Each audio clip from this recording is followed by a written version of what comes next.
Chapter 1325. Both of their hands, one on the left and one on the right, were about to grab her at the same time.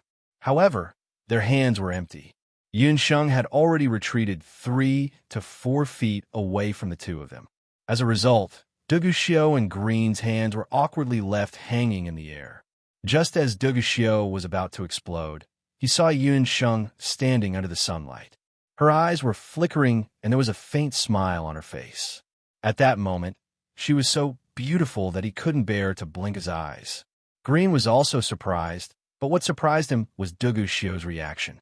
Could it be that the Vice Patriarch and Yunsheng were both men, and they both liked the same woman? Green instantly understood why Duguxiu would suddenly make things difficult for them. Hee, I'm sorry, Vice Patriarch. This is my niece, Yunsheng. She has a mischievous nature and has disturbed the Vice Patriarch and the young Patriarch. Please don't take offense. Hu Qianqiu saw Duguxiu's eyes flickering with a strange light as he stared at Yunsheng. He secretly scolded Yunsheng for being a busybody in his heart, and hurriedly went up to smooth things over. So Miss Yun is the niece of the Fox Patriarch. The Fox Patriarch has raised a good niece. Duguxiu intentionally emphasized the word good and curled his beautiful lips, revealing a smile on his face.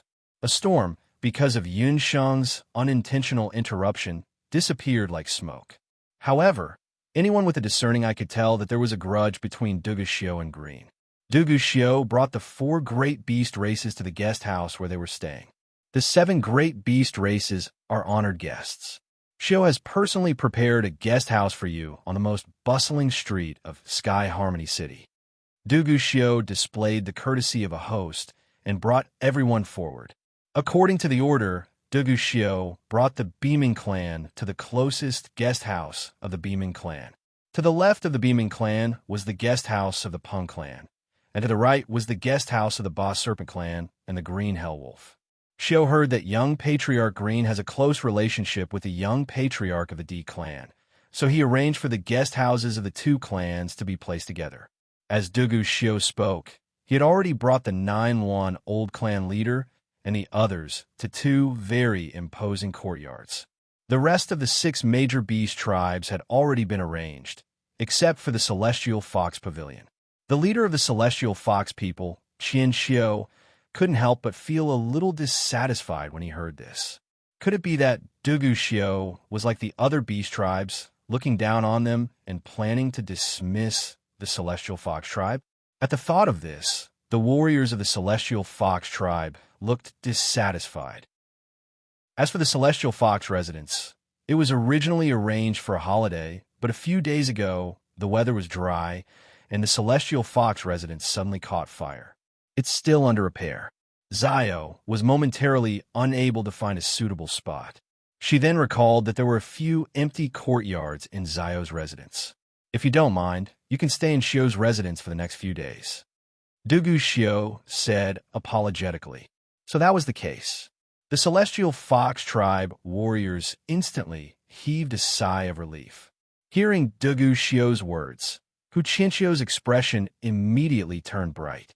Of course, he was willing to get closer to this young and promising vice tribe leader who might become the Black Qilin tribe in the future. Then I'll have to trouble vice tribe leader. Hu Qianqiu had a satisfied expression. Stay with Duguxiu? He did it on purpose. Sky Harmony City was so big, and he couldn't even find a residence that could accommodate more than 10 people. Yunsheng was suspicious, but Duguxiu had only met her today, so there was no reason for him to be so well prepared. Hearing that Yunsheng was going to stay in Duguxiu's residence, Green was also somewhat dissatisfied. However, he was currently standing in the territory of the Black Qilin tribe. Even if he was dissatisfied, he couldn't flare up. He could only glare fiercely at Duguxiu and watch as Yunsheng and the people of the Celestial Fox tribe left. Green, what's going on between you and that vice tribe leader? The 9-1 old clan leader saw that Green's handsome face was about to freeze and couldn't help but feel strange.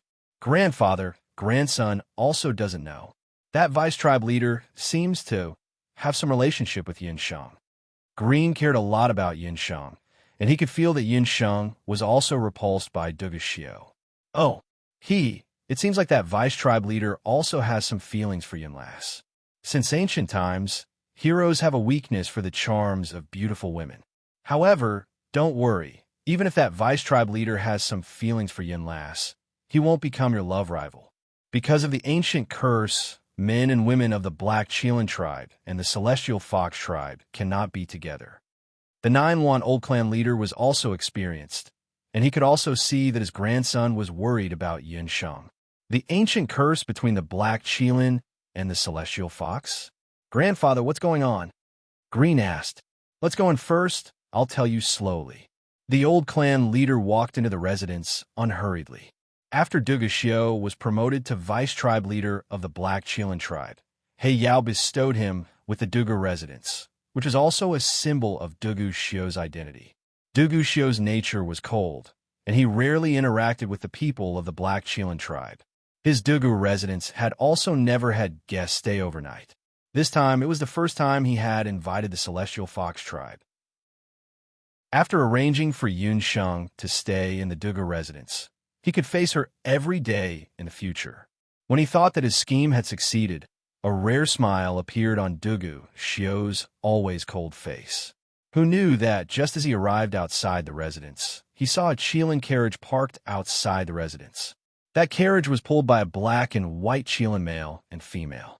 In the entire Black Chelan tribe, only He Linlin had one. What was that little witch doing in his residence?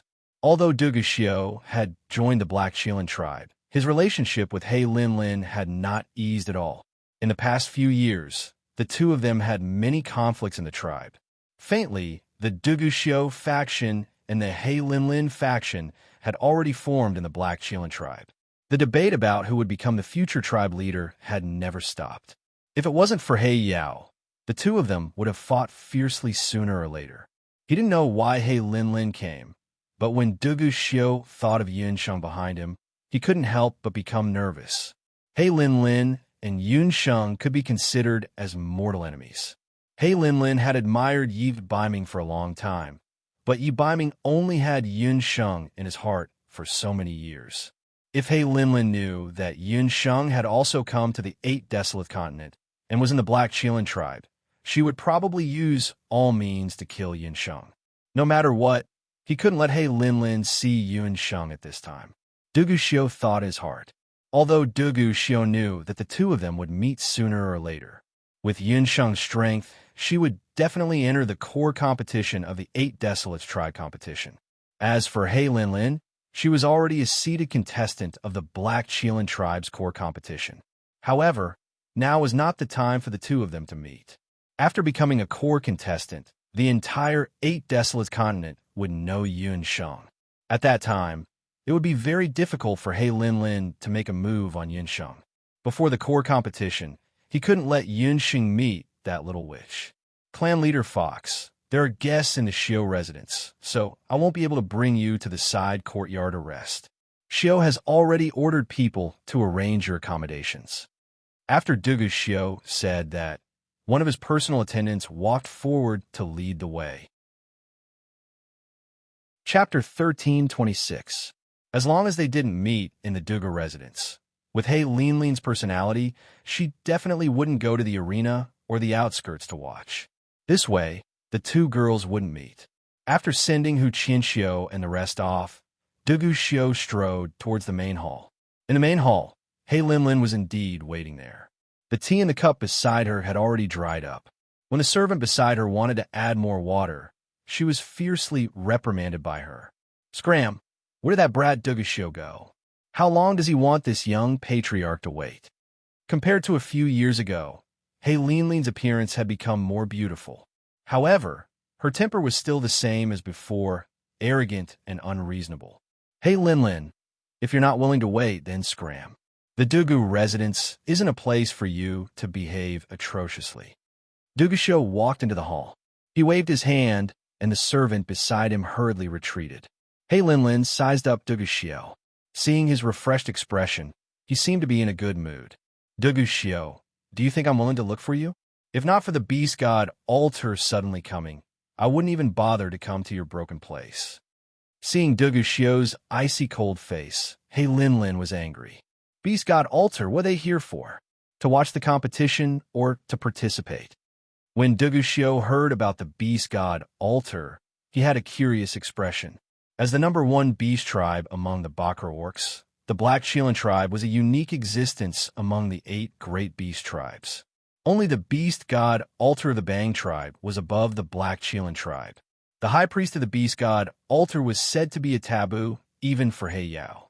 In the previous Bang tribe competition, the Beast God Altar didn't come to watch. This time, there must be something special. How would I know? Father is still in seclusion. From the looks of the Beast God Altar, they should be arriving in half a month. Counting the days, the arena and challenge competition should have ended by then. They should be here to participate in the core competition. When He Linlin mentioned the Beast God Altar, she had a taboo. He Yao was in seclusion and handed over the tribe's affairs to Dugu Xiu and He Linlin. Although the two of them didn't like each other, the Bang tribe competition was very important, and the two could only temporarily put aside their grudges. Are you here for the challenger competition and the core competition? Very well. I also want to see how powerful the Beast God Altar is. Dugu Xiu's purpose in coming to the 8 Desolates continent was to strengthen himself. The Black Qilin tribe could be considered the strongest tribe on the continent. The only thing that could contend against it was the Beast God Altar. It's up to you. Father has asked us to take first place in this competition. As for the rest, you can kill them or cut them up, but I can't be bothered. Dugu Xiu, I heard that you let the people of the Celestial Fox tribe live in your mansion. As soon as He Linlin arrived at the Dugu mansion, she saw that the maids and servants inside were busy. She casually stopped one of them and asked. Only then did she know that Dugu Xiu had made such an arrangement. He Linlin still felt that it was a bit strange. With Dugu Xiu's cold personality, why would he allow someone from the Celestial Fox tribe to live here? The Dugu mansion is my territory. I don't think it's up to you to decide who I want to settle down. Dugu Xiu's thick eyebrows furrowed, a look of displeasure on his face. Humph, who has the time to care about you? However, don't forget that the Black Qilin tribe is a high-ranking beast tribe. It's a disgrace to have dealings with a low-ranking beast tribe like the Celestial Fox tribe. No, perhaps after the Bahuang tribe competition this time, the Celestial Fox tribe will be disqualified from the Bakra orcs, so you'd better open your eyes wide and not bring shame to the Black Qilin tribe. He Linlin's face was full of pride as she walked out without looking back. The people of the Celestial Fox tribe, who were already in the side courtyard, were completely unaware of the dispute in the main hall. Miss Yun, this room is your guest room. Please take a look and see if you're satisfied with it. Dugu Xiu's personal guard settled everyone down separately. When it was Yun Sheng's turn, she was given a luxurious room with beautiful decorations.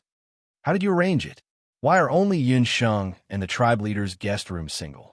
Yu Shang was arranged to stay with Lu Yunshuang. When she saw Yun Sheng's room, she was instantly furious. Hu Qinxiu was the tribe leader. It was one thing for him to have his own room, but why were the others given double rooms and only Yun Sheng given single room? Moreover, Yun Sheng's room was arranged in the south of the courtyard, where the sunlight and location were the best. This was arranged by the deputy tribe leader. I don't know. The guard also looked helpless. Speaking of which, the deputy tribe leader had changed his personality this time. The rooms that the people of the Celestial Fox tribe stayed in this time were all arranged by the deputy tribe leader. Especially Yun Sheng's room, the courtyard next to hers, was the deputy tribe leader's residence. Earlier, when Dugu Xiu made this arrangement, the servants in the mansion had a heated discussion for a while. The moment Yun Sheng entered, she realized that this room was exactly the same as her residence in Dugu Xiu's Crown Prince Mansion back then. The bad memories of her time in later Qin suddenly came rushing back. Yu Shang, since you like to stay in a single room so much, I'll let you have it. Baby and I will stay in the same room. Yun Sheng pursed her lips. This Yu Shang was really petty. She wanted to fight for everything. Staying in Dugu Xiu's mansion made her feel uncomfortable no matter where she stayed. Yu Shang thought that Yun Sheng was afraid of her, so she did not stand on ceremony and immediately occupied Yun Sheng's room. After the two of them had finished packing their luggage, Yinsheng suggested that they take a walk around Sky Harmony City. Yinsheng, are you old friends with the deputy tribe leader of the Black Shilin clan? Lu Yinshuang could not help but ask as soon as they left Dugu Mansion. Lu Yinshuang also noticed that there seemed to be something strange between Yunsheng and the deputy tribe leader. To be honest, the deputy tribe leader of the Black Shilin clan looked quite popular. He was the type that women liked. However, Yunsheng did not seem to be interested in him at all. She even seemed to loathe him. We do have some friendship, but it's not what you think. Yunsheng did not have the time to explain the messy past between her and Dugu Xiu to Lu Yinshuang. In the mansion, after Dugu Xiu sent He Linlin away, he could not wait to look for Yunsheng. He had deliberately arranged for the two of them to stay in separate rooms. They were only separated by a wall. When he reached the door, Dugu Xiu hesitated again. Deputy tribe leader, why are you here? As she spoke, Yushang walked out of the room. When she saw Dugu Xiu, Yushang looked a little surprised. I should be the one asking you that. Why are you in Yunsheng's room? Dugu Xiu's expression was icy. Could it be that you're here to look for Yunsheng? Yushang glanced at Dugu Xiu. When she thought of the exquisite furnishings in the room, she immediately understood what was going on. I didn't expect that Yunsheng, that woman who looks as pure as ice and jade, to be a womanizer. Even the ice-cold deputy patriarch was bewitched by her. Deputy tribe leader, to tell you the truth, she and young tribe leader Lu are engaged. Woman, stop trying to drive a wedge between us. You have no right to interfere in the matters between me and her. Dugu Xiu flicked his sleeves and walked out. Another stinky man who's been bewitched by that bitch. Yushang was furious and slammed the door hard. The fox was coming, and then there would be heavenly lightning and earthly fire. Chapter 1327. In Skyong City, Yunsheng and Lu Yinshuang had only taken a few steps after leaving the Dugu Mansion. Yunsheng, Miss Lu, what a coincidence. I was just about to look for you, both of you. They saw Lu walking over. Young clan leader Lu, what a coincidence. Lu Yinshuang suppressed her laughter.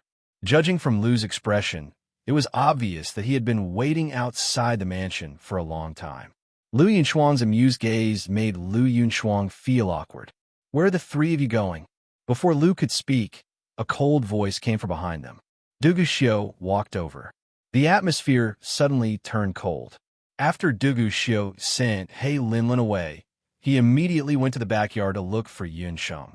However, when he arrived at the residence he had specially arranged for Yunsheng, he found that the person living there was not Yunsheng, but Yushang.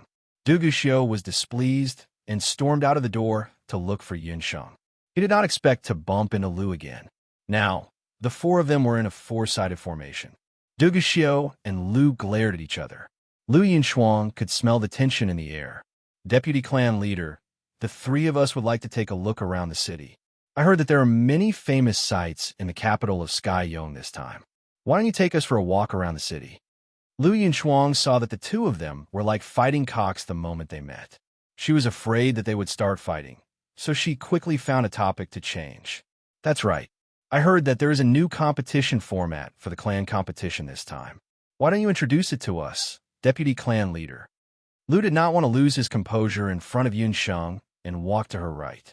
Seeing this, Dugu Xiu also took a step forward and occupied Yunsheng's left. Lu Yinshuang stood at the side, feeling very awkward. She could only walk to Lu's side helplessly. The four of them walked together. The handsome man and the beautiful woman immediately attracted countless gazes.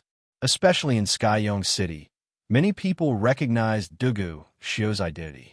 The Black Shilin tribe was open-minded. Many women even threw flirtatious glances at Dugu Xiu on the street. Dugu Xiu's handsome face was cold, and he couldn't be bothered with him. A noblewoman from the Black Shilin tribe walked over. When she saw Dugu Xiu, her eyes suddenly lit up. Vice clan leader. The woman was very bold and took the initiative to strike up a conversation. Dugu Xiu didn't have any special impression of the woman in front of him, so he just nodded perfunctorily. I am the Li family's Li Liqing who is representing the Black Shilin tribe to participate in the competition. Last time, during the selection competition within the tribe, The vice chief even praised my whip technique for being quite good. The woman clearly had a good impression of Duguxiu. However, it was a pity that Duguxiu didn't even look at her.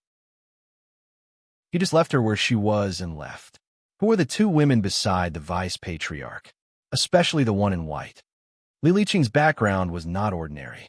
Her father was one of the elders of the Black Qilin tribe. Her strength had also reached the martial emperor level. In the Black Qilin tribe, apart from He Linlin, she could be considered as the #1 figure. When she first met Duguxiu, she fell in love with the wild and unfeeling Duguxiu. Unfortunately, he never looked at her. Duguxiu had always been indifferent to the women in the tribe. However, just now, he was extremely protective of the white-clothed woman who walked with him. Even an idiot could tell that the vice-patriarch treated that woman differently. Moreover, that white-clothed woman had a fairy-like appearance. Even the #1 beauty of the Black Qilin tribe, He Linlin, couldn't compare to her. Miss, I've asked around. Just now, among the 2 women and 1 man, that handsome man is the Nine Luan tribe's young clan leader. As for the 2 women, they are both contestants from the Celestial Fox tribe. Moreover, the people from the Celestial Fox tribe are all living in the vice-patriarch's residence. In a short while, Li Liqing's subordinate found out the information. Celestial Fox? So it's only some lowly foxy women. The men in their own tribe are useless, and they actually dare to come to the Black Qilin tribe to provoke the vice-patriarch. Jealousy faintly flickered on Li Liqing's face. Miss, do you want me to send someone? That subordinate made a throat-slitting action. This woman, Li Liqing, looked beautiful on the outside, but her heart was very vicious. She relied on her father's power and got rid of many eyesores in Sky Harmony City. Fool, you dare to cause trouble under the vice-patriarch's nose? Are you tired of living? Li Liqing's eyes flickered. But miss, are we just going to sit and watch those foxy women from the Celestial Fox tribe flirt around in the city? That subordinate stared at the backs of Yin Sheng and the others with covetous eyes. One couldn't help but say that the women from the Celestial Fox tribe were really seductive. If he could obtain such a woman from the Celestial Fox tribe, he would be willing to die. There's no need for us to do anything for this matter. Have you forgotten that the Bahuang tribe's arena competition will be held in 3 days? The Celestial Fox tribe is a lower beast tribe, and there are many other beast tribes who want to kill the members of the Celestial Fox tribe. Come over and spend some money. After Li Liqing whispered a few words, her subordinate nodded his head and immediately went to make the arrangements. Yun Sheng and the others passed through the main streets of the city, and in front of them was a spacious public square. This was a location where the Bahuang tribe's competition would be held. At this moment, the public square was already filled with people.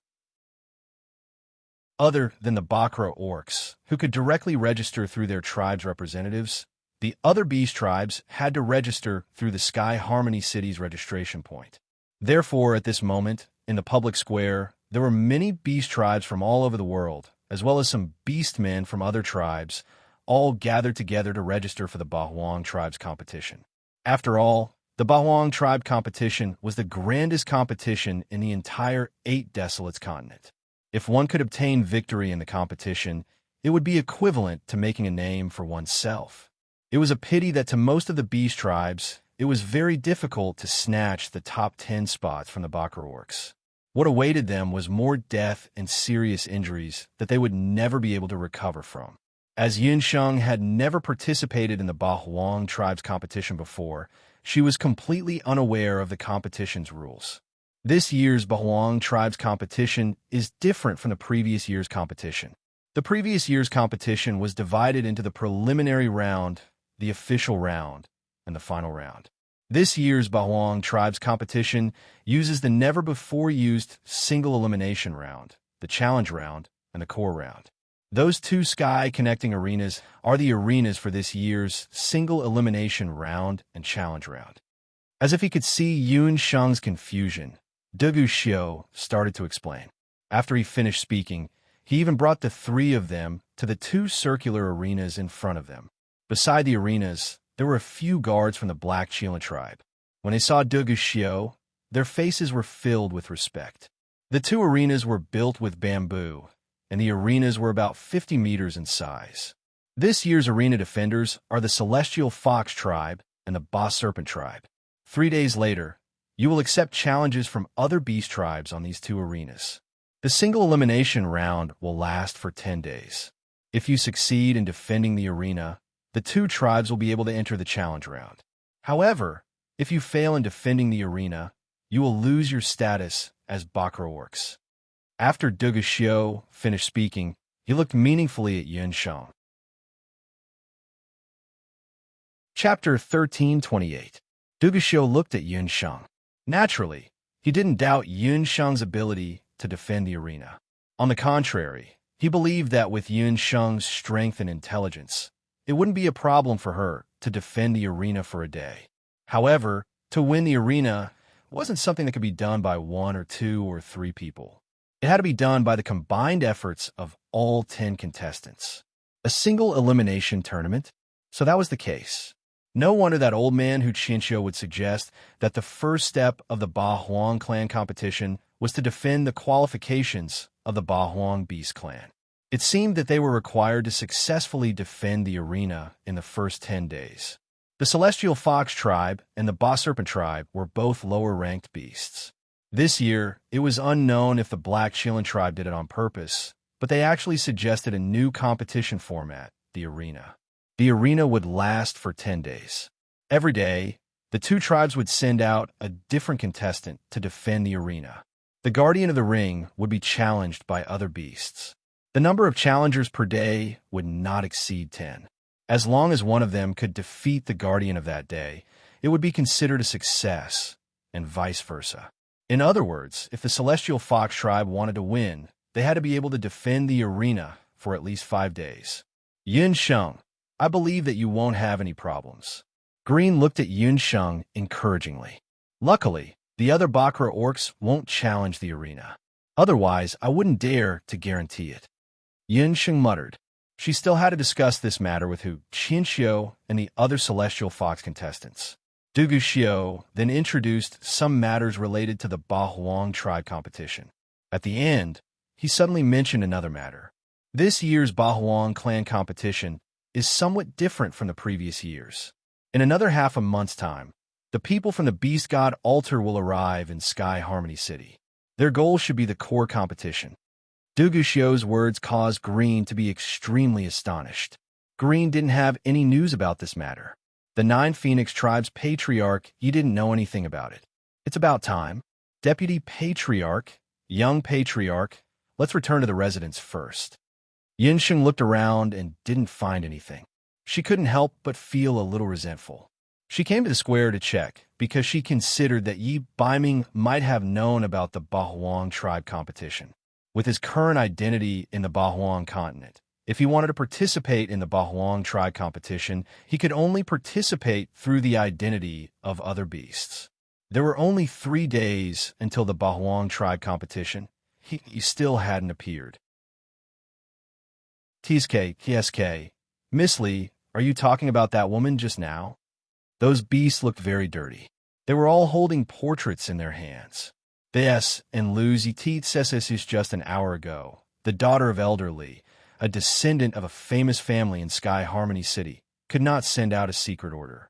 The secret order clearly stated that as long as someone could defeat the 2 women from the Celestial Fox tribe in the upcoming competition, and ultimately defeat the Celestial Fox tribe and make them lose their position as Bakra orcs, they would receive 10,000 taels of purple gold and a recommendation letter to join the Black Qilin tribe.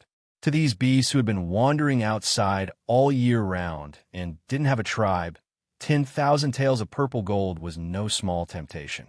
That recommendation letter was the most tempting. With the recommendation letter, they could become a member of the Black Qilin tribe.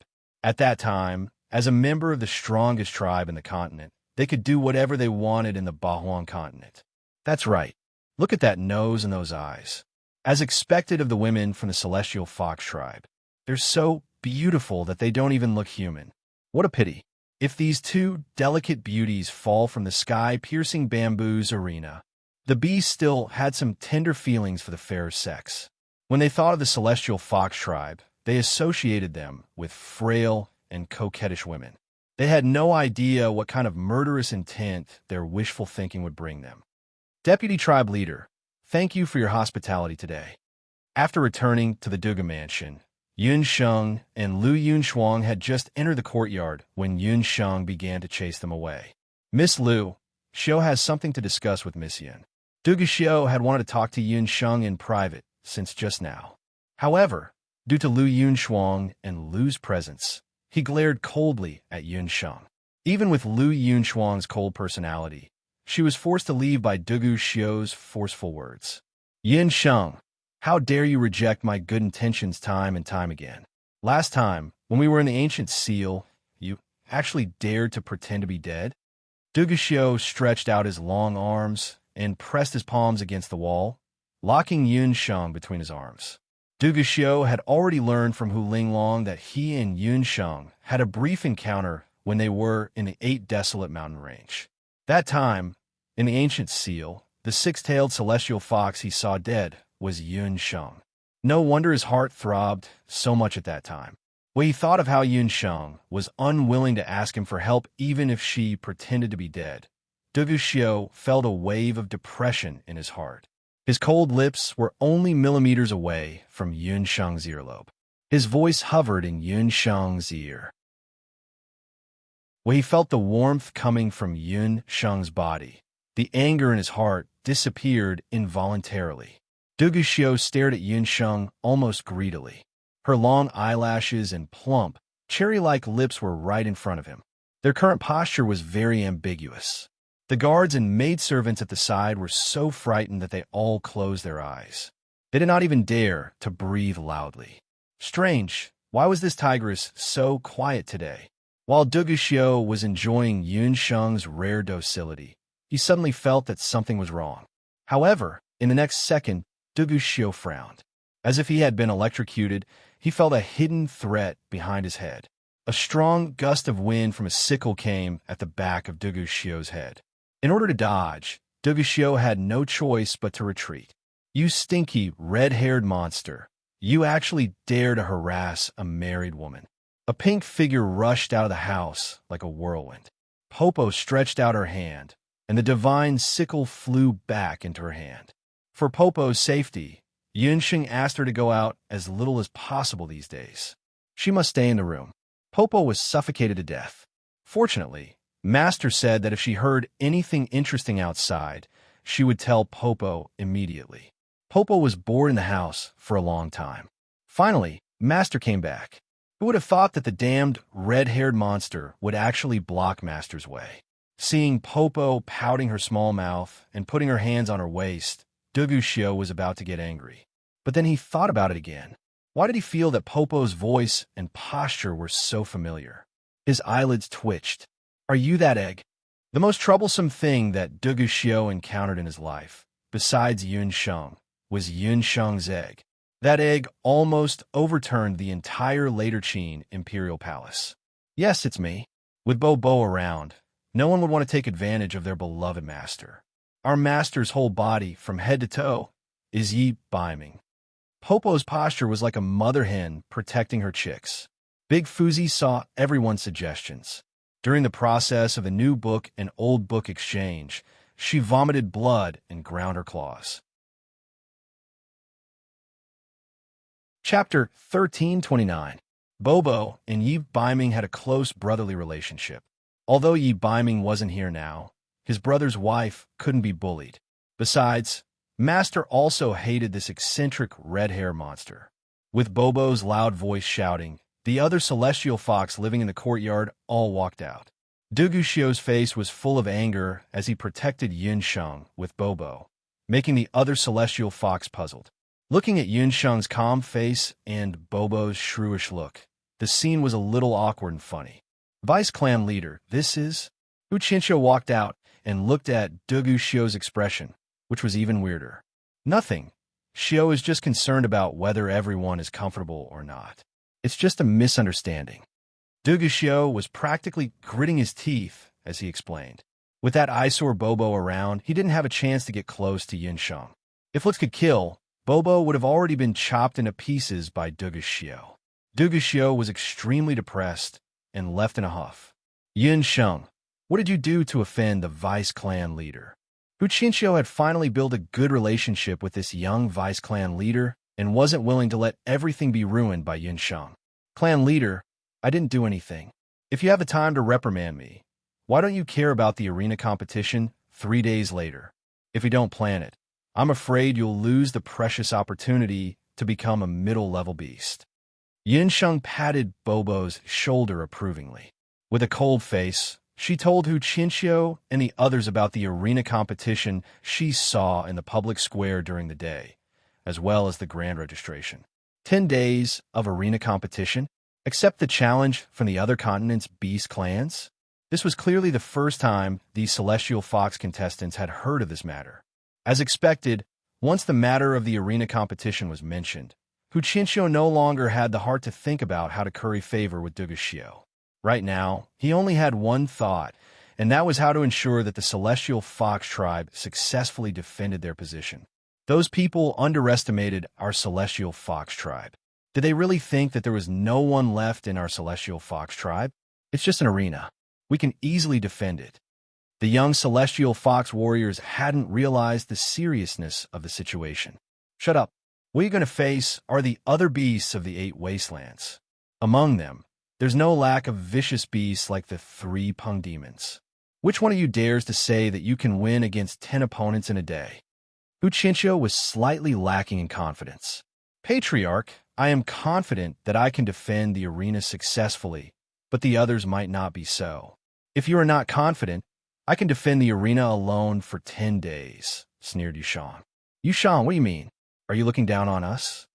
The other Celestial Fox warriors were annoyed. This woman clearly wanted to be in the limelight. Even if she succeeded in defending the arena, others would still say that the Celestial Fox tribe had no one left and could only rely on a woman to defend the arena. I would be very happy to let Miss Yushang do it for me.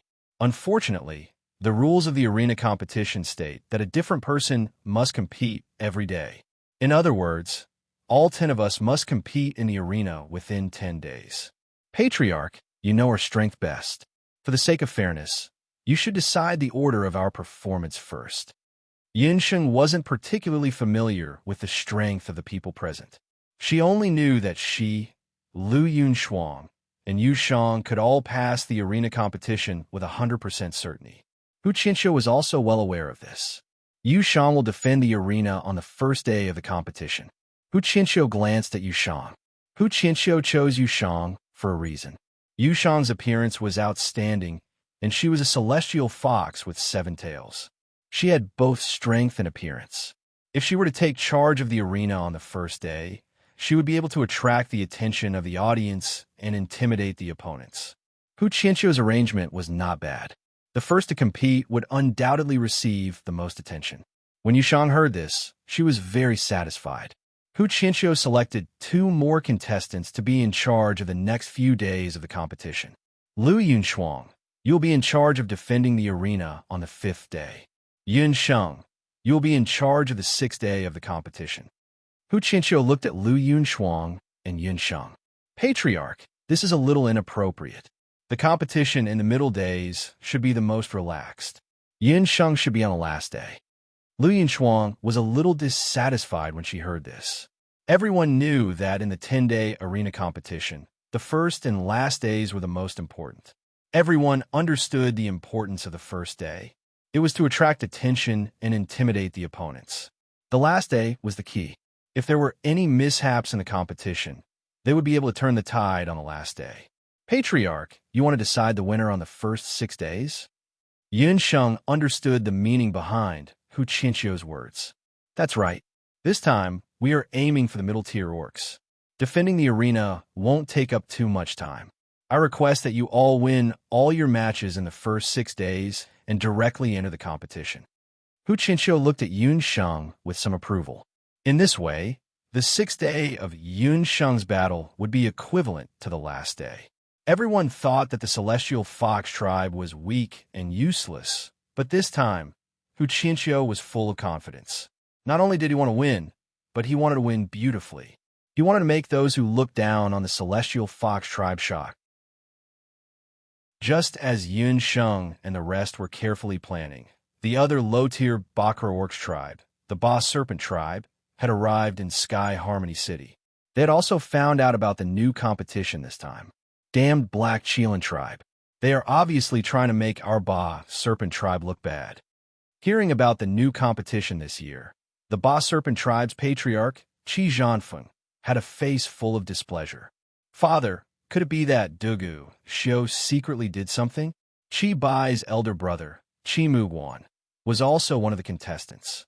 He had only found out half a year ago that Dugu Xiao had become the vice-patriarch of the Black Cheelan tribe. Qi Muguan had always believed that his sister's death had something to do with Dugu Xiao. It shouldn't be. After all, we are not the only low-tier orc tribe. I've heard that the Celestial Fox tribe has already arrived before us. This time, Hu Qinxiu is leading the team. I've heard that there are 2 rarely seen 7-tailed Celestial Fox in his team, Qi Zhanfeng muttered. So what if it's a 7-tailed Celestial Fox? That's just a method used by the Celestial Fox tribe to boost their morale. They were just 2 sluts with no reputation. How capable could they be? Father, don't worry. In this competition, we will definitely suppress the Celestial Fox tribe. Our goal this time is not just a simple competition, Qi Muguan said with a face full of conceit. Don't underestimate the Celestial Fox tribe. Hu Qinxiu, that old fellow, has been hiding for so many years. He must have come prepared this year. For the sake of safety, find the others. We must fight steadily and surely and defend these 10 days of the arena competition. Qi Zhanfeng thought for a moment and chose a different method from Hu Qinxiu's. It was a safe method to defend the arena. Chapter 1330. In the next few days, as per Hu Qinxiu's instructions, Yun Sheng and the others did not cause any more trouble. They cultivated on their own in Dugu Mansion. Ever since Dugu Xiao had been humiliated by Bobo that day, he had not come to look for Yun Sheng. She did not know if it was because he was busy with the family competition. 3 days passed in the blink of an eye. The other major beast clans of the Bakra Orcs also arrived in the last few days. Early in the morning, everyone from the Celestial Fox tribe was ready to set off. After repeated pleas, Bobo finally obtained Yun Sheng's permission to disguise herself as a Celestial Fox, half-beast human maidservant. Before they entered the square, they saw that the 2 arenas were already surrounded by people. The people from the Ba Serpent tribe were also waiting beside the arenas. Long time no see, Clan Leader Fox. It looks like you came prepared this time. Qi Zhanfeng saw Hu Qinxiu and walked forward with a fake smile. You too, Clan Leader Qi, look at the Ba Serpent warriors behind you. They're all good fighters. Hu Qinxiu and Qi Zhanfeng exchanged pleasantries. Ba Serpent and Celestial Fox could be considered brothers in distress. The other major beast clans were still recuperating, but they had to defend the arenas for 10 consecutive days. However, this was also abiding by the iron rule of survival in the 8 desolate continent. The strong would prosper, and the weak would perish. However, in Qi Zhanfeng's eyes, Ba Serpent was still stronger than Celestial Fox. Just looking at the camps of the 2 clans, there were only 3 men in the Celestial Fox tribe and 3 female warriors in the Ba Serpent tribe. When the men from the Ba Serpent tribe saw the delicate female warriors of the Celestial Fox tribe, they all wore mocking expressions. This attracted the angry glares of the Celestial Fox warriors. I don't seem to see anyone from the other beast clans.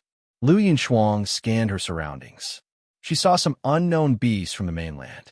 There were werewolves, tiger-lion people, falcons, mermen, and elephant men.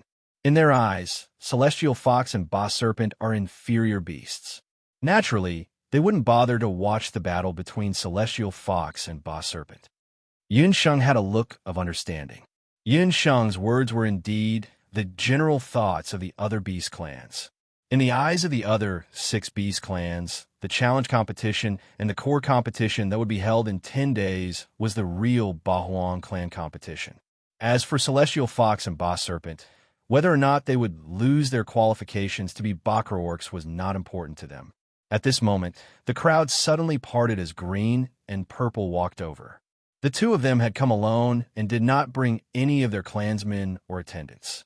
However, the two of them had an innate air of nobility that caused the beasts to automatically move aside. Green, what's so interesting about the battle arena? Why don't you just rest in the other pavilion for a few days? Purple was still complaining. Due to clan affairs, Purple had only arrived yesterday. Before he could finish his preparations, Green had hurriedly come knocking on his door early in the morning.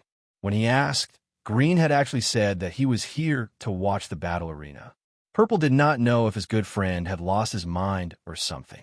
Since when did inferior beasts like Celestial Fox and Boss Serpent attract Green's attention? It was not until Green had passed through the crowd and hurried to Yun Sheng's side that Purple sensed that something was amiss. Purple had always been a person with high standards. He had never had any special impression of a woman's appearance. He could no longer remember Yun Sheng's face, but when he saw Yun Sheng for the first time, Purple could not help but be stunned.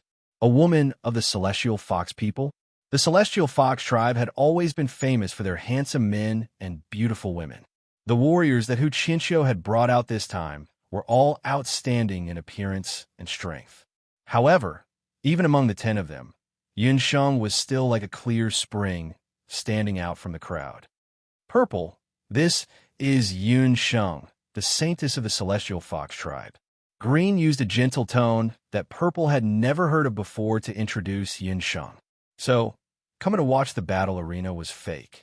Coming to watch a woman was the real reason. Purple's face was filled with realization. He seemed to have some impression that the 9 Phoenix tribe leader and the Celestial Fox tribe leader had some messy marriage contract. It was said that Green had to marry the saintess of the Celestial Fox tribe leader. He remembered that when Green had first heard the news, he was still shouting that he would rather die than marry a woman like Hu Linglong. Who would have thought that Hu Linglong would not become the saintess? But this Yun Sheng would suddenly rise up. The appearance of Green and Purple gave the people of the Boss Serpent tribe pressure. Why would the 2 upper beast tribes of the Bakra Orcs suddenly stand in the Celestial Fox tribe's camp? From the looks of it, they were obviously supporting the Celestial Fox tribe. Not only that, after a while, the young tribe leader of the Behemoth tribe, Rita, and the second elder of the Black Qilin tribe also came over. After Rita arrived, she nodded towards Yun Sheng. She secretly glanced at Purple, only to see that Purple was sizing up the 2 bamboo towers battle arena and did not notice her arrival. Rita could not help but feel a little dejected as she retreated to the side. The second elder of the Black Qilin tribe came. He was much older than Hu Qinxiu and Qi Zhanfeng, and seemed to be a person of virtue and prestige. Thank you for your trouble, second elder. Hu Qinxiu and Qi Zhanfeng were both very courteous. 2 tribe leaders, 1 hour has passed, and the battle arena is about to begin. May I request both sides to send out the first day's battle arena. The right side will be the Celestial Fox's battle arena, and the left side will be the Boss Serpent's battle arena. After the second elder finished speaking, 2 streaks of dazzling light shot out from the 2 battle arenas. Within the dazzling light, there was a huge green python coiling around, and on the other side, there was a lifelike Celestial Fox. Chimuguan, Boss Serpent tribe. The Boss Serpent tribe's first day's battle arena defender was their young tribe leader. Chimuguan had fought with Yun Sheng before, and his strength was not bad. With a roar, he shot up the battle arena like a rocket. With a stomp, the entire battle arena shook, and his momentum was not small. Yu Sheng, Celestial Fox tribe. The way Yu Sheng went up the battle arena was completely different from Chimuguan's. With a stride of her long legs, as if she was dancing, she gracefully stood on the battle arena. Yu Sheng was also a 1 in a million beauty.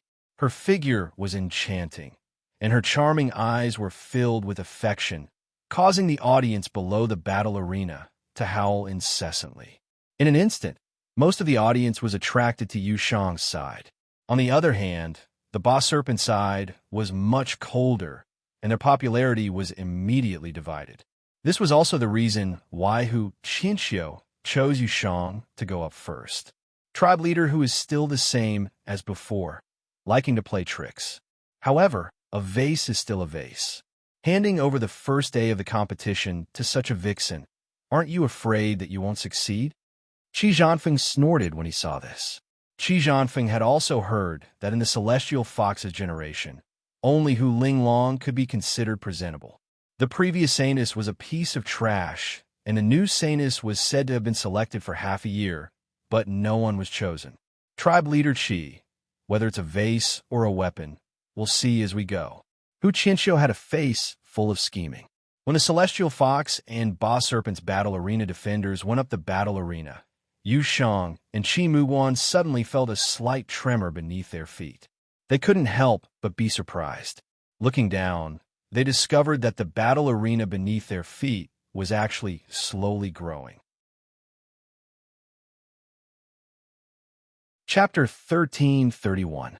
Seeing that the arena was actually growing taller on its own, the spectators also exclaimed in surprise. The originally still bamboo stage was growing at a speed visible to the naked eye. Taking a closer look, it was the bamboo below the stage. Those bamboos looked like they had been built into bamboo buildings, but in actual fact, they were living bamboos that were deeply rooted into the ground. Once a person went up, the bamboos would start growing by themselves. This is Hu Qianxiu and Qi Zhanfeng did not expect that there was such a secret hidden under the stage. 2 tribe heads, this old man forgot to say, these 2 stages are not ordinary stages, but the sky connecting stage. The Black Chelan tribe's second elder said calmly. The stage itself was nothing special, but the bamboos used to build the stage had a special reason. This type of bamboo was called the sky connecting bamboo. It was a very special demonic plant that only grew in the central plains of the Black Chelan tribe. The Central Plains was the territory of the giant race thousands of years ago. The sky-connecting bamboo there was also cultivated by the giants. The bamboo was extremely tough and could be casually used to build buildings and was not afraid of water or fire. But after being modified by the Black Chelan tribe, the growth of the sky-connecting bamboo was even more shocking. Once the pressure on the sky-connecting bamboo exceeded a certain weight, it would start growing rapidly. Within a day, it could grow to a height of 100 meters. The moment the second elder finished his explanation, the entire place was in an uproar. The beasts on and off the stage all had different reactions. This kind of stage, other than being used to host the arena competition, Green, Purple, and the rest who were not interested in the arena competition also took a few more glances at the 2 stages. Just as the second elder was speaking, the stage had already grown by 5 to 6 meters. It could grow to a height of 100 meters in a day, then in 10 days, it would grow to a height of 1,000 meters. 1,000 meters high stage, the astral winds were fierce. Even experts who could stand in the air would not be able to fight freely for a long period of time. If they were not careful and fell down, they would be smashed into pieces. This arrangement by the Black Chelan tribe, in an instant, increased the difficulty of the competition and the death rate by quite a bit. When the 2 patriarchs heard this, they secretly cursed in their hearts. The Black Chelan tribe clearly wished for the world to be in chaos. These participating warriors were all the elites of their respective tribes. If any of them died, it would be a huge loss. Fortunately, it's my first day of defending the arena. Otherwise, being blown by the astral winds for an entire day at a height of several hundred to 1,000 meters would not be a pleasant feeling. Yu Shang and Qi Muguan both thought to themselves. In order to make it easier for everyone to watch, a magic array has been installed in the arena. Everyone can watch the competition through the 2 magic screens on the ground. According to the rules of the arena, the person whose body touches the ground first loses. Each arena could only challenge a maximum of 10 people a day. Let the single elimination tournament begin. As soon as the second elder finished speaking, 2 magic screens suddenly appeared on the northern and southern ends of the plaza like a waterfall. The scene in the arena was as clear as day. The Ba Huang tribe competition, which symbolized the competition between the true experts of the Ba Huang continent, had officially begun. Miss, I think you're pretty. Why don't I defeat you, and you'll come home with me and become my wife? With a roar of laughter, a boorish-looking man leaped onto the arena and stood in front of Yu Shang. He was a warrior from the Borman tribe. He was at least 40 to 50 years old, but he was a head shorter than Yushang. The moment he stepped onto the arena, the entire arena trembled a few times. That middle-aged warrior had been unable to find a wife because of his poor appearance. Today, when he came to participate in the Ba Huang tribe competition and saw Yushang's beauty, he immediately lost his mind. His lust was aroused, and he actually spoke arrogantly and jumped onto the arena. Haha, kid, this is the Ba Huang tribe competition's single elimination tournament, not a martial art competition to find a spouse. However, if you can defeat that woman, tie her hands and feet up, and bring her home, she'll be your wife. I say, ugly guy, why don't you come to the arena once a day in the future and take all the female warriors of the Celestial Fox tribe home as your wives? Below the arena, there were hoots and whistles, one after another. Yushang gritted her teeth, and a blush appeared on her face. This blush was not because she was shy, but because she was angry. Big beauty, don't be angry. Although I'm ugly, I'm very gentle. Don't worry, I won't be heavy-handed. If I hurt you, my heart will ache. The boar man scratched his head with a lecherous look. If you want me to marry you, let's see if you have the luck to do so. Yushang said sarcastically. The people of the Boorman tribe have rough skin and thick flesh, and their strength is astonishing. Tribe leader who? Your luck isn't very good. Qi Zhanfeng gloated from the side. However, Hu Qianqiu's expression was calm, and his face was indifferent. Suddenly, Yushang twisted her slender waist, and her arm that was even more translucent than white jade suddenly shot out like lightning.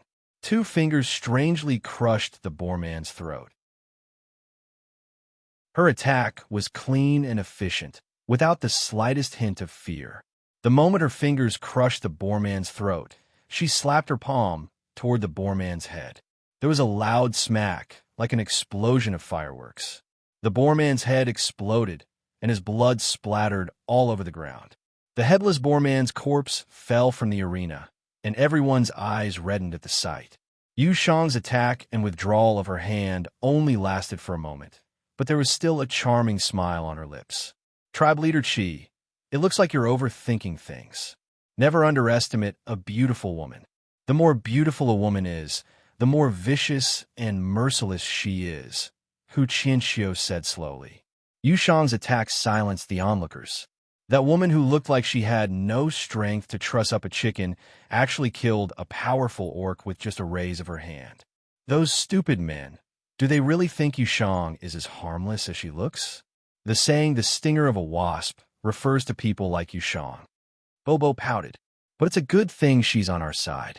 If she was from another camp, I'm afraid it would be troublesome. Lu Yinchuang felt a chill in her heart as she watched. Yushang's strength seemed to have increased significantly since she was at the 8 Desolate Mountain Range.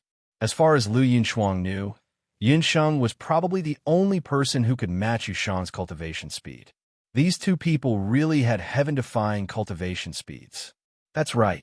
At least we won't meet her in the arena. However, I heard that most of the contestants will be eliminated during the challenge round, including those from the same tribe. In the end, only 10 people can enter the competition. In other words, we'll still meet her in the end, Yun Sheng analyzed from the side. Lu Yinchuang could not help but fall silent when she heard this. A comrade in one moment could become an enemy in the next. This was the 8 Desolate Tribe competition. Not far from the square, Dugu Xiu and a guard were watching the arena from afar. Everyone's attention was on the arena. Only Dugu Xiu's gaze fell on the slim figure below the arena. Let's go. Since it was not Yun Sheng's arena, he was not in the mood to watch.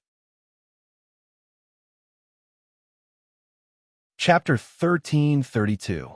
After the first battle ended, a few more people went up to the arena to challenge Yushang and Qi Muguan one after another. After a few rounds of battles, the arena rose higher and higher. However, each time, Yushang would kill the challengers in less than 15 minutes.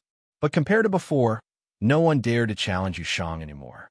The other beast clans knew that Yushang was not to be trifled with. After a day of competition, the Bashi tribe and Celestial Fox tribe successfully defended their stage.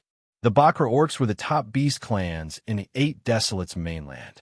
Even the two lowest-ranked beast clans had a much deeper foundation than the other beast clans. On Yushang's side, there were 10 corpses left on the stage. The corpses were piled up like a small mountain. It was a visual impact. On the other hand, Chimuwan only killed 2 and injured 8. The Bashi tribe's method of defending their stage could be considered as a gentle breeze and drizzle. Because of this, Yushang was given the title of Jade Azura after the competition. She attracted a lot of attention, which made the father and son of the Qi clan very depressed. Fox clan leader, you are indeed astute. However, I don't know if you will be as lucky in the next few days as you were on the first day, Qi Zhanfeng said sourly. Qi Zhanfeng had no choice but to admit that Yushang was very strong. Even if Qi Muwan fought with her directly, he might not be able to gain much of an advantage. Could it be that Yushang was the new holy maiden chosen by that old fellow, Hu Qianxiu? However, Qi Zhanfeng also thought that other than Yushang, the others were not that strong. He did not believe that Hu Qianxiu would be able to send out people like Yushang every day in the next few days. Rest assured, Clan Leader Qi, I will not disappoint you in the next few days, Hu Qianxiu said proudly. Hu Qianxiu also knew that the warriors in the next few days would not be as strong as Yushang. However, Yushang's recent performance was shocking. The deterrence she caused would last for a few days. In the next few days, there would not be so many arrogant people who would dare to challenge the Celestial Fox tribe. As dusk approached, Hu Qianxiu brought a group of Celestial Fox warriors and left. Damn it! I don't know where Hu Qianxiu found such a young expert. If this continues, I'm afraid our Bashi tribe's limelight will be stolen. Qi Zhanfeng had a face full of dissatisfaction. Father, don't worry. I've just heard some news. Qi Muwan whispered into Qi Zhanfeng's ear. Oh, was that true? The people of the Celestial Fox tribe are really troublesome. They dare to cause trouble in other people's territory. So, in a few days, there will be a good show. After hearing the news, Qi Zhanfeng's worry disappeared. Other than Qi Zhanfeng, the seemingly peaceful first day of the competition was actually filled with undercurrents. Within a luxurious residence within the Sky Harmony City, Li Liqing's subordinates had already spent some money to obtain first-hand information on the rules of the competition from the personal attendant of the Second Elder. The Celestial Fox tribe and the Boss Serpent tribe had already reported the order of appearance for the next 9 days. Lu Yunshuang and Yun Sheng. These 2 women are ranked 5th and 6th respectively. From the looks of their matches, the 2 of them should be just average. Tell the beast clans on the mainland to hold back for the next few days. When the 2 women are defending the arena, treat them well. Li Liqing smiled coldly. After the opening match on the first day, the next few days of competition were much more peaceful, just as Hu Qianxiu had expected. Perhaps it was because of Yu Shang's earlier intimidation, but for the next few days, the Celestial Fox tribe challengers were all weaklings. On the 4th day, the Celestial Fox tribe had already won 4 consecutive matches. As for the Boss Serpent tribe, they were not so lucky. On the 4th day, the Boss Serpent warrior who was defending the arena was defeated. The Boss Serpent tribe had already lost a match. This made the expressions of the chief father and son turn even uglier. As long as we win 2 more matches, the Celestial Fox tribe will be able to win the competition with a perfect record. Lu Yunshuang, Yun Sheng, the 2 of you have great responsibilities. You must not be careless tomorrow and the day after. Hu Qianxiu instructed the 2 of them solemnly. That night, Yun Sheng performed acupuncture on Lu Yunshuang. Yunshuang, I've temporarily removed a few hidden needles from your body. However, due to the temporary removal of the hidden needles, the time needed to change your body constitution will be extended by another 2 years. Yun Sheng performed acupuncture on Lu Yunshuang at her request. In terms of true strength, Lu Yunshuang was far from Yun Sheng and Yushang. Her weapon to defeat her opponents was her ice-cold body constitution. For the sake of this competition, she decided to temporarily give up on changing her body constitution. The competition concerns the safety of my tribe. It's only a year. I can afford to wait, Lu Yunshuang said calmly. On the 5th day, it was Lu Yunshuang's turn to defend the ring. As soon as she arrived at the square, Yun Sheng frowned. The square did not look any different from the previous few days. However, upon closer inspection, one would realize that the people in the square today were much stronger than they were a few days ago. In particular, the few Beast Clan warriors who were pacing back and forth below the Celestial Fox Ring were no small matter. What was going on? Master, something doesn't seem right.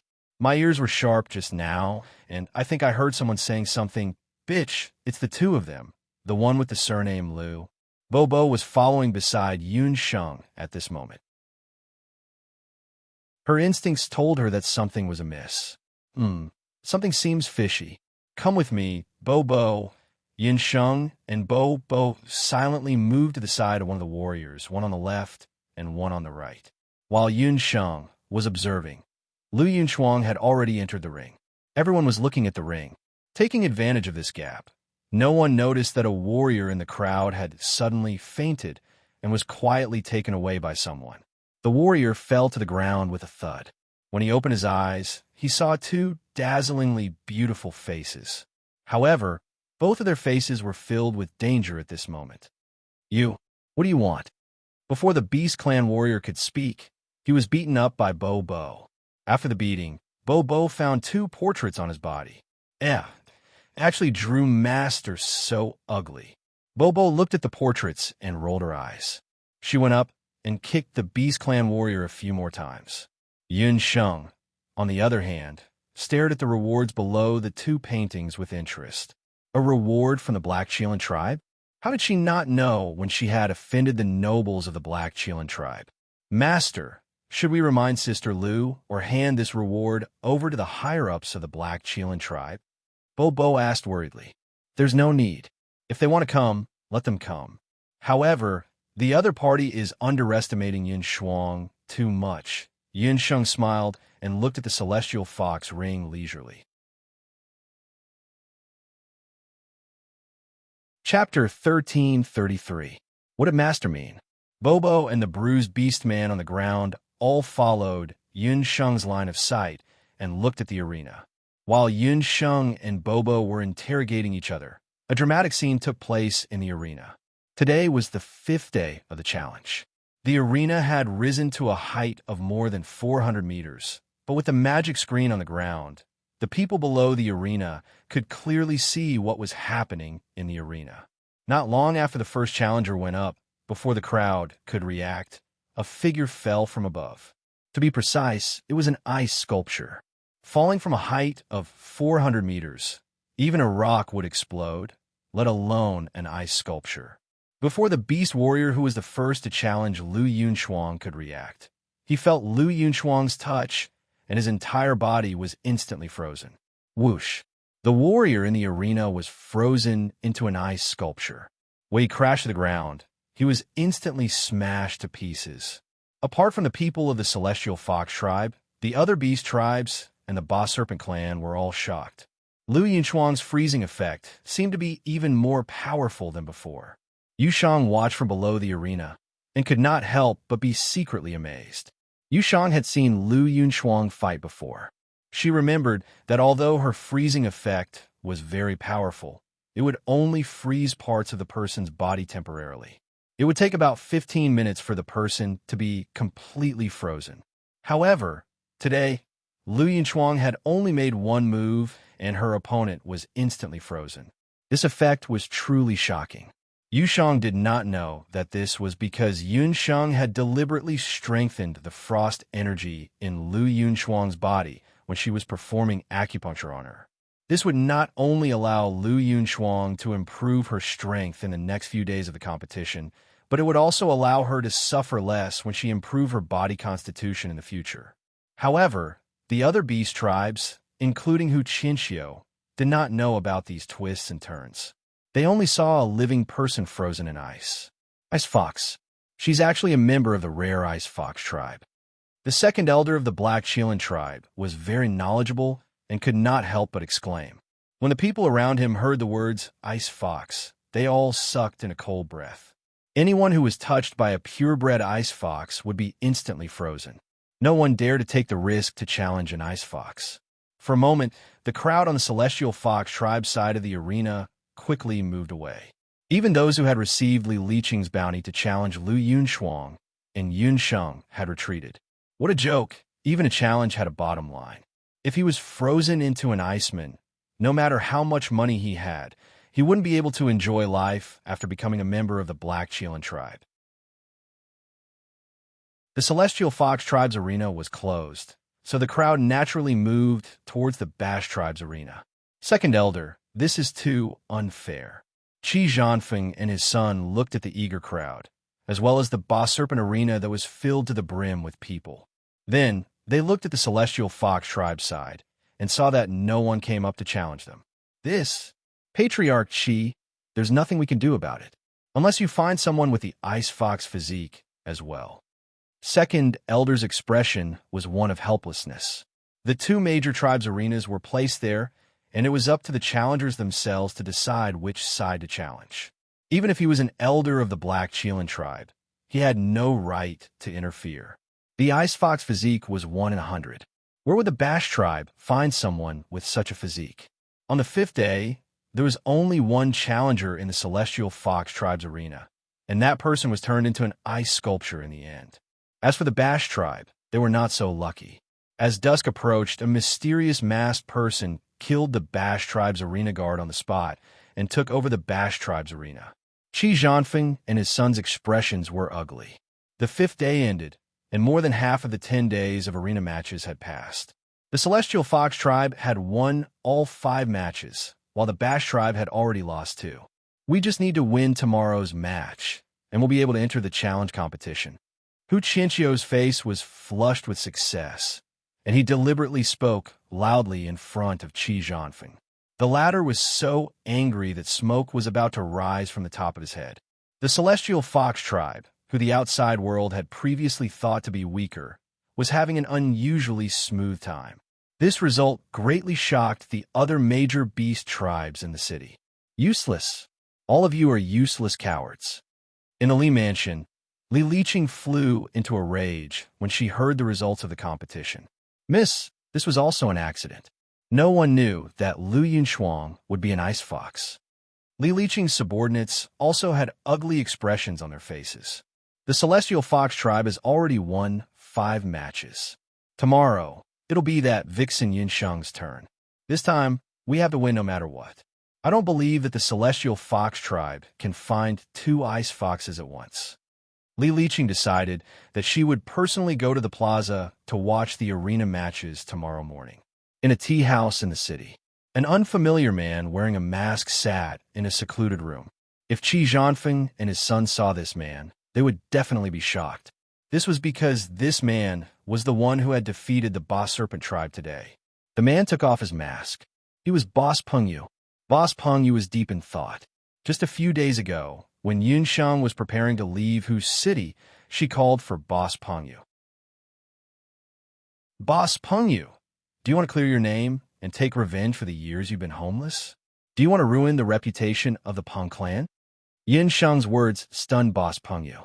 He had always known that the master he followed was fearless, but he did not expect that she would set her sights on the Peng clan. Yes, I do. I've been dreaming about it. Please enlighten me, master, Boss Pengyu asked impatiently. It's very simple. With your current skills, you could be considered one of the top experts in the Peng clan. Other than tribe leader Pengyu, there aren't many who could do anything to you. I'll also assign Queen Night Demon to you. You can set off and head to Tianyong City to participate in the Bahuang clan competition, Yunsheng said confidently. Queen Night Demon was now a Peak King level magical beast. Her strength was comparable to Boss Pengyu's. Boss Pengyu had also found a few other experts. Out of caution and testing Boss Pengyu, Yunsheng did not send any more helpers. However, if Boss Pengyu's group of people worked together, they would be a force that could not be underestimated in the Bahuang clan competition. Out of caution, Boss Pengyu and the others observed for a few days before taking action. Within 3 days, they had obtained 2 victories. In the next few days, they would take turns to fight according to Yunsheng's plan. Qi Zhanfeng and the others only knew that they had lost 2 matches. However, they did not know that they had lost to the same group of people. The true challenge of the Boss Serpent tribe was yet to come. Chapter 1334. With a creak, the door was pushed open, and Bo, dressed in pink, rushed in like a small whirlwind. Boss Featherrock, you fought beautifully today. That man from the Boss Serpent tribe didn't even have time to react before he was killed by you. You didn't see the ugly expressions of the Boss Serpent tribe's chief and his son. When Bo saw Boss Featherrock, her face lit up with excitement. Her left hand executed a black tiger steals the heart, while her right leg executed a total annihilation. Lady Bo, why are you alone? In order to settle down in Sky Harmony City, Boss Featherrock had secretly bought this tea house a few days ago. This was also the secret meeting place between him and Yun Sheng. Although Boss Featherrock didn't know Bo's identity, he knew that the relationship between Bo and his master was even better than that of sisters. Furthermore, Bo's skills were very strange, and she wasn't someone to be trifled with. It's all because of that old fox Hu Qianxiu. For the sake of tomorrow's competition, he held my dear master back. Master told me to inform you that everything will go according to plan. Bo said, blinking her pink eyes. Boss Featherrock, I saw you guys fighting one by one, and it was quite fun. My heart is itching. Why don't you let me participate in tomorrow's competition? Bo had followed Yun Sheng to Sky Harmony City. For her safety, Yun Sheng had told her to behave properly. Bo had been well-behaved for a few days, but during these few days, watching the competition made her blood boil. More importantly, she had seen how the Boss Serpent tribe's chief and his son had mocked and ridiculed her master. She had long since hated them. Bo planned to personally participate in the competition. That won't do. Lady Bo, your body is priceless. How can you participate in a competition that will hurt your muscles and bones? Besides, I've already arranged for an expert to participate in tomorrow's competition. Boss Featherrock jumped in fright. What a joke. He didn't dare to let this little devil go up on stage. So what? I'll learn from you. Once I wear a mask, everything will be fine. If I can't do it tomorrow, I'll do it the day after tomorrow. There's always a chance. Bo said as she put on the mask. She waved her hand impatiently. It's settled then. I want to compete too. It wasn't until late at night that Yun Sheng finally got away from Hu Qianxiu. I wonder if Bo is back yet. With Boss Peng Yu's strength, the next few days of competition shouldn't be too much of a problem. But for some reason, there is an inexplicable sense of irritation in my heart. This time, Yun Sheng had come to the capital of Tianyong to defend the position of the Celestial Fox tribe. She also had another plan that Hu Qianxiu and the other Beast Clan chiefs had never thought of, and that was to change the structure of the Bakra orcs that had existed for thousands of years. Yun Sheng raised her head and looked at the starry sky. Night Fox, why haven't you appeared yet? What happened? Yun Sheng sighed and walked into the room. Under the same starry sky, in the depths of the beast god altar, drops of water dripped from the ice-cold pool. The man who was born for the night looked up at the starry sky. Yun Sheng, I'm here to find you. A faint voice echoed in the spacious hall. High Priest, are you really going to let this kid represent the beast god altar in the Ba Huang tribe competition in a few days? That kid is ultimately from the boundless world. What if he has the heart to betray us? The petty second priest was still rambling on. He is the most suitable candidate, the high priest said in a deep voice. In front of them, there was a wave of energy fluctuation. Yves Biming, who had been in seclusion for close to half a year, appeared before the high priest and the rest. The second priest was stunned. After half a year of seclusion, he thought that Yves Biming's strength would increase by leaps and bounds. But looking at him today, this kid didn't have the slightest bit of energy fluctuation. At this moment, Yves Biming was like a lake without any ripples. His gaze was deep, and there wasn't the slightest bit of magic fluctuation or dou qi flowing around him. There were only two possibilities for such a realm. One was that he was wearing a special magic item that concealed his energy fluctuation. The other possibility was that, could it be that he has already reached the realm of nihility? The second priest seemed to have suddenly thought of something as he lost his voice in shock. In the boundless world, Those who were publicly recognized as experts were those who could swallow mountains and rivers, carry mountains on their shoulders, and use super restrictive spells. But in the Ba Huang continent, there was another saying: regardless of whether it was a magician or a warrior, the highest level of cultivation wasn't to have a powerful aura, nor was it to make people feel intimidated. A true, peerless expert, after reaching a certain level of cultivation, would comprehend nihility. Just like the current Yi Baiming, he was so calm that it was almost impossible for people to detect his aura. But this kind of Yi Baiming was the scariest. The Ba Huang tribe competition has already begun. It's time for us to set off. If we're lucky, we might be able to make it in time for the challenge to warm up. The first priest wasn't too surprised by Yi Baiming's change. He was looking forward to seeing Yi Baiming's performance in this Ba Huang tribe competition. On the 6th day of the arena competition, the second elder of the Black Qilin tribe had just arrived at the square. Why are they here too? The second elder's expression changed slightly when he saw the few people on the square. Perhaps it was because of the appearance of the Ice Fox and the Celestial Fox tribe. In today's arena competition, other than the ordinary participating orc warriors, the people from the other Ba Huang tribes who hadn't appeared before also appeared. Li Pa and Li Ta of the Beaming tribe, the old chief of the Nine Wan tribe, the young chief of the Green tribe, the young chief of the D tribe, the young chief of the Purple tribe, Peng Wanli, and the young chief of the Silver Rock tribe. Other than the Black Qilin and the Green Hell Wolf, everyone from the Bakra orcs could be said to be here. The second elder couldn't help but be a little suspicious. Since when were these upper-level orcs and middle-level orcs interested in the lower-level Celestial Fox and Ba Serpent? Deputy Chief, you're here too? What surprised the second elder even more was that the Deputy Chief, who rarely participated in such public affairs, was actually here. I can take a look on the way. Du Guxiu nodded and walked to the side with his attendant. He looked no different from the ordinary audience. Li Liqing, who had also disappeared into the crowd, saw Du Guxiu, and her expression became even gloomier. It seemed that the woman the deputy chief liked was that woman called Yun Sheng. Regardless of whether that woman was the Ice Fox or some other means, she had to kill that woman today. Hour is almost up. Let's invite the Ba Serpent and Celestial Fox tribes defenders to come up to the stage.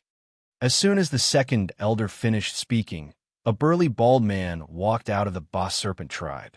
As for the Celestial Fox tribe, Yunsheng walked out unhurriedly. Behind the two of them was the arena that had already risen to 500 meters. Chapter 1335. I am Tsang Wu. After the man from the Ba Serpent tribe finished speaking, he exerted strength in his legs and leaped up.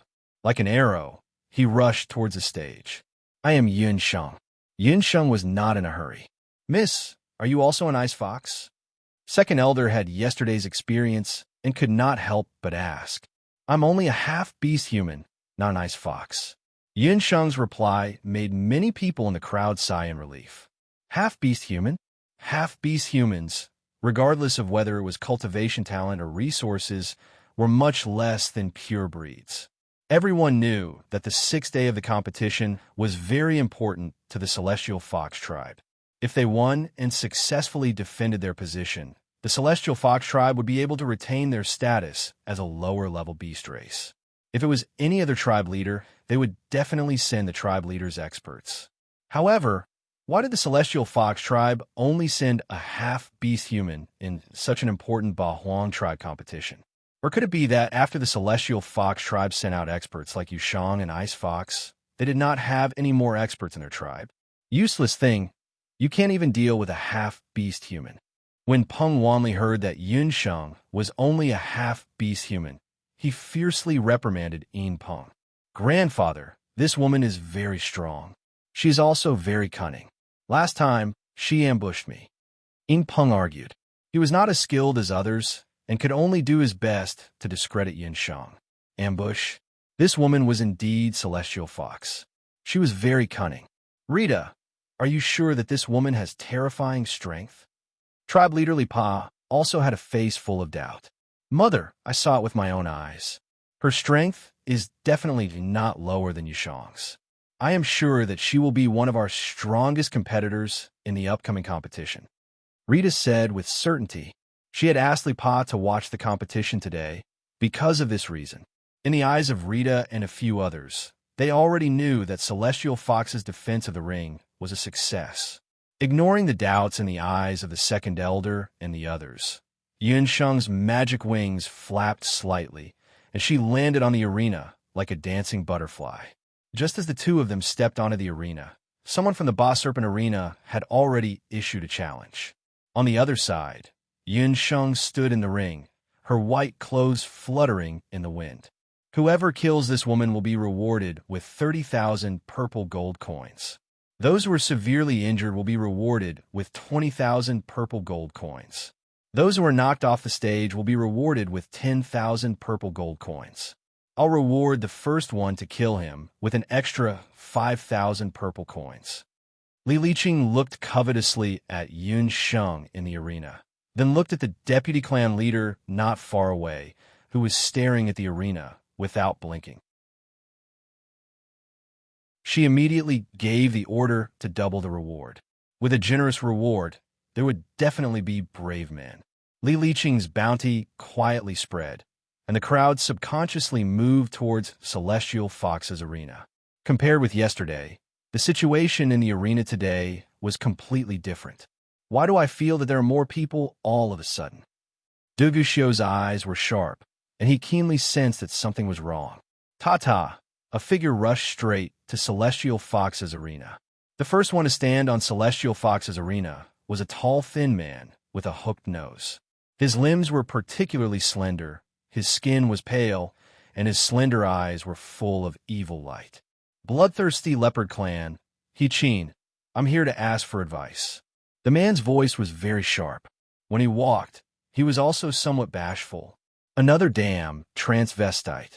Yunsheng looked at He-Chin's appearance and cursed in her heart. He-Chin was an anomaly in the Leopard Clan. He only liked men.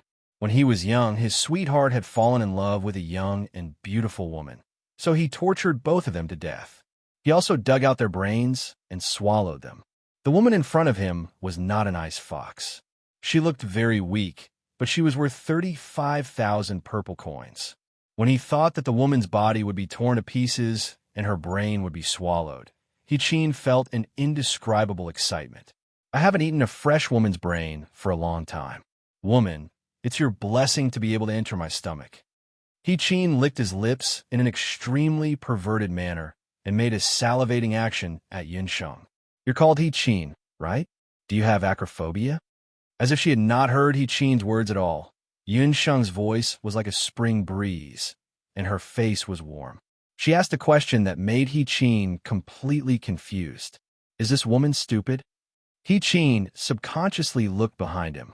The Tongtian fighting ring, which was more than 500 meters high, had reached a terrible height. Under the ring, the crowd of onlookers was as dense as ants. The cotton-like clouds floated around the ring, which made this terrible fighting ring like a fairyland, a little more unreal and a little less bloody. Look at you. I'm afraid you don't know? Then just have a try. A voice that was a little softer than the clouds in the air drilled into He-Chin's mind. Get down. He was just about to reprimand her, but suddenly he found that there was a pair of golden eyes in his mind. His knees suddenly softened, and he could not stop his body from falling down the ring. No, what's going on? He-Chin wanted to resist, but his consciousness was completely submerged. Ah, a shrill scream followed He-Chin's body and fell down from the sky. He-Chin didn't know that he was really afraid of heights until the moment of his death. The ground was bloody red. The white brain stem and blood made people's stomachs churn. What's going on here? Because the ring was already high in the sky, the onlookers on the ground couldn't hear the words of Yunsheng and He-Chin. Through the magic screen, they saw that it seemed that He-Chin staggered and suddenly fell down. Moreover, he didn't use his Do-Chi to protect his body, but did he release his Do-Chi wings? His body directly hit the ground and smashed into pieces. It was as if he had been blown by a strong gust of wind in the sky and had accidentally fallen down. He-Chin could be the first one to challenge on the ring because he was notorious for his vicious means. How could such a person be so careless? After He Qin, another person rushed to the ring under the temptation of a lot of money.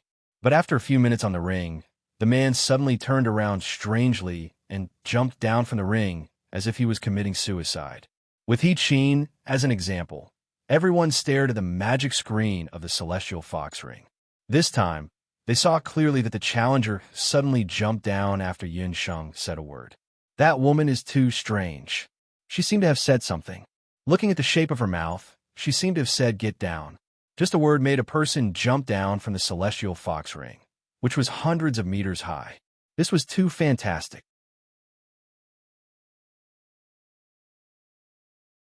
Chapter 1336. That woman must have used some sorcery. Sorcery is not allowed in the Ba Huang clan competition. Disqualify that woman. Li Qing shouted from the crowd. That's right. It must be some sorcery. Otherwise, why would the two contestants fall from the stage for no reason? These warriors who came to participate in the Ba Huang clan competition could face powerful Do skills and use heaven-defying magic. However, only the sorcery was terrifying. Although the celestial fox was weak, there was a time when the celestial fox's sorcery was famous in the entire continent. Even the Black Chelan tribe had to retreat. How could this be? The second elder of the Black Chelan tribe, who had seen all kinds of competitions, had a few drops of cold sweat on his forehead. Second elder, Yun Sheng did not use sorcery. She is only proficient in the corpse puppet technique of our celestial fox tribe. That is also the famous technique of the first celestial fox people, Long Hu Yin. When Hu Qinqiu saw the situation, he was also a little surprised. But very quickly, a pleased expression appeared on his face. Only the corpse puppet technique could control a person's heart and soul. This Yun Sheng is indeed cunning. Yesterday, I told her that she must be sure of victory. She actually thought of using the corpse puppet technique. Indeed, the Ba Huang clan competition did not have the authority to restrict the celestial fox's inheritance or the unique techniques of the various tribes. Since it is the inheritance of the celestial fox, there is nothing to say. The competition continues. Du Guxiu's cold voice was transmitted over at the right time. The second elder could only nod his head. Her corpse puppet technique was actually that strong. Yu Shang was shocked. She had also learned the corpse puppet technique. However, she was not confident that she could make someone commit suicide with just a sentence. How did that woman do it? Yu Shang, Hu Qinqiu, and the others naturally did not know that Yun Sheng did not only use the corpse puppet technique. She had combined the Shennong Eye, Golden Puppet Eye, and corpse puppet technique. That was why she could make someone commit suicide in an instant. This was also because the two contestants earlier were not on guard, which allowed Yun Sheng to pick up the mess. However, if she met someone like Yu Shang who was also proficient in the corpse puppet technique, at most, it could only make her temporarily confused for a while. Although there were only two of them, it still had a very good deterrent effect. In the hearts of the challengers, Yun Sheng had already changed from a weak half-orc to a demoness in an instant. After a long while, no one went up on stage. Looks like I have nothing to do today. Yun Sheng's face was relaxed and contented. Suddenly, she heard a cracking sound coming from the arena beside her. Ba Shi and Heavenly Fox's arenas weren't far from each other to begin with. Both arenas were already more than 500 meters in the air. They weren't far from each other.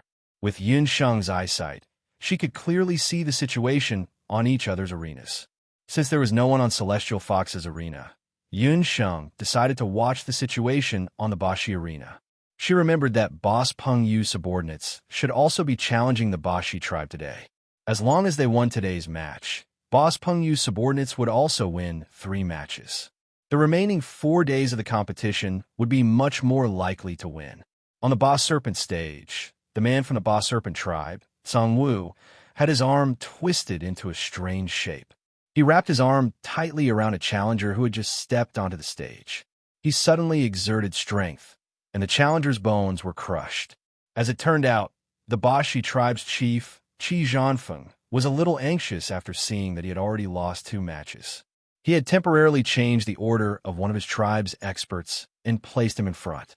In terms of strength, This man named Song Wu was second only to the deputy chief, Chi Mu Wan, among the Ba Shi warriors this time. He could be considered the second strongest Ba Shi warrior. That's Boss Peng Yu's subordinate.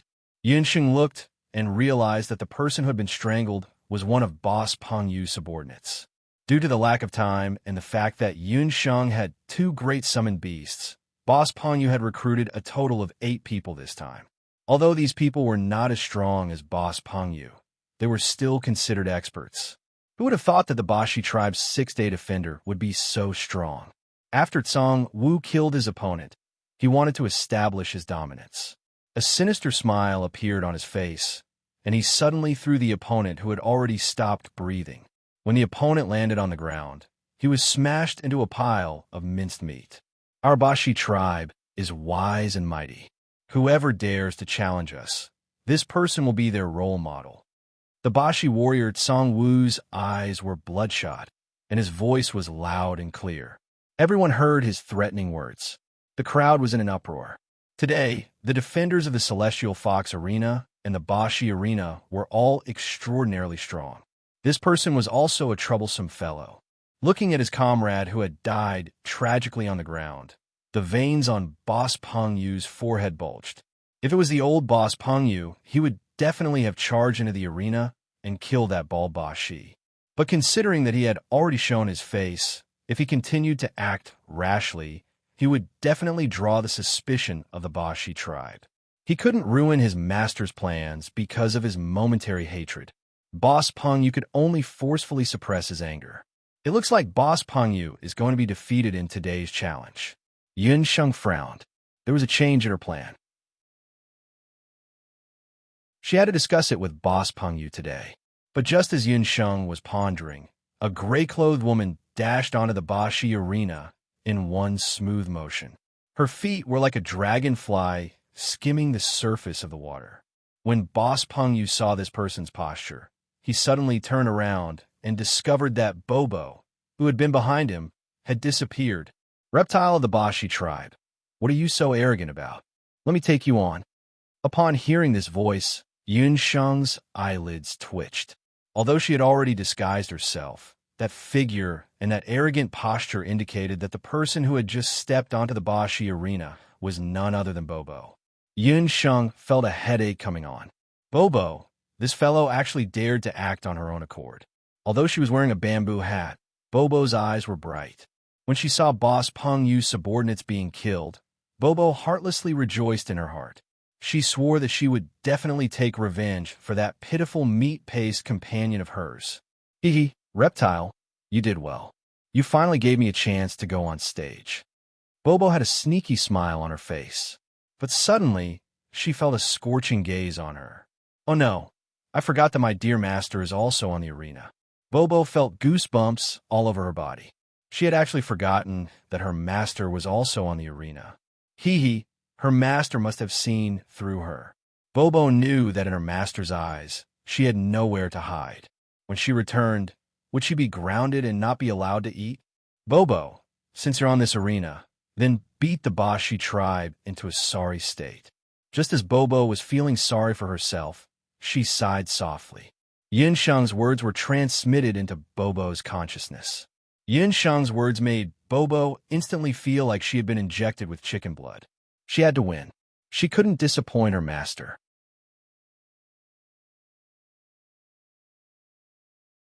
Chapter 1337. With Yunsheng's support, Bobo was suddenly full of confidence and straightened her back. Who are you? Be sensible and learn from that bird. Jump down and kill yourself. Otherwise, you will die a horrible death. Bobo snickered. My name is Song Wu. Little girl, which tribe are you from? You can eat whatever you want, but you can't speak whatever you want. Song Wu suppressed his anger. He was a cautious person. He glanced at Bobo, who was wrapped up tightly from head to toe, but he couldn't tell where she came from. Fly, right? This great ant will never change her name. I'm called and the greatest in the human world. Bobo's words instantly angered Song Wu. What kind of name was this? A reckless junior actually dared to call herself the greatest in the human world. She was really bold. Reckless brat. I'm going to cut you into 8 pieces." Song Wu was furious, and his arms suddenly stretched out like a rope. Yinsheng had already noticed that Song Wu's body was different from ordinary people. He seemed to have no bones, and his arm could be stretched out at will. "Arrogant fly, you are the one who is looking for death." Bobo clenched her fist. She didn't use any fancy moves. Her fists met Song Wu's hand. The 2 fists met, and a muffled sound was heard. Almost at the same time, both of them retreated a few steps. Bobo retreated 2 steps, but Song Wu retreated 5 or 6 steps. What a terrifying strength. Song Wu thought that the opponent was not tall and was not a warrior. She should not have any strength. But after this punch, he knew how powerful the opponent was. If it wasn't for Song Wu's special cultivation method, Bobo's punch would have shattered all the bones in his body. Song Wu cultivated a very special inheritance in the Bashi tribe called the soft bone technique. When the inheritance was cultivated to a high level, the bones in the body would become incomparably soft, and the person would become like a snake. Bobo was shocked. She didn't expect that with her monstrous strength, she couldn't kill the opponent in one blow. Yun Sheng, who was on the opposite stage, saw it clearly. Song Wu's cultivation method is most suitable for using softness to conquer strength. Even Bobo's monstrous strength was dissolved by Song Wu. "I've finally met my match this time." Song Wu was also somewhat wary of Bobo's monstrous strength. He no longer met force with force, and his gaze changed. Song Wu's body suddenly transformed into a half-human, half-beast form. His upper body was still that of a bald man, but his lower body had turned into a snake's body. After transforming into a half-snake form, Song Wu's figure suddenly flashed, and 6 Song Wu suddenly appeared on the stage. Boss Serpent Transformation Technique. Let's see how you're going to neutralize my attack. The 6 Song Wows seemed to have received an order as they broke through the air. 6 volcano-like enormous forces came from all directions, pincer attacking Bobo. The 6 clones were exactly the same. It was impossible to tell which one was the real Song Wu. Song Wu had also used this Boss Serpent legacy to kill countless experts. It was a pity that Song Wu didn't know that he was fighting against a universe god in the human world. Humph! A mere camouflage, and you want to display your sleight skill before an expert? Bobo took a step forward, and 2 pink scythes appeared in her hands. She threw the scythes into the air and stabbed towards the Song Wu in the middle. After Bobo's breakthrough, her pair of fiery golden eyes could even find the path of a god, not to mention the camouflage of the Boss Serpent tribe. How can this be? Song Wu saw the sharp scythes accurately stabbing towards him, and his heart was filled with fear. The pink scythes splattered blood on the ground, and Song Wu's eyes were blood red. He was actually blinded by Bobo's scythes. The other 5 phantoms instantly disappeared. I admit, Song Wu knew that his illusion had been seen through, and he had no chance of winning. He was about to beg for mercy and admit defeat. Who knew that Bobo would take a step forward and twist Song Wu's bald head? She covered his mouth with one hand and clenched her other hand into a fist. Bobo's fist was like a rainstorm, and it greeted Song Wu's body. There was no fighting energy, nor was there any magic power. It was like a rainstorm hitting banana leaves, crackling and popping. Bobo was very carefree. Who told you to be arrogant? I'll let you have a taste of being beaten into minced meat. Who told you to be a member of the Boss Serpent tribe? Who told you to be bald? Bobo was full of energy. Unfortunately, Song Wu's eyes were already blind, and he didn't even have the strength to resist. His facial features were disfigured, and his teeth were all broken. In the square, when everyone saw that the originally awe-inspiring Song Wu was beaten to the point where he couldn't resist at all, their jaws dropped. What kind of background did the other party have? She actually made the expert of the Boss Serpent tribe so miserable. Enough, second elder. Song Wu is already lost. Qi Zhanfeng's teeth almost shattered from gritting them. The outcome of the battle had already been decided, but the other party beat up Song Wu. This was clearly humiliating the Boss Serpent tribe. Chief Qi, According to the rules of the Boss Serpent Tribe competition, if the contestant on the stage doesn't admit defeat, the competition cannot be stopped. Even the second elder couldn't bear to look at Song Wu's miserable appearance. Unfortunately, the rules couldn't be abolished. Song Wu hadn't admitted defeat yet. When Qi Zhanfeng heard this, he felt as uncomfortable as if he had eaten a fly. Admit defeat? He had to have a chance to admit defeat first. That vicious woman of unknown origin had covered Song Wu's mouth from the beginning to the end. At this moment, Song Wu had already fainted. How could he admit defeat? Qi Zhanfeng had nowhere to vent the anger in his heart, so he suddenly let out a muffled groan. An invisible fighting aura rushed into the Boss Serpent arena around him. Whoosh, whoosh. It was like an indestructible machete that suddenly attacked. At the bottom of the Boss Serpent arena, more than half of the Boss Serpent bamboo was cut off. The Boss Serpent arena, which was already more than 500 meters tall, suddenly shook. Bobo, who was fighting vigorously on the stage, felt his body shake, and his body couldn't help but fall to the side. Bobo! Yin Sheng was shocked. She jumped and was about to save Bobo. According to the rules of the Boss Serpent Tribe competition, falling to the ground was considered a loss. Those who were still guarding the arena couldn't leave the arena without permission. If Yin Sheng left the Celestial Fox arena, she would be considered a loss. Bobo didn't want her master to lose the victory because of her. Master, don't worry about me. You can't leave your arena. I have my own ways. When Bobo realized it, her body had already been thrown out. Damn, old man.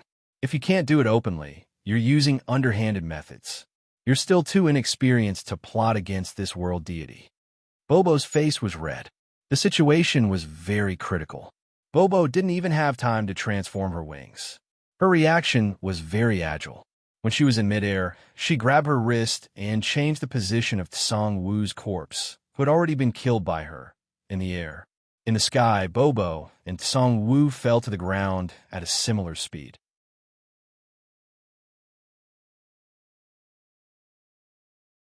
Chapter 1338. This scene happened too quickly, and everyone did not even have time to react to what was going on. Qi Zhanfeng looked at Bobo, who was getting closer and closer, and a poisonous light flashed in his eyes. Under his sleeves, he had already accumulated a hidden force, planning to kill Bobo without anyone noticing. Patriarch Qi, you have overstepped your boundaries. Duguxiu lowered his voice and pressed down on Qi Zhanfeng's hand. That hidden force immediately disappeared without a trace. Qi Zhanfeng's heart trembled. Duguxiu had actually neutralized his killing move with one hand. This young deputy patriarch's strength was even more ferocious than he had imagined. Qi Zhanfeng also knew that He Yao was still in seclusion. The matters of the Bahuang clan competition and the Black Qilin tribe were temporarily handed over to the deputy patriarch Duguxiu and He Linlin. It was also because He Yao was not around that he dared to secretly take action and cut off the Tongtian bamboo, causing the stage to collapse.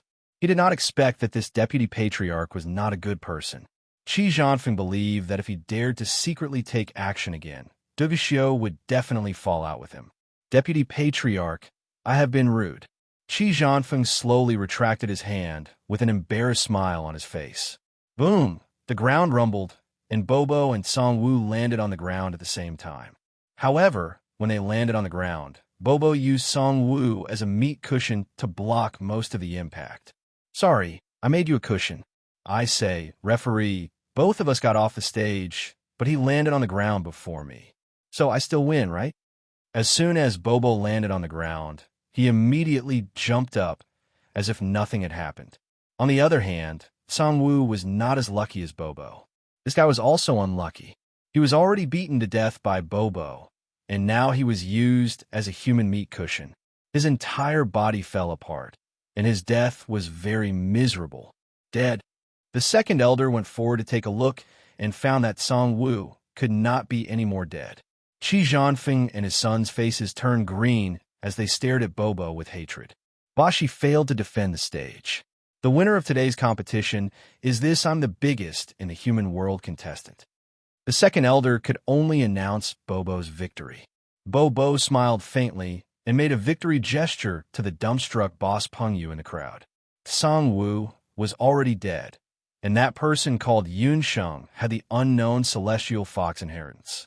On the sixth day of the Bahuang clan competition's arena competition, there were actually two major pieces of news. The Celestial Fox tribe relied on 6 consecutive victories to secure their right to become a low-level beast tribe. On the other hand, the Boss Serpent tribe had already lost 3 out of 6 battles. The situation had suddenly become grim. Qi Zhanfeng and his son did not even collect Song Wu's corpse and left in a huff. That damned woman. If it wasn't for the fact that I'm a black Qilin warrior and can't enter the arena, she wouldn't be so impressive. Li Liqing was in the crowd. Seeing the warriors of the Celestial Fox tribe cheering, she clenched her teeth in hatred.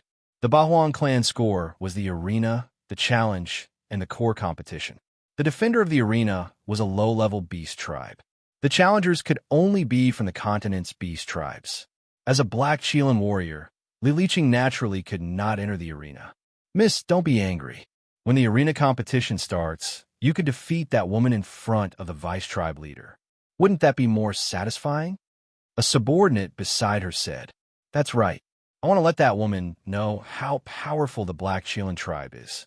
After Li Liqing finished speaking, she quietly left with her servant. Everyone has performed very well these few days. The arena competition has already ended a few days in advance. There's still 4 days left. You could do whatever you want, but you must not cause any trouble. Hu Qianxiu was in a good mood today and praised the few contestants who went up the arena. Yunsheng looked at the crowd. Boss Pengyu and the rest had already disappeared. After Bo won the arena competition, in order to avoid being noticed, she quickly left the plaza and went into a long alley.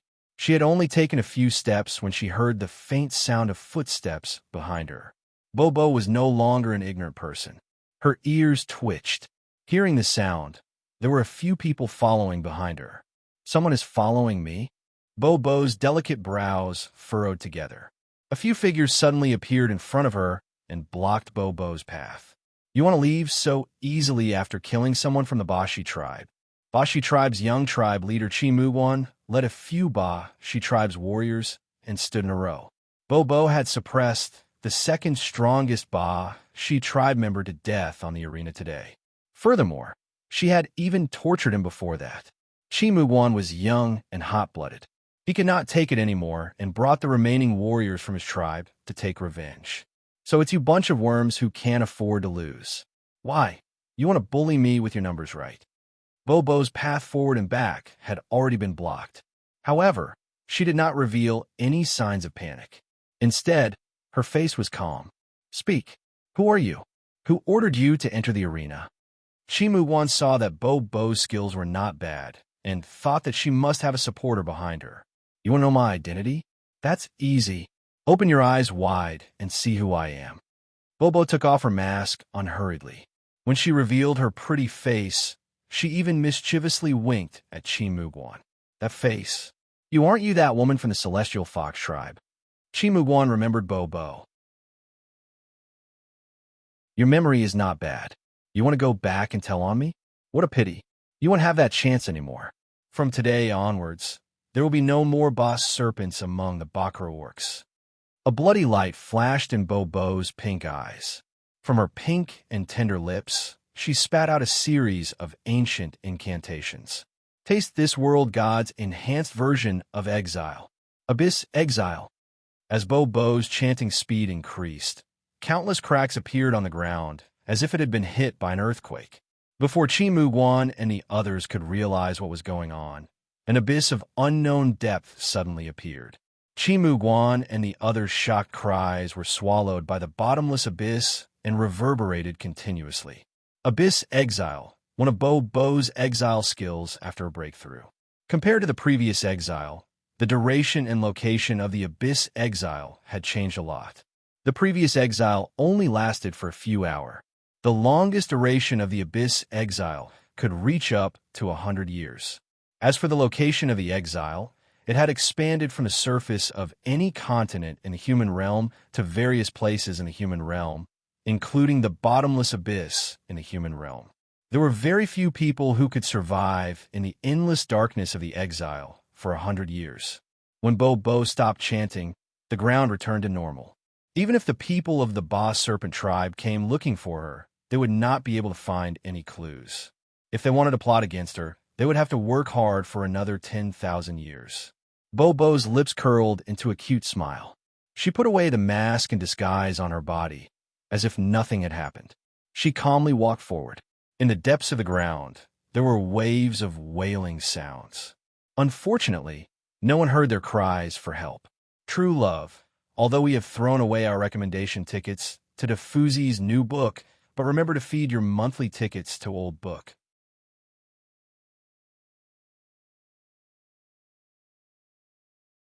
Chapter 1339.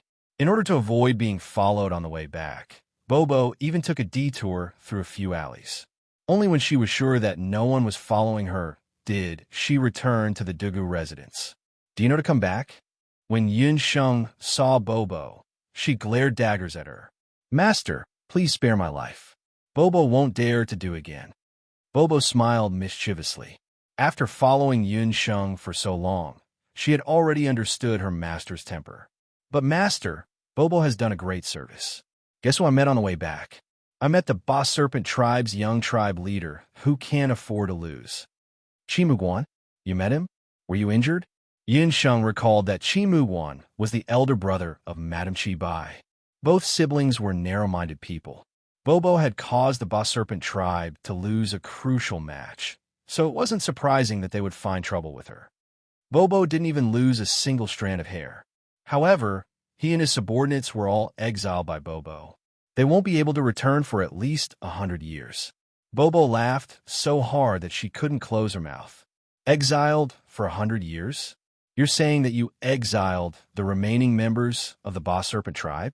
Yin Sheng didn't know whether to laugh or cry. This was the first time in her life that Yin Sheng felt that Bo's divine ability was reliable. This time, Bo had really given her a huge surprise. This time, the Boss Serpent tribe had really lost completely. As night fell, the Boss Serpent tribe's residence was enveloped in a gloomy atmosphere. Ever since Qi Zhanfeng returned from the plaza, he hadn't spoken a single word. Embarrassing. This was too embarrassing. Ever since the Boss Serpent tribe had been established, they had never suffered such humiliation before. They had been humiliated by an ordinary beast man of unknown origin. If this continued, the Boss Serpent tribe wouldn't be able to maintain their status as a low-level beast man. Men, call the young tribe leader and the remaining 4 people over. Although Qi Zhanfeng was furious, he knew that this wasn't the time to be angry. Reporting to the patriarch, the young patriarch led a few other Boss Serpent warriors to surround the woman who killed Song Wu. They haven't returned yet. His subordinate's words made Qi Zhanfeng even more furious. Bastards, what time is it now? You still have the heart to seek revenge? All of you are good-for-nothings. Qi Zhanfeng was enraged. However, he soon felt that something was amiss. 3 or 4 hours had passed since the end of the tournament. It was already late at night. Logically speaking, Muguan should have killed that woman long ago and returned smoothly when he led his men to surround her. Follow me out to look for the whereabouts of the junior clan head and the others, Qi Zhanfeng said. Due to the connection of their bloodlines, he had a bad feeling about this. An entire night passed. Until dawn, Qi Zhanfeng and his subordinates still hadn't found the whereabouts of Qi Muguan or any of the Boss Serpent warriors. They had searched almost every inch of the city, not to mention the whereabouts of Qi Muguan and the others. The only clue was in an alley. Qi Zhanfeng used the special tracking method of the Boss Serpent clan and found a trace of Qi Muguan's aura in the alley. However, in the middle of the alley, that trace of aura suddenly disappeared. It was as if Qi Muguan and those Boss Serpent warriors had suddenly disappeared from the face of the earth. On the 7th day of the tournament, before the tournament had even begun, a shocking piece of news had already spread to the ears of the other 7 beast clans. The Boss Serpent junior clan head and his subordinates had mysteriously disappeared overnight. Even their corpses hadn't been found. It was rumored that when the Boss Serpent clan head, Qi Zhanfeng, received this news, he immediately spat out 3 mouthfuls of blood and fainted. Due to the lack of participating warriors, the Boss Serpent clan automatically forfeited. Because of this, the Boss Serpent clan was stripped of their status as a Bakra Orcs.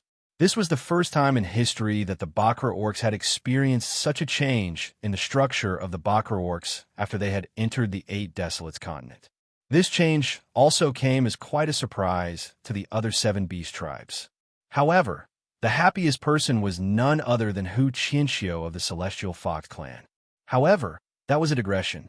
Replacing the Boss Serpent clan and entering the tournament was a new beast clan that had won 3 rounds consecutively in the previous 3 days. They were called the Chinese clan. In the next few days, the commoners of Sky Harmony City discussed a few topics. Topic 1. Where did the junior clan head and his subordinates of the Boss Serpent clan head go? Regarding this topic, many people guessed that the Boss Serpent clan couldn't afford to lose and decided to run away. Topic 2. Where did the Chinese clan head that had just appeared come from? The Chinese clan head was very mysterious. Some people said that the Chinese clan head was actually formed by the alliance of many other beast clans.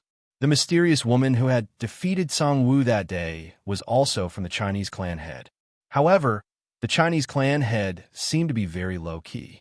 News regarding them had never spread. Topic 3. The Celestial Fox clan head's few terrifying beauties. The Celestial Fox clan head. The first 2 topics only lasted for a few days. Following the start of the tournament and the departure of the Boss Serpent clan head from Sky Harmony City, the topic gradually died down. Only the last topic became more and more popular as the tournament drew nearer. This wasn't surprising. Since ancient times, heroes and beauties had always been a hot topic. The Celestial Fox clan head had retained their qualifications to become a lower beast clan. Furthermore, they had won 6 rounds consecutively and entered the tournament. There were already rumors circulating among the commoners that this time, the Celestial Fox clan head had actually hidden even more powerful experts. These topics had more or less attracted the attention of some people in the city. However, they didn't attract the attention of the upper echelons of the Black Qilin clan, especially He Linlin. The tournament is about to start. The clan head isn't here. Junior clan head, wouldn't it be better for you to show your face?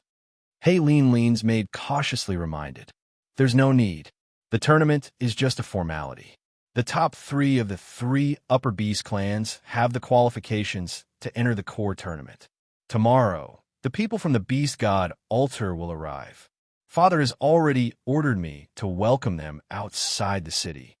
For the past few days, He Linlin didn't go to watch any of the matches that were hotly discussed in the city. In He Linlin's eyes, the only ones who could barely compete with her were the upper beast clans like Green and Purple. Now, there was also Dugushio. As for the other beast clans, especially the few Celestial Fox clan head that had mysteriously become the hottest topic these past few days. What Ice Fox? What you Luocha? To her, they were nothing more than clowns. What He Linlin was truly concerned about was the beast god altar that was about to arrive. He Linlin had always held the same view as He Yao towards the beast god altar. She tried her best to avoid conflict with it.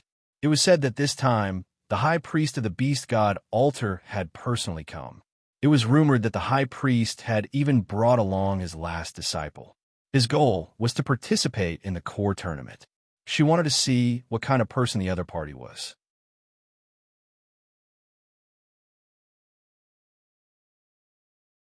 Chapter 1340. In a place less than 100 miles away from Sky Harmony City, Yi Baiming, the high priest and second priest of the beast god altar, as well as a group of people from the beast god altar, were leisurely walking on a winding mountain path. Contrary to Yi Baiming's expectations, the high priest didn't use a magic array. Instead, he chose to walk. On the way, the high priest wasn't in a hurry. He stopped every now and then, as if he was sightseeing. He explained to Yi Baiming many of the local conditions and customs of the 8 Desolates continent. Yi Baiming was different from Yinsheng. After he came to the 8 Desolates continent, he went to the beast god altar. His understanding of the 8 Desolates continent was very limited. The high priest's actions gave Yi Biming a rough impression of the eight desolate continent. Compared to the boundless continent, the living conditions in the eight desolates continent could be said to be harsh. However, the closer he got to the Black Chelan tribe, the stranger Yi Biming felt in his heart. There were many nights when he felt that he heard a mysterious voice calling out to him. Every time Yi Biming wanted to hear clearly what that voice was saying, he would be abruptly jolted awake. This feeling made Yi Biming very uncomfortable. Grand Priestess, our spies in Sky Harmony City have sent us news. The results of the arena competition are already out. The Boss Serpent tribe has been eliminated. A subordinate of the beast god Alter appeared beside the Grand Priestess like a ghost. On his way here, Yi Biming also discovered that the influence of the beast god Alter in the eight desolate continent could be said to be pervasive. They had spies in almost every corner of the continent. In front of Yi Biming, the high priest didn't avoid arousing suspicion. It was as if he intentionally wanted Yi Biming to see this. This was also something that Yi Biming didn't understand. The Boss Serpent tribe has been eliminated? That's great news. What about the Celestial Fox tribe? In the high priest's impression, Celestial Fox was even weaker than the Boss Serpent. After all, during the baptism at the beast god altar, the Celestial Fox Saintess did not even have basic magic power. There were no decent talents among the younger generation of the Celestial Fox tribe. This was undoubtedly the most shocking news the High Priest had received in recent days. In fact, they were even more shocked than when Bashi had been defeated. Celestial Fox won all 6 battles and entered the challenge competition. This time, the Celestial Fox tribe came prepared. Hu Qianqiu's goal is to snatch the position of the Upper Beast tribe. That attendant reported truthfully. Which tribe defeated the Boss Serpent? The High Priest was very curious about who had defeated the Boss Serpent. It's a new tribe called Hua. It's said that the tribe is composed of a mixture of other beasts. As for its specific origin, I haven't found out. Beasts that even the beast god Alter could not find out about. It seems that the Bahuang tribe this time is much more interesting than we expected. The high priest laughed loudly. He glanced at Yi Biming. Yi Biming's expression did not change much. Hua! Yi Biming listened from the side and could not help but pay more attention. Could it be Yinsheng? The Celestial Fox tribe's rise in such a short time was definitely related to the little wild cat. Yi Biming's expression softened. Black Chelan tribe.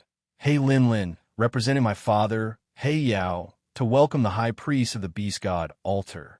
A clear female voice came from all directions.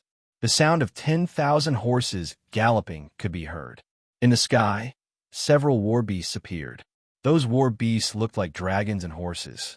They even had a pair of black wings on their backs. They were the authentic 8 Desolation Chelan horses. 8 Desolation Chelan horses were a rare species on the continent. They could fly in the sky and move on the ground. Only the Black Chelan tribe had them in captivity. Hey Lin Lin brought 28 Desolation Chelan guards with her. They charged forward without any intention of stopping. Hey Lin Lin's shout was like a clap of thunder. The ground shook. Inside the beast god altar, some of the weaker followers and guards felt a sharp pain in their ears. Their eardrums had been directly injured. The leader was a pretty girl with short hair. She was beautiful, but the arrogance in her eyes made her look very strange. It was hard to have a good impression of her. Patriarch He Yao, a tiger father, gave birth to a tiger daughter. The young patriarch's cultivation is stronger than before. Congratulations. The high priest's voice was clear. He waved his hand modestly. He knew He Lin Lin's temper very well. He knew that she wanted to establish her authority. A formless energy enveloped everyone on the beast god altar like a Vajra barrier. Those Chelan horses seemed to have been stimulated. They suddenly went crazy. They neighed and galloped in all directions. Nay, He Lin Lin's eyes changed. She lifted her wrist and pressed down the head of the Chelan horse that weighed 600 to 700 pounds. The horse's body sank and fell from the sky. The other 20 or so Chelan guards also followed suit and fell to the ground with 1,000 kilograms fall. The high priest's soul assimilation technique is very powerful. Lin Lin admits defeat. Hei Linlin knew that she had offended the high priest. She regretted it. She lowered her head and bowed. Her father had warned her not to be impudent in front of the high priest. This time, she was too slow. The high priest smiled. The invisible force disappeared. Those 8 desolation Chelan horses also regained their consciousness. Young patriarch, don't worry. It's inevitable for young people to be reckless. Young patriarch, this is my new disciple. He's here to participate in the 8 Desolation Tribe competition. The high priest pointed at Yi Baiming. The high priest of the beast god, Altar, was a legendary figure in the 8 Desolates continent. In all these years, he had never accepted a disciple. It was said that in the past, Peng Wanli wanted his own grandson, Yin Peng, to become the high priest's disciple, but he was rejected by the high priest. What kind of ability did this person have to be recognized by the high priest? Hei Linlin hesitated. She raised her head. When she saw the man standing behind the high priestess, her heart suddenly stopped beating. It's him? The person whom the high priest had made an exception and accepted as his last disciple was actually Yi Baiming. Was it Yi Baiming, or did they just look alike? If it was Yi Baiming, why would he come to the 8 Desolation continent? Hei Linlin had a special feeling for Yi Baiming. Yi Baiming was the first man she had taken a fancy to. He was also the first man to reject her again and again. Hei Linlin had seen Yi Baiming. He had a powerful aura and a domineering aura that others could not match. But the man in front of her, although he looked the same as Yi Baiming, he had a peaceful temperament. If not for the high priest's introduction, Hei Linlin would not have noticed that there was such a person in the beast god Altar's camp. But soon, Hei Linlin realized a more serious problem. Yi Baiming came to participate in the 8 Desolation Tribe competition. Which side did he represent? The Black Chelan or the beast god Altar? In a new week, Big Fuzi was already vomiting blood to write. It's still the same old words. This book only needs monthly votes. Please help me vote for the new book Divine Doctor's Abandoned Daughter, the Ghost Emperor's Wild Beast Tamer Concubine. Both sides will work hard to update.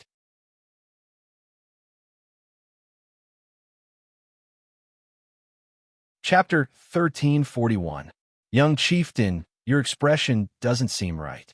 Or do you have some thoughts about my closed-door disciple? The high priest noticed Hei Linlin's expression. Regarding the relationship between Yi Baiming and the Black Chelan tribe, the high priest more or less knew about it. The relationship between the high priest and Hei Yao could be considered as a close one. It was also because of Hei Yao's existence that the high priest was unable to completely control the Black Chelan tribe, the strongest of the Bakra orcs. This matter had always been a sore point for the high priest. But at this moment, Yi Baiming suddenly appeared. It was also because he knew that Yi Baiming and Hei Yao had a special relationship that he wanted to rope in Yi Baiming. Hei Yao had been wise all his life, but he would never have thought that his son would become a tool of the beast god Altar. If Yi Baiming shocked everyone in the Bakra tribe competition, Hei Yao's expression would be incomparably interesting. The high priest was secretly pleased, but his face was filled with modesty and no fluctuations could be seen. High priest, you worry too much. Your closed-door disciple has an extraordinary temperament. The high priest is very fortunate. Hei Linlin didn't dare to ask too much. Right now, she was only thinking about whether she should tell her father about this matter as soon as possible. Since this is the case, I will have to trouble Junior Clan leader to lead the way.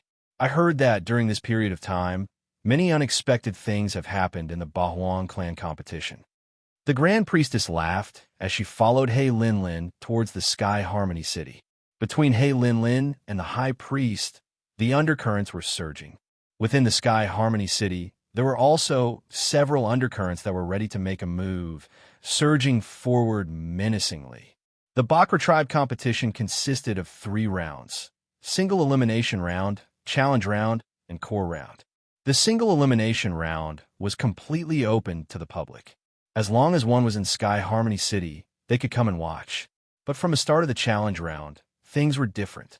The plaza was already surrounded, and the guards of the Black Chelan tribe could be seen everywhere. If one wanted to enter the plaza, they would need a special token. The challenge round was semi-open. Other than the 8 Bakra tribes, the entrance fee to the plaza was as high as 100 purple gold, and the number of people allowed to enter each day was limited to 5,000. The Black Shielan tribe would be able to earn hundreds of thousands of purple gold coins for the high ticket price. After the competition ended, the original two arenas, the Boss Serpent Arena and the Celestial Fox Arena, were torn down and replaced with a brand new challenge arena. 8 brand new tents were set up around the arena. Just by looking at the insignia on the tents, one could identify the different beast clans. Among them, the upper-class orcs tents were gold in color, and they were closest to the arena. The tents of the middle-ranked beasts were red in color and were slightly further away from the arena. Next were the inferior orcs.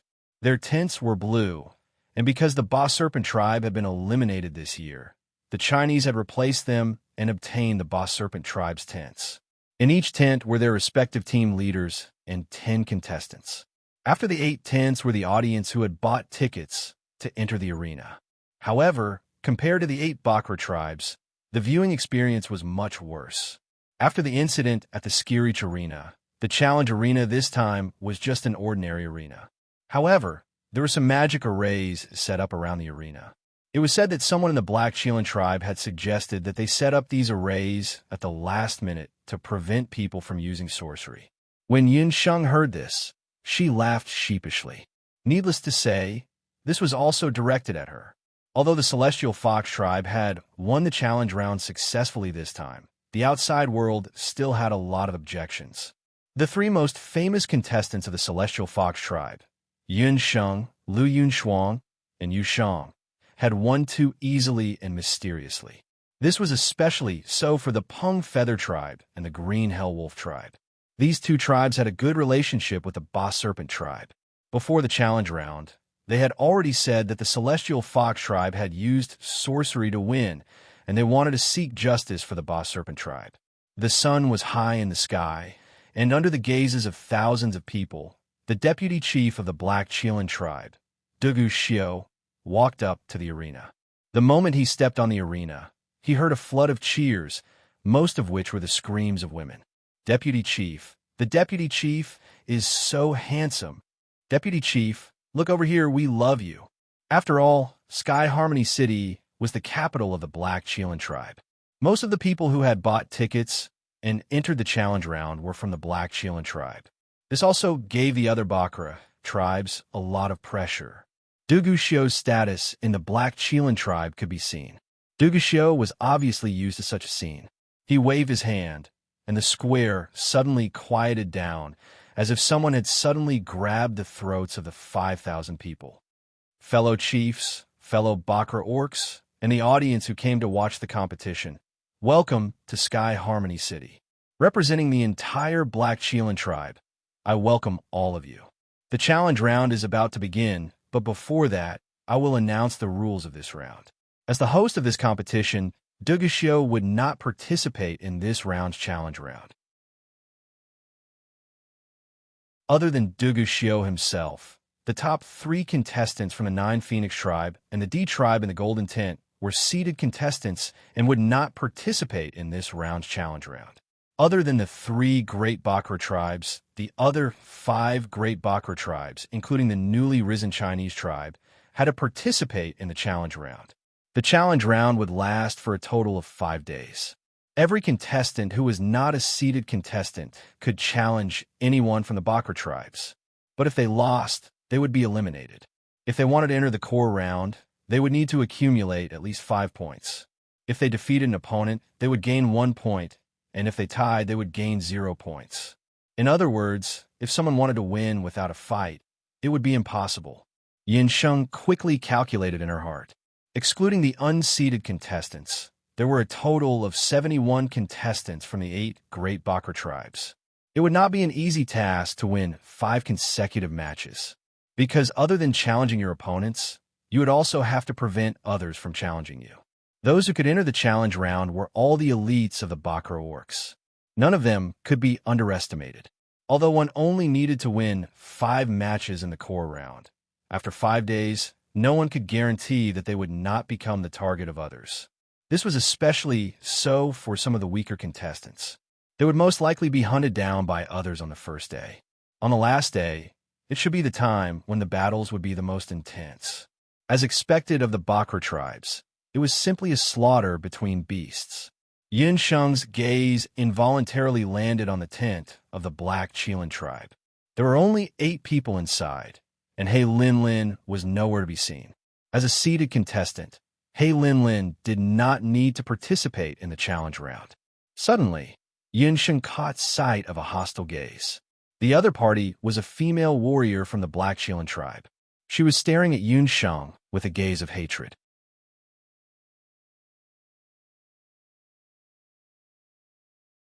Chapter 1342.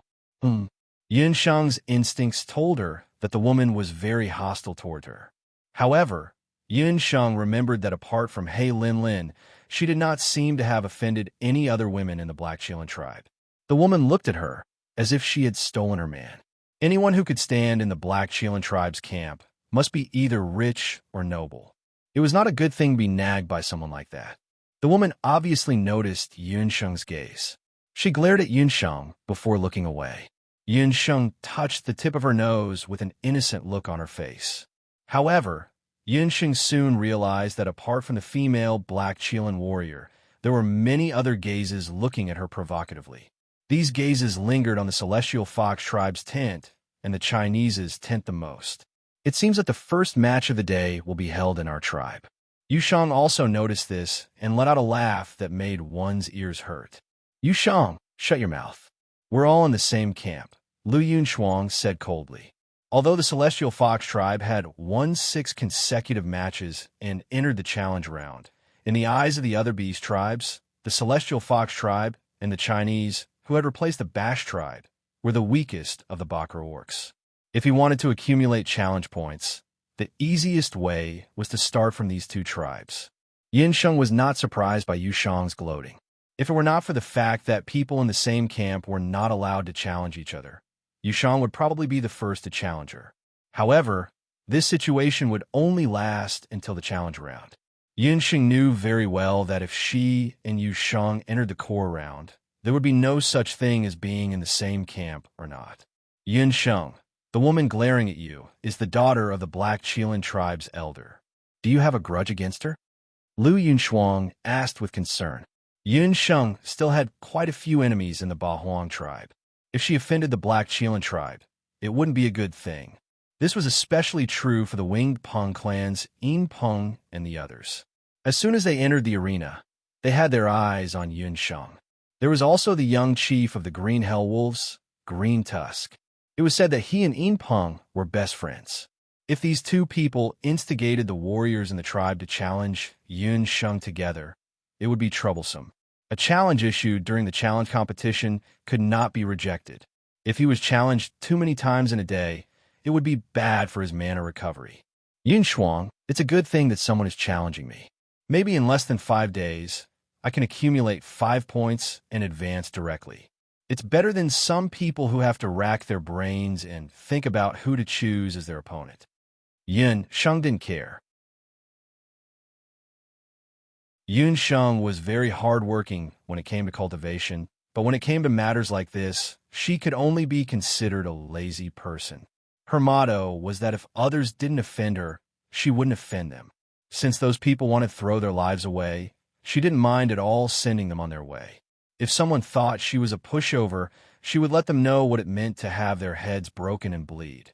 Unexpectedly, Yushan's crow's beak was so effective. Dugu Xiao had just announced the start of the competition when the female warrior of the Black Qilin tribe took the lead and rushed onto the stage. I am Li Liqing, the Black Qilin. Li Liqing had a valiant appearance. She was dressed in light armor and had willowy eyebrows and almond-shaped eyes. Her cultivation was very impressive. Yun Sheng saw that she was at least a peak martial emperor. With this kind of cultivation, she could be considered an expert among the younger generation. In fact, among the women of the Black Qilin tribe, Li Liqing's cultivation was only slightly inferior to He Linlin's. Thus, in her heart, she naturally thought that the seductive woman Yun Sheng, who had won by relying on sorcery, was simply no match for her. Li Liqing, who do you want to challenge? Du Guxiu didn't find it strange that Li Liqing was the first to enter the stage. Li Liqing was impulsive and liked to be in the limelight. To put it bluntly, she was brainless. Previously, she had publicly confessed her love to Du Guxiu, but Du Guxiu had flatly rejected her. The person I want to challenge is her. Yun Sheng of the Celestial Fox tribe, Li Liqing shouted at Yun Sheng. After Li Liqing finished speaking, many people in the other beastmen's tent sighed. The Celestial Fox tribe, which could be considered pushovers, had one less contestant. It was such a pity that the Black Chelan tribe had taken the lead. After all, the Black Chelan tribe's tents were the closest to the stage. The Black Chelan tribe's warriors had the geographical advantage. Du Guxiu stood at the edge of the stage. His eagle-like eyes gradually turned cold. This woman really wanted to see the world burn. Many years ago, Du Guxiu had exchanged blows with Yun Sheng. At that time, the impression that Yun Sheng gave him was that she was unfathomable. Not only was her medical expertise shocking, she also knew the art of summoning. However, these two weren't the most fatal points of Yun Sheng. Her magic couldn't be underestimated either. Li Liqing was someone from the Black Chelan tribe. Du Guxiu had originally wanted her to win the first round, giving the Black Chelan tribe a good start. Unfortunately, this woman had chosen an opponent that she shouldn't have chosen. Li Liqing was the daughter of an elder of the Black Chelan tribe. This point, everyone in the Sky Harmony City knew. For a period of time, the entire public square was filled with a boiling cauldron of voices. The spectators were all supporting the expert from the Black Chelan tribe. The home ground advantage of the Black Chelan tribe was completely gone. As for Yun Sheng, this name could be considered to have some fame within the Sky Harmony City. However, the origin of this fame was more due to her performance in the Celestial Fox Arena. It was unknown when it started, but there was a rumor that the reason why Yun Sheng of the Celestial Fox tribe was able to win was because she knew a sorcery. She relied on sorcery to enter the challenge round. The Black Chelan tribe revered the strong and despised those who resorted to trickery. From their point of view, the purebred Li Liqing belonged to the former, while the mixed blood of the Celestial Fox, who relied on despicable means to win, belonged to the latter. Hu Qianqiu's face was filled with a headache. This Yun Sheng was really a natural calamity star. Why did she always attract trouble wherever she went? On the other hand, Yun Sheng was natural and unrestrained. She didn't care about the cheers and walked up the arena unhurriedly. Just as she stepped onto the arena, she heard a wave of earth-shattering jeers. There were even some fruit peels, eggs, and small stones that were thrown at her. Luckily, a magic array was set up beside the arena. Those objects didn't hit Yun Sheng. However, the public square was instantly in a mess. Seeing this, Green couldn't help but stand up. Green, don't act rashly. If you help her, it will only lead to a bigger misunderstanding. The Nine Phoenix tribe leader also frowned. However, his thoughts were far more meticulous than Green's. He knew that if Green stood out now, Yun Sheng would not only bear the name of sorcery, she would also bear the name of a fickle vixen. In the Bahuang tribe competition, there is only one way to gain respect. That is to be strong enough. After the Nine Phoenix tribe leader finished speaking, he looked at Yun Sheng, who was on the arena. He hoped that this lass would not disappoint him.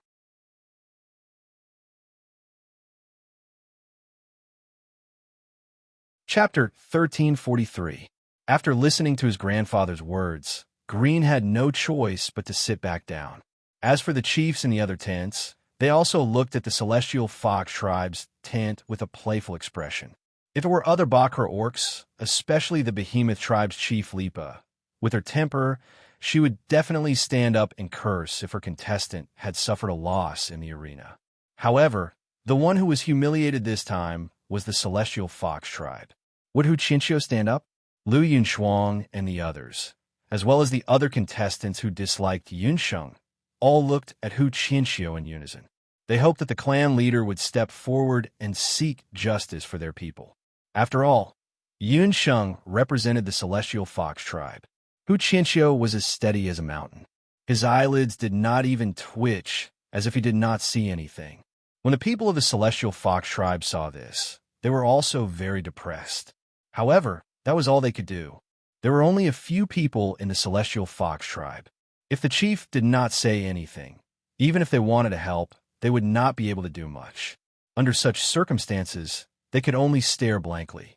This is too much.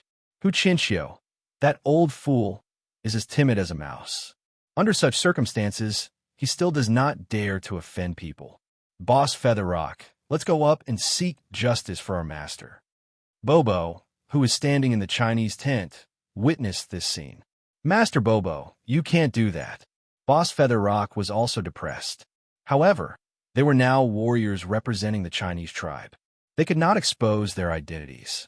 Before the start of the competition, Yinsheng had repeatedly warned Boss Featherrock that during the competition, he could not acknowledge her until the last moment of life and death. Yinsheng was already used to Hu Chinchio's ostrich behavior. If Hu Chinchio could stand up and help her at this time, it would really be a blessing for the ancestors of the Celestial Fox tribe. Faced with the jeering and all kinds of taunting whistles, Yinsheng knew very well that this was a trick to smear Li Liqing's reputation. They wanted to suppress her before the competition even started. Yinsheng's starry eyes flickered, and two charming dimples appeared at the corners of her mouth. That woman is in for a tragedy. Master is angry, and the consequences are severe. Bobo, who was originally filled with righteous indignation and wanted to help her master vent her anger, had a strange expression on her little face. She knew very well that every time her master showed such an expression, it meant that the other party was in for a bad time. Yinsheng suddenly let out a sharp roar. That roar shattered the magic array beside the stage. Like a demonic sound, it spread out in all directions like a rising tide. That voice seemed to have come from beyond the 9 heavens, but at the same time, it seemed to have gushed out from the ground, making it impossible to guard against. Everyone present felt their qi and blood stagnate. As for Li Liqing, who had a smug look on her face earlier, it was as if she had been slapped in the face. Her body couldn't help but tremble. She only felt that her internal organs seemed to have suffered a heavy blow. Her face instantly turned as white as paper. Celestial Fox's 7 Tails inheritance, Beast King roar. The entire audience was silent. The mocking and whistling sounds from earlier had all disappeared. The patriarchs of the several beast clans who were waiting to watch a good show also had different expressions. Their mouths were wide open, enough to swallow an egg. The 9 Phoenix clan leader had a satisfied look on his face as he secretly praised in his heart. This girl was indeed not a person of the pond. She also understood that bullying the strong with the strong was the only way to survive in the Bahuang clan. The moment she went on stage, she used the 7 Tails Celestial Fox inheritance. What was that just now? What a terrifying sound. I feel like I'm going to go deaf. It seems to be that woman's voice. That kind of voice made my heart stop beating. The audience of the Black Qilin tribe, who had been jeering earlier, only woke up after a full quarter of an hour. In the square, there were nearly 5,000 people. The way they looked at Yinsheng changed from the initial contempt to fear and then confusion. Although they did not know what Yinsheng's move was, there was one thing that they could be sure of. It was definitely not some sorcery.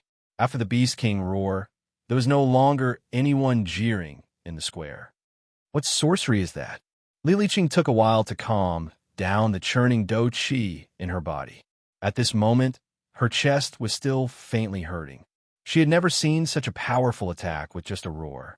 In her heart, she was even more certain that Yinsheng was using sorcery. Short-sighted.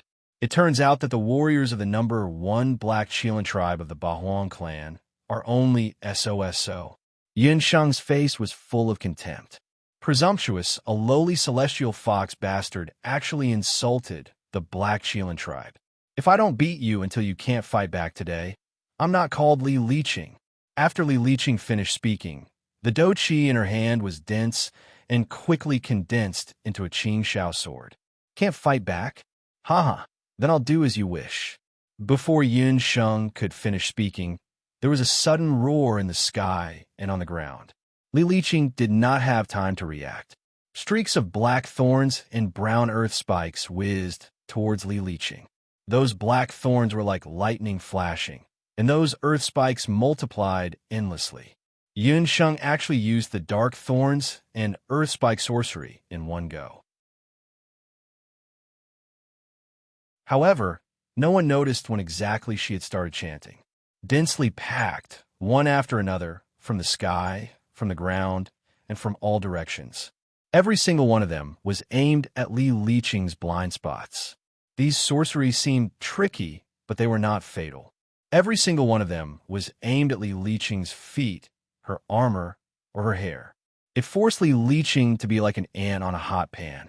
She could neither dodge nor run. She was in a very sorry state.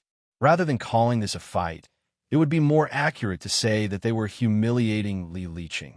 However, it was this unique way of fighting that caused the expressions of the various beast tribes to change. Everyone knew that the control of sorcery was a very delicate matter, especially when Yun Sheng was able to launch such a densely packed dark thorns and earth spike sorcery in one go. Every single one of her attacks was just right. This required the sorcerer to have extraordinary control over sorcery. Furthermore, the sorcerer had to have sufficient sorcery. The leaders of the other beast tribes knew that even the elder-level sorcerers in their tribes would not be able to control sorcery to such an exquisite degree. The reason why Yun Sheng was able to do this was because she possessed a multi-elemental magic soul. At the same time, she had also cultivated the demon god transformation that the Netherworld Ghost King had imparted to her. After learning the demon god transformation, her sorcery reflexes and sorcery recovery speed had increased by a large margin compared to ordinary people. Previously, there were people who said that the Celestial Fox Tribe's Yun Sheng had relied on sorcery to enter the Challenger League. After seeing this scene, who would dare to say such a thing? The good news was that the male lead would basically stick to the female lead in the future. Then, there would be unexpected benefits that would satisfy the needs of certain children.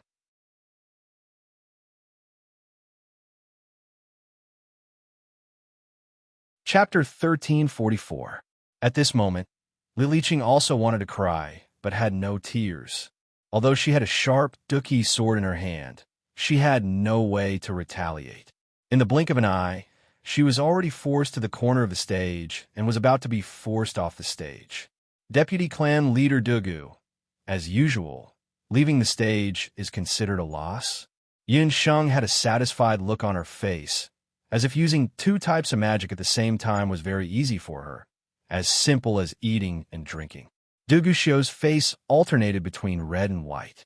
He had already predicted that Li Liqing would lose, but he didn't expect that Yun Sheng would use such a straightforward and violent method to make her lose. He had almost forgotten that Yun Sheng was originally a woman who loved to hold grudges, but at the same time, she was also excessively smart. That's right. Dugu Xiu spat out these two words with great difficulty. All right. Yun Sheng was straightforward. She waved the magic scepter in her hand. A dark heavenly thorn, as thick as an arm, pierced Li Liqing's chest. The powerful dark heavenly thorn caused Li Liqing to scream miserably as she was violently thrown off the stage. She rolled on the ground, her body covered with wounds. Her armor was completely shattered, and her entire body was char-black. The entire competition lasted for less than 15 minutes. In the square, the Black Chelan tribe's citizens were completely silent. The Bakra orcs' tents were also deathly silent. Those Bakra orcs who were regretting not being able to take the lead and pick this soft persimmon to bully were now rejoicing. Good heavens, luckily they didn't challenge that Yun Sheng. Otherwise, they really wouldn't know how they would die. Celestial Fox Tribe, Yun Sheng, 1 point. Dugu Xiu waved his hand, and two Black Chelan warriors carried Li Liqing off the stage. Just when everyone thought that the competition was over, Li Liqing, who was crawling on the ground, suddenly jumped up. I'll fight it out with you. Li Liqing was defeated by Yun Sheng, and she was utterly defeated. She was so proud and arrogant. At this moment, there was only one thought in her mind, and that was to fight it out with Yun Sheng. She arched her body like a desperate mother beast. A dagger, shining with green light, appeared in her hand as she rushed towards Yunsheng. The dagger had long been smeared with deadly poison. "TSK, I was going to let you live." Yunsheng frowned, and the dark thorns gathered together to form a dark prison, trapping Li Liqing within. "Yunsheng, be merciful whenever possible." Duguxiu saw that Yunsheng was going to kill him, so he was about to charge into the dark sky prison. The powerful dark magic fluctuations made it so that Duguxiu couldn't break through them for a while. If Li Liqing was killed in front of him, the Black Qilin tribe would lose a lot of face. You should save those words for the dead. Yunsheng clenched her hand, and the dark sky prison suddenly exploded. Li Liqing's body was turned into ashes by the heavenly thorns. Only a few pieces of charred armor were left on the ground. Gasp! The sound of people gasping could be heard. Not only did this woman not give face to the deputy patriarch, she even killed Li Liqing. Duguxiu's face darkened as he stared at Yunsheng. "Deputy patriarch, this woman killed Liqing. We have to avenge her." In the Black Qilin tribe's tent, the remaining warriors were furious. Duguxiu was furious, but at the same time, he had a headache. Yunsheng's actions made him not know how to pacify the emotions of the citizens and warriors. Quiet. Just when Duguxiu was in a difficult position, the 9 Phoenix Old Patriarch stood up and made a shushing gesture. The 9-1 Old Patriarch was the oldest among the current patriarchs of the 8 Wastelands Beast Clan. He was a person of virtue and prestige. When he spoke, the people of the Black Qilin tribe and the citizens of the city all quieted down. "Yunsheng, why didn't you stop?" The 9 Phoenix Old Patriarch admired Yunsheng's strength, but her personality was too. As the saying goes, a strong dragon can't defeat a local snake. How could she kill their people in the territory of the Black Qilin tribe? "Old Patriarch, why should I stop? Don't forget, just now we were still in the arena. Fists and feet have no eyes. Who said that we can't kill? Or is it that no one has ever died in the arena of the Bahuang tribe competition?" When Yunsheng said this, everyone remembered that at the last moment, Li Liqing launched a sneak attack and jumped onto the arena. Before leaving the arena, the two of them had not admitted defeat. This match was indeed not over. As for people dying in the Bahuang tribe competition, it was indeed a common occurrence. Vice Patriarch, what Yunsheng said just now makes sense. Everyone also saw that Li Liqing launched a sneak attack in the end. She used a dagger and even smeared poison. The tribe competition has a rule that poisonous weapons and evil techniques are prohibited. If anyone is found to have violated the rules, they will be disqualified immediately. The 9 Phoenix Old Patriarch said, "Old Patriarch is right. I think that girl was just defending herself. If it was me, I would also slap her to death if I met such a junior." Patriarch Li Pa chimed in from the side. These 2 patriarchs were upright and plain-spoken people. They were disgusted by Li Liqing and the Black Qilin tribe's actions, seeing that the others were speaking in support. But the Celestial Fox tribe's patriarch, Hu Qinxiu, did not say a word. Yunsheng despised him even more. This time, it's all Xiu's fault for not supervising properly. I made a fool of myself. Next time, there definitely won't be a similar situation. Duguxiu let out a sigh of relief in his heart. "Men, throw Li Liqing's corpse outside the city and feed it to the greedy wolves. Don't collect it. If anyone uses despicable methods in the tribe competition again, she will be your lesson." Just like that, Yunsheng obtained a point. This competition shook the confidence of the other beast tribes that originally planned to make a move on the Celestial Fox tribe.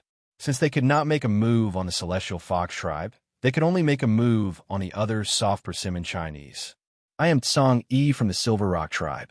I will be the second to challenge." A warrior from the Silver Rock tribe walked out. "Who do you want to challenge?" Duguxiu asked. Tsang Yi looked towards the Chinese tent, but for a while, he could not call out the other party's name. It was no wonder. After all, the Chinese contestants were all unknown. In the previous competition with the Bash tribe, it was said that the Chinese had only sent out 3 people. Later, When the Bash tribe's warrior and young patriarch went missing, they automatically advanced. I challenge her. Song Yi looked at the people in the Chinese camp. Pick me, pick me. Bo was excited at the side. After seeing her master show off his skills, she also wanted to go up and show off her skills. However, after a long time, Song Yi finally pointed to a dark-skinned woman in the Chinese camp. She was pretty and had a pair of pointy ears. It was unknown what kind of beast tribe she was from. Poor guy. After seeing Song Yi choose the Night Demon Queen, Yun Sheng and Bo both silently lit a candle for him in their hearts.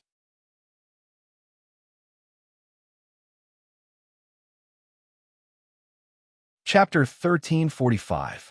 Among all of Yun Sheng's magical beasts, Bo was undoubtedly the most difficult to deal with.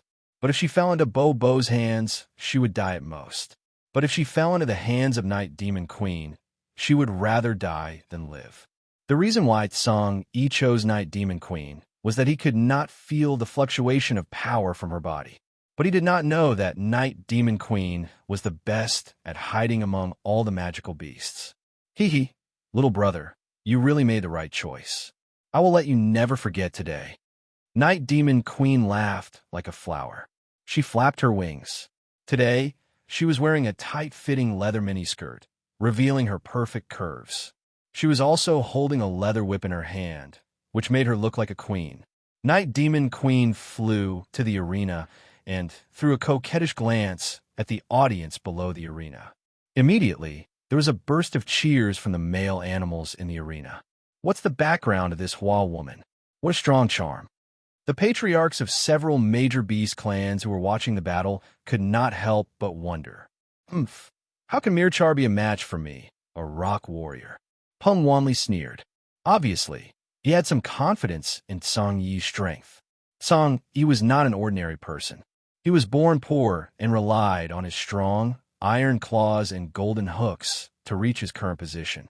The opponent's trick was useless against Song Yi. Shameless woman, this point, I will take it. Song Yi was not moved at all. He spat at Night Demon Queen fiercely. In the sky, a mountain-sized rock claw appeared. The claw was like a small mountain, and it grabbed towards Night Demon Queen. This claw was so powerful that even gold and stone would be crushed into powder. In the center of the arena, under the eyes of the audience, the claw suppressed Night Demon Queen. Victory! One claw determined the winner. This Song Yi's strength was so strong. Song Yi also had a look of joy on his face. But then, a strange scene happened. Under the rock claw, countless black shadows flew out. The black shadows were like butterflies. They gathered together and became Night Demon Queen again. Looking at her, she didn't look injured at all. TSK, this queen hasn't suffered a loss in a long time. Brat, you've angered me. Before Night Demon Queen was contracted by Yun Sheng, she was a bloodthirsty person. She was furious and her eyes were fierce. Suddenly, purplish-black scales appeared on her delicate face. Streaks of black chi emitted from Night Demon Queen's body. Her figure suddenly grew countless times larger, like a huge shadow that encompassed the entire arena. Demonic devour. Not good. Peng Wanli was shocked, but it was too late. Queen Night Demon let out a mournful cry. She opened her mouth and the black shadow swallowed Song Yi. By the time the arena regained its calm, Song Yi had already disappeared. There was only a bloodstain left on the arena. She ate him. That woman swallowed him whole. Although they were beasts, over the past few thousand years, the beasts of the 8 Desolate continent had evolved to the point where they were almost as strong as humans. The scene of a living beast man being swallowed was a visual shock to them. After swallowing Song Yi, Night Demon Queen's face was full of satisfaction. Her appearance once again returned to that of a delicate guest. She threw a flirtatious glance at Duguxiao. Deputy Patriarch, you can announce the results of the competition. Chinese Night Demon, 1 point. Duguxiao frowned. Today's competition was an eye-opener for everyone. Originally, they thought that this 8 Desolate tribe competition was a competition between the 3 upper beast tribes. They didn't expect that the Chinese, who suddenly emerged, also had such tyrannical strength. The two beast tribes, who were supposed to be the weakest, had performed well on the first day. One could imagine that after the first day of the competition, the other beast tribes would do their best to collect information on the Chinese and Celestial Fox. Chinese 1 point. In the 2 rounds of competition, Yun Sheng of the Celestial Fox tribe and Night Demon of the Chinese have each obtained 1 point and are temporarily in the lead. Does anyone want to challenge the 3rd round of competition? Dugu Xiu announced the results of the competition.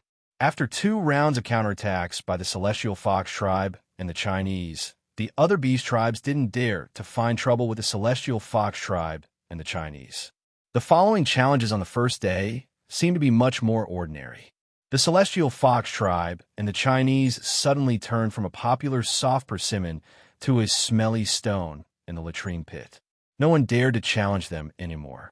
In the remaining rounds of competition, a warrior of the Beaming tribe challenged a warrior of the Green Netherwolf tribe. The Beaming tribe obtained 1 point. A warrior of the Nine Phoenix tribe challenged a warrior of the Black Shilin tribe. After more than an hour of stalemate, the two sides finally exhausted their strength and had to end in a draw. After the first day, on the final ranking of the beast tribes, the Celestial Fox tribe, the Chinese, the Beaming tribe, and the D tribe obtained 1 point each and were temporarily in the lead. As soon as the first day of competition ended, Dugu Xiu looked solemn and left with a few elders of the Black Shilin tribe. The leaders of the other beast tribes looked at the people of the Celestial Fox tribe and the Chinese cautiously and left without saying goodbye.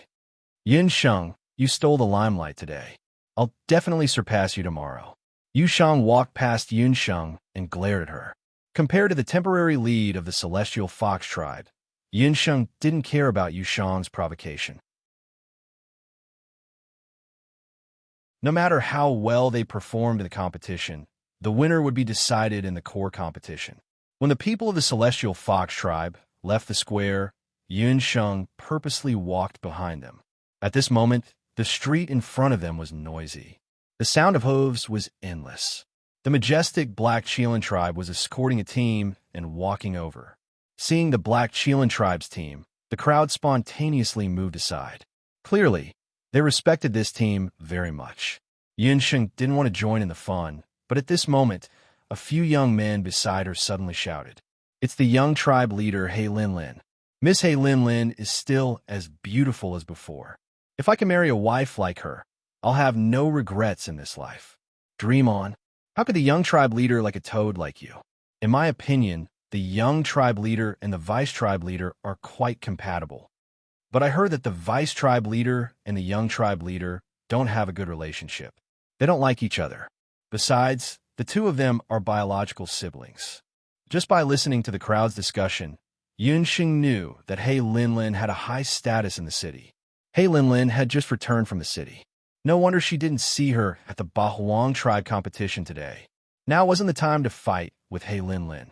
Yun Sheng lowered her head and blended into the crowd to avoid being discovered by He Lin Lin. She prepared to leave quickly.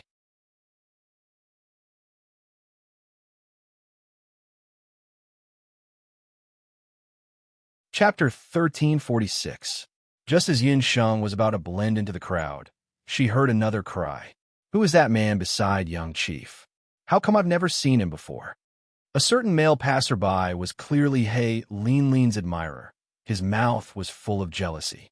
He Lin Lin was a famous iceberg beauty in the Black Shilin tribe. Since she was young, she had chased away countless admirers. Aside from Patriarch He Yao and a few elders, she had never had an extra man by her side. Isn't that so? That young master is really handsome. I think he's even more handsome than Vice Chief. I heard he's from Beast God Altar. Otherwise, why would young Chief personally welcome him? A certain female passerby said with infatuation. Who said so? It's clearly Vice Chief who's more handsome. A certain female passerby was clearly Dugu Xiu's fanatic fan. Beast God Altar. Yin Sheng's eyebrows jumped as she thought of something. When Yi Baiming left the underworld, didn't he leave with Beast God Altar's second priest, Shunji Zi? Yin Sheng couldn't help but be curious. She raised her head and looked over. At this time, He Lin Lin and Beast God Altar's group had already walked past. Yun Sheng passed through the crowd and could only see a few figures. However, just the sight of his back was enough to make Yun Sheng's breathing stop instantly. Night Fox. She stared blankly at the man who walked shoulder to shoulder with He Linlin. She definitely wasn't mistaken. That was Yi Biming. Why did he become a member of Beast God Altar? Why did he walk together with He Linlin? There were thousands of questions in her heart. Yun Sheng had an impulse to immediately rush out of the crowd and stop Yi Biming to question him. But her reason quickly won over her impulse. He Linlin walked shoulder to shoulder with Yi Biming as she questioned Yi Biming. Yi Biming, what are you thinking? Do you really want to go against Black Qilin tribe and father? Yi Biming did not say a word. Suddenly, he seemed to sense something. He turned around in the direction of the cemetery. On the street, there were many excited faces. He did not recognize any of them. Hey Linlin, there's no need for me to explain so much to you. I've never admitted that I'm a member of the Black Qilin tribe. Yi Biming said no more. He Linlin wanted to say something, but the convoy had already arrived before the Qilin Palace. Dugu Xiao and a group of elders had already received the news and were waiting before the Qilin Palace. Dugu Xiao immediately saw Yi Biming in the crowd. When he saw Yi Biming, Dugu Xiao's expression changed. Why was he here? Furthermore, he had come to the Black Qilin tribe as a member of the Beast God Altar. Yi Biming was the person that Dugu Xiao hated the most in his life. At the same time, he was also his greatest rival. Even in his dreams, Dugu Xiao wanted to have showdown with him and personally take back everything that originally belonged to him. Almost at the same time, Dugu Xiao thought of a person. Yun Sheng. Yi Biming had come. Did Yun Sheng know? If the two of them were to meet again, Dugu Xiao's hands were tightly clenched together. His heart was incomparably conflicted. Young patriarch, please avenge my daughter. Just as He Linlin and Dugu Xiao had their own thoughts, an elder standing behind Dugu Xiao took advantage of Dugu Xiao's absent-mindedness to rush in front of He Linlin. He was crying in pain. Elderly, what are you doing? He Linlin's expression was unhappy. She rolled her eyes at Dugu Xiao. The people from the Beast God Altar had just arrived, and Elderly was crying in front of them. This was simply throwing away the face of the Black Qilin tribe. How did Dugu Xiao manage things? Young patriarch, Li Qing is dead. I only had one daughter. She died in the hands of that witch from the Celestial Fox tribe. Young patriarch, you must seek justice for me. Elder Li's tears and snot were all over his face. He believed that he was also an elder of the Black Qilin tribe. In Sky Harmony City, he could be said to be able to cause the entire city to tremble with a stomp of his feet. Who would have thought that this time he would fail miserably? His daughter was killed by an unknown junior from the Celestial Fox tribe. Not only that, the Vice Patriarch Dugu Xiao even threw his daughter's corpse into the wilderness. He didn't even have the chance to collect the corpse. What? Lost to the Celestial Fox tribe? Was it done by Hu Linglong? He Linlin's expression was extremely fascinating. In her eyes, she had never placed the weak Celestial Fox tribe in her eyes. In her opinion, the only person from the Celestial Fox tribe who could stand on the stage should be Hu Linglong. No, she lost to a lowly Celestial Fox called Yun Sheng. Elder Li's words were filled with hatred as he reported the name of the enemy who killed his daughter, Yun Sheng. When they heard this unfamiliar name, the bystanders felt that it was somewhat unfamiliar. When did a young expert called Yun Sheng appear on the continent? Shut up. We will discuss this matter at length. He Linlin, whose face was originally filled with hatred, turned pale when she heard those two words. Yun Sheng. It was actually Yun Sheng. His haunting name. She had almost forgotten that lowly Yun Sheng was the Celestial Fox. He Linlin didn't know if Yi Biming had heard that name. So what if he had heard it? Yun Sheng, you actually dared to come to the 8 Desolates continent and even participate in the 8 Desolates tribe competition. Recalling the previous time when she competed with Yun Sheng, He Linlin still felt her teeth itching. However, a few years had passed. He Linlin firmly believed that if she were to meet Yun Sheng again, the other party would definitely not be her opponent. Priests, I am truly sorry for making a fool of myself. I have already ordered people to tidy up the Qilin Palace. For the next few days, please have a good rest in the Qilin Palace. I will personally arrange for the core competition. He Lin forced a smile. After the people from the Beast God altar entered the Qilin Palace, He Lin's expression changed. Duguxiu, what exactly is going on? Why is that lowly Yun Sheng in the Celestial Fox tribe?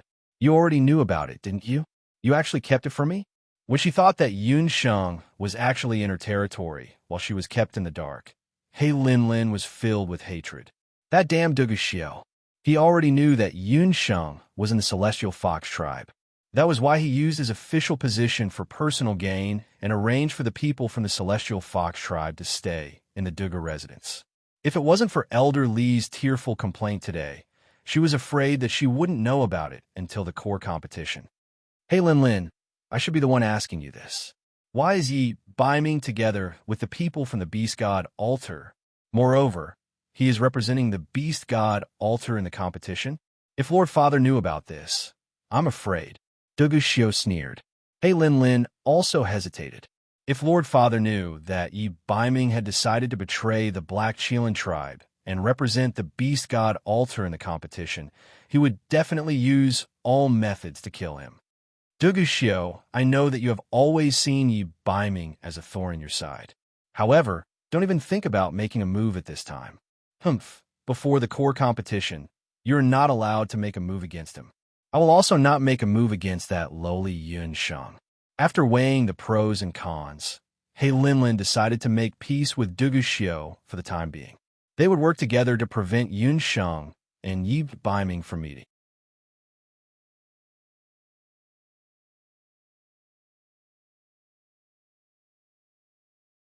Chapter 1347. The Bahuang tribe competition was a competition held once every 10 years in the Bahuang continent. On the surface, it looked like it was held by the various beast clans for their respective territories and the rankings of the upper, middle, and lower beast clans. However, in reality, it had a deeper meaning. As long as one was in the top 3 of the Bahuang tribe competition, they would be seen as the future successor of the beast clan. Over the past 1,000 years, this rule had become an unchangeable rule. Even if they could not become the clan leader, the top 3 contestants would become elders in their clans. In their own beast clan, they would have prestige that was not inferior to the clan leader. He Lin had also considered this point. All along, He Lin had been brooding over the matter of her father bringing Duguxiu back to the Bahuang continent and promoting him to the position of vice clan leader. However, her father's decision could not be swayed.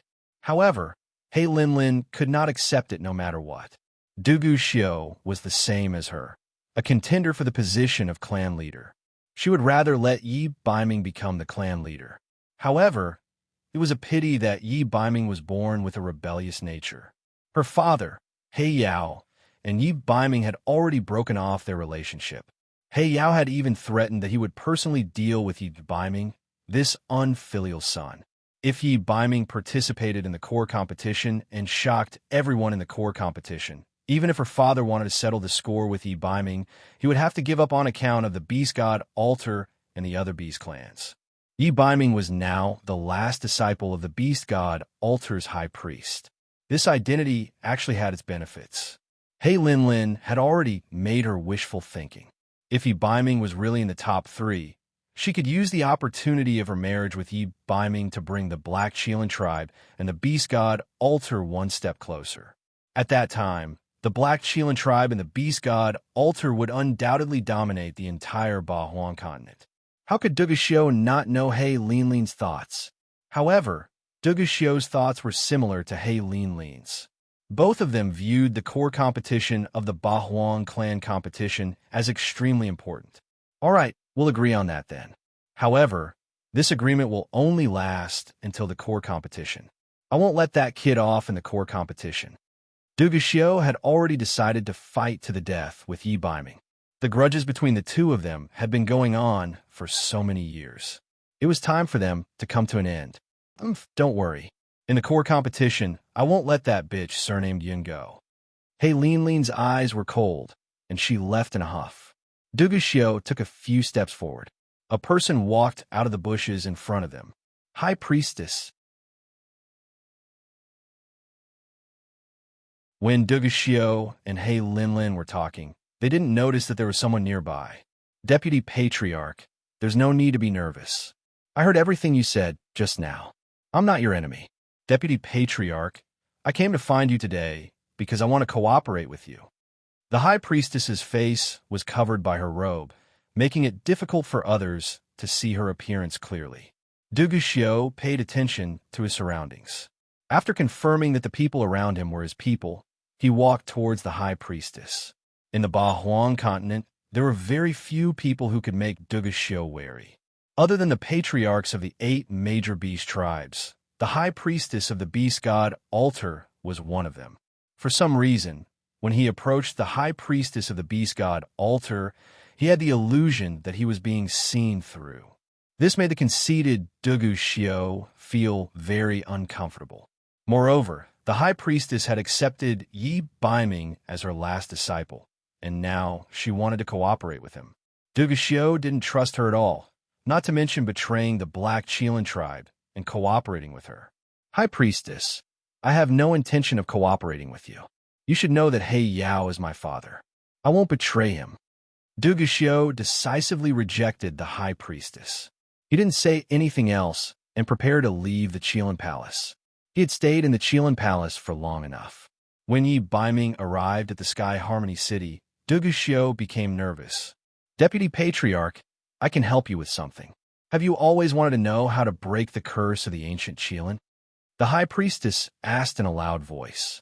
Duguxiu originally planned to remain unmoved no matter what the High Priestess proposed. However, the words of the High Priestess caused Duguxiu to stop in his tracks. The curse of the ancient Qilin? Duguxiu's heart trembled heavily. What did you say? You know how to break the curse of the ancient Qilin? To Duguxiu, power and strength were the 2 goals he pursued in life. However, if there was anything that could be compared to these 2 things, it would be a woman. A woman who could stand shoulder to shoulder with him and laugh proudly in the boundless continent and 8 desolate continent. From Duguxiu's point of view, Yi Baiming wasn't the key to obstructing him and Yunsheng. The ancient Qilin curse was the key. One of the reasons he followed He Yao back was because he wanted to find traces of the ancient Qilin tribe's ancient records. However, he couldn't find a way to break the curse even after searching through all the records. Even so, Duguxiu had already made up his mind. Even if he couldn't break the curse, he would still trap Yunsheng by his side. Now that he had a way to break the curse, wouldn't it be even more satisfying? Impossible. Even the history books of the Black Qilin tribe have no records of this. You aren't even a member of the Black Qilin tribe. How would you know? Duguxiu still didn't believe it. Deputy Patriarch, as the High Priest of the Beast God Altar, I won't lie to you. In order to show my sincerity, I can tell you the way to break the curse. The High Priest walked forward and whispered in Duguxiu's ear. After hearing the High Priest's words, Duguxiu's face was filled with shock. Is this true? Deputy Patriarch, you could try to see if the way to break the curse is true or false. I've only told you this method. Even Yi Baiming doesn't know about it. After the High Priest finished speaking, he looked at Duguxiu meaningfully and left with a big smile. Duguxiu stood on the spot as the High Priest's words kept echoing in his mind. After a long time, Duguxiu suddenly turned around and left the Qilin Palace. In the Dugu mansion, Yunsheng seemed to be a little absent-minded. These few days, in order to make it more convenient for the Chinese race competition, Bo temporarily moved in with Night Demon Queen and the others. Yunsheng guarded the empty room alone and seemed especially lonely. Thinking of the situation on the street during the day, Yunsheng couldn't help but sigh. Night Fox, what exactly happened? Why did you suddenly walk together with the people of the Beast God Altar and He Linlin? Thinking of He Linlin sticking to Yi Baiming like a dogskin plaster, Yunsheng felt uncomfortable. Damn Night Fox. He made her worried for several months. If I meet him, I'll definitely teach him a good lesson. Yunsheng thought angrily. Just as she extinguished the magic array and was about to go to sleep, a strange feeling suddenly came over her. Who is it? Yunsheng was alerted and pulled out her magic scepter. Just as Yunsheng was about to chant, A pair of hands came from behind and hugged her tightly. Asya, Asya, who do you think is behind a night attack?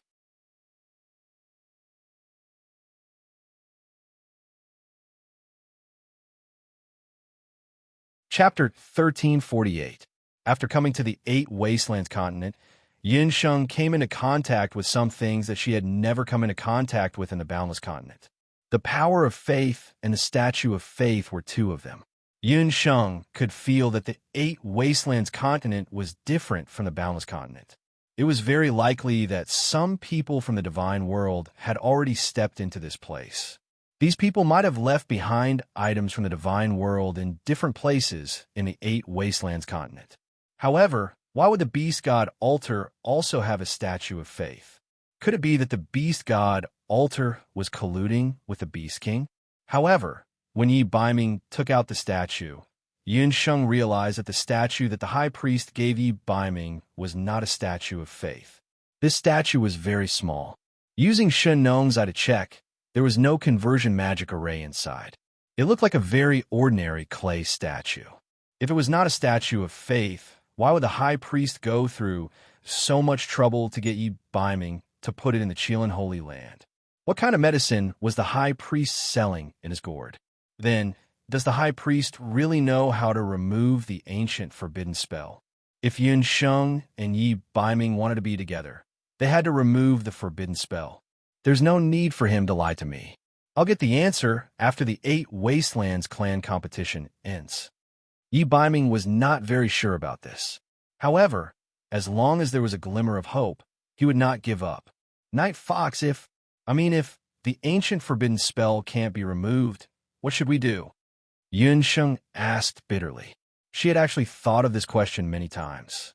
Even her mother, Hu Jiuxing, and father, Yun Songhai, had asked Yun Sheng this question. Then let's die. It's still romantic to die under a peony. I'll die in your body. Yi Baiming blew into Yun Sheng's ear flirtatiously. Yun Sheng was embarrassed and angry. She punched Yi Baiming's shoulder heavily. The latter cried out, scaring Yun Sheng so much that her face turned pale. She leaned forward with a nervous expression. Assassin. Outside the room, there was a flurry of footsteps as a large number of guards ran into the courtyard. Yun Sheng gave Yi Baiming a push. Let's go quickly. If we're discovered, we'll be in trouble. This was Dugu Xiu's territory. If the two of them met, who knew what would happen? Yun Sheng did not know that Yi Baiming had already met Dugu Xiu. See you tomorrow. Yi Baiming kissed the tip of Yun Sheng's nose lightly and then disappeared. This man came and went without a trace. Yun Sheng and Yi Baiming had only met for a short time, but she realized that Yi Baiming's appearance this time was a little different from before. This man's cultivation. Well, that guy's talent was very monstrous. Touching her slightly swollen lips, Yun Sheng's face was still a bit blushed. It seemed that tonight was destined to be a sleepless night. Yun Sheng's ears were burning. She covered her head with a quilt, but her mind was still in a mess. Inside the Dugu residence, the guard were constantly shuttling back and forth.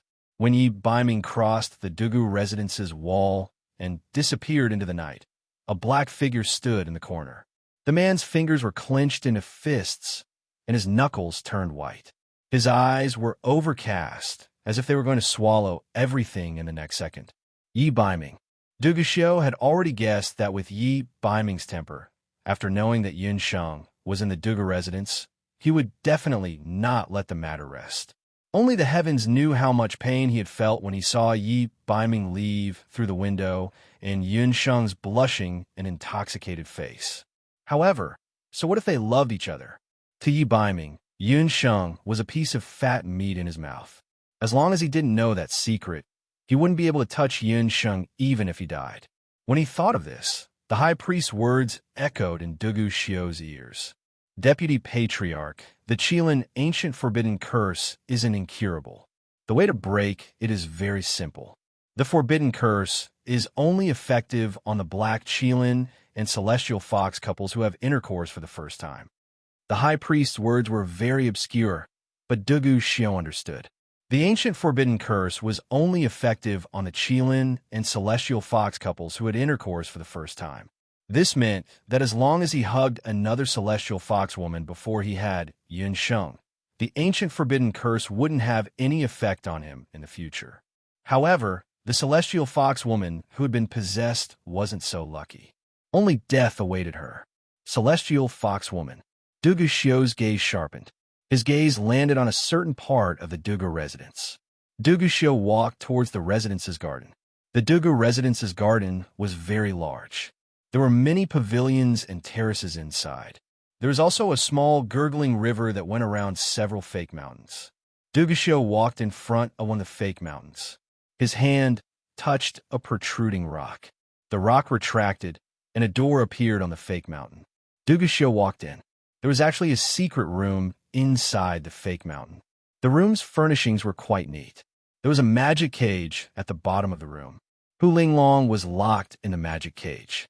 She had been imprisoned here ever since Dugu Xiu brought her back. Dugu Xiu, you lunatic. Let me go quickly. My father won't let you off.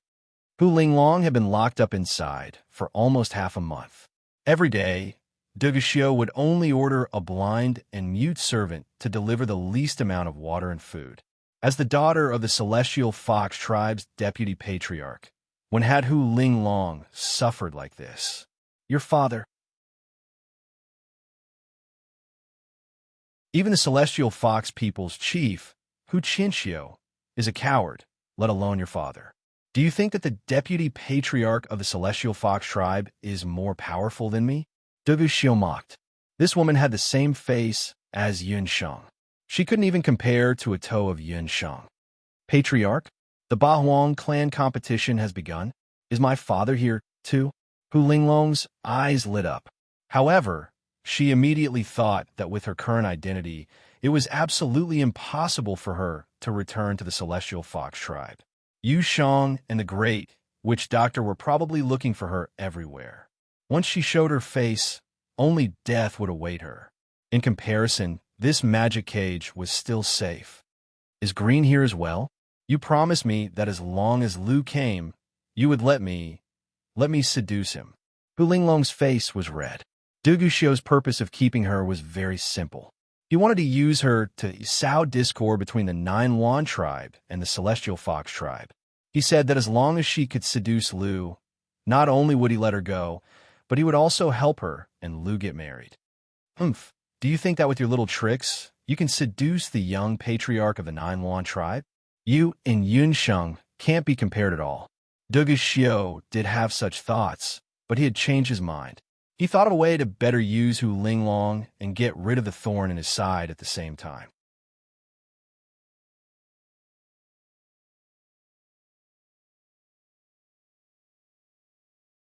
Chapter 1349. What? You want me to seduce other men? Hu Linglong was so frightened that her face turned pale. She shook her head desperately. Although she was born in the Celestial Fox tribe and had indeed seduced many wild men with her young beauty, those were merely superficial skills. She had never had a relationship with a man. Dugu Xiu had promised to let her be with Green. Only then did she reluctantly agree to cooperate with his plan.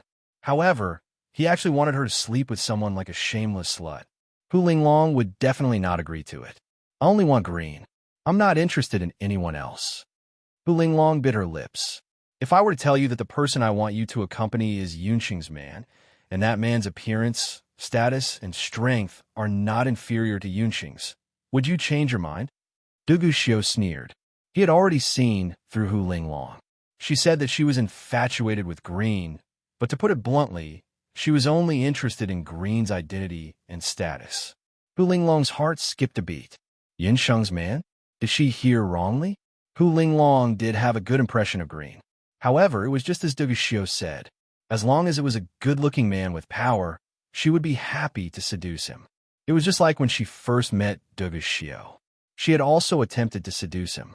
However, Dugu Xiu's cruelty and coldness made Hu Linglong timid. You don't have to lie to me. In this continent, other than you and D-Clan Z, who else can compare to Green? Hu Linglong's voice had already weakened. Her eyes were also flickering. This meant that she had already begun to waver.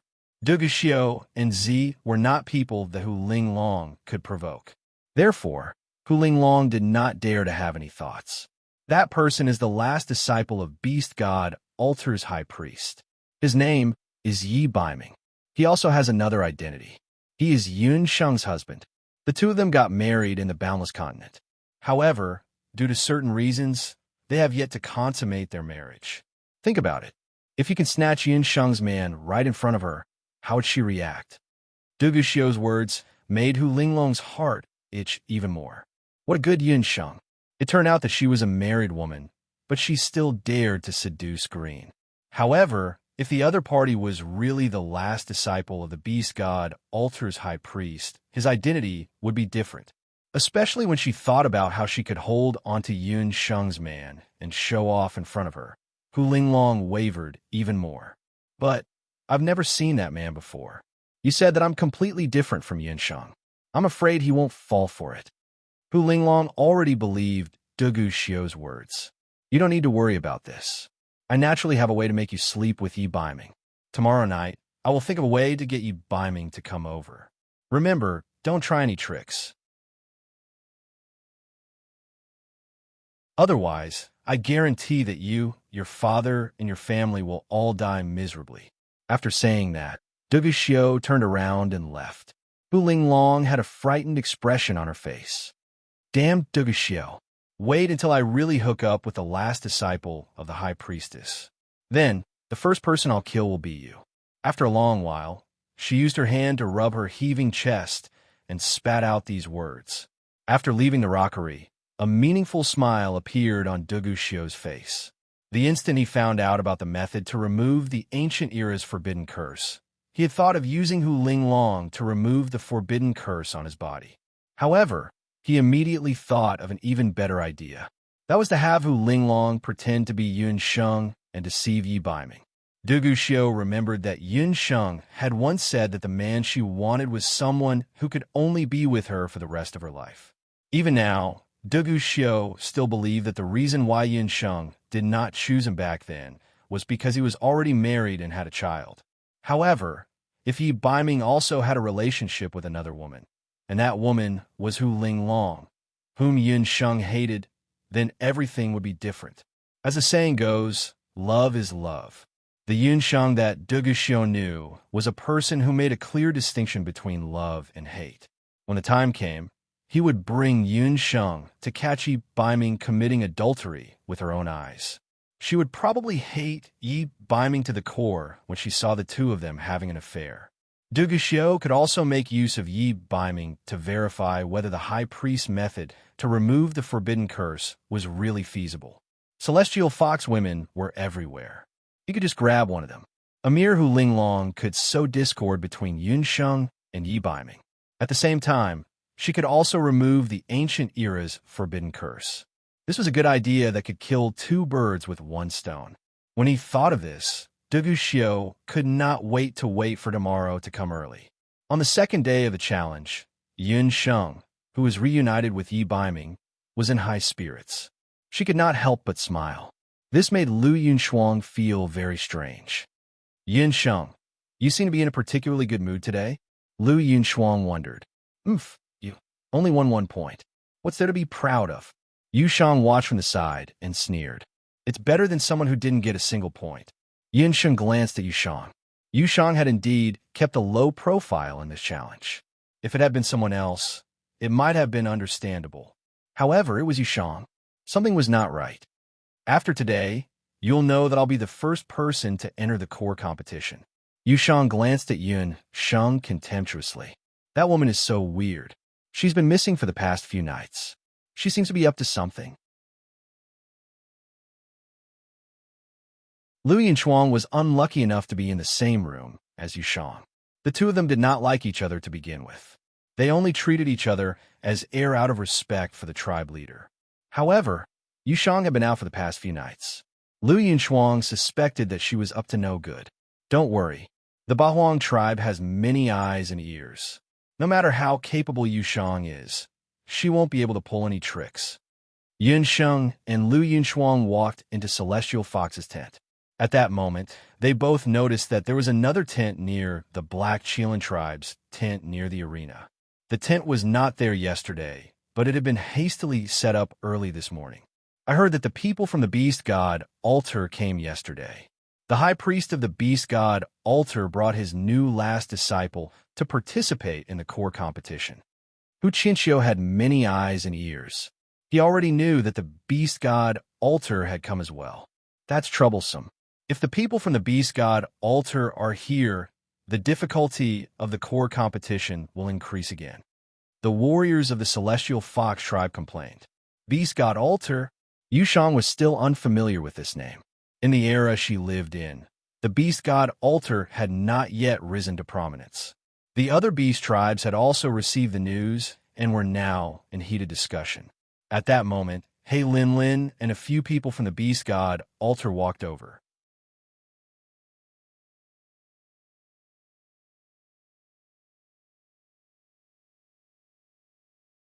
Chapter 1350. As soon as the beast god altar appeared, it attracted a lot of attention. This was especially true for the patriarchs of several major beast races. They were somewhat wary of the elusive high priest.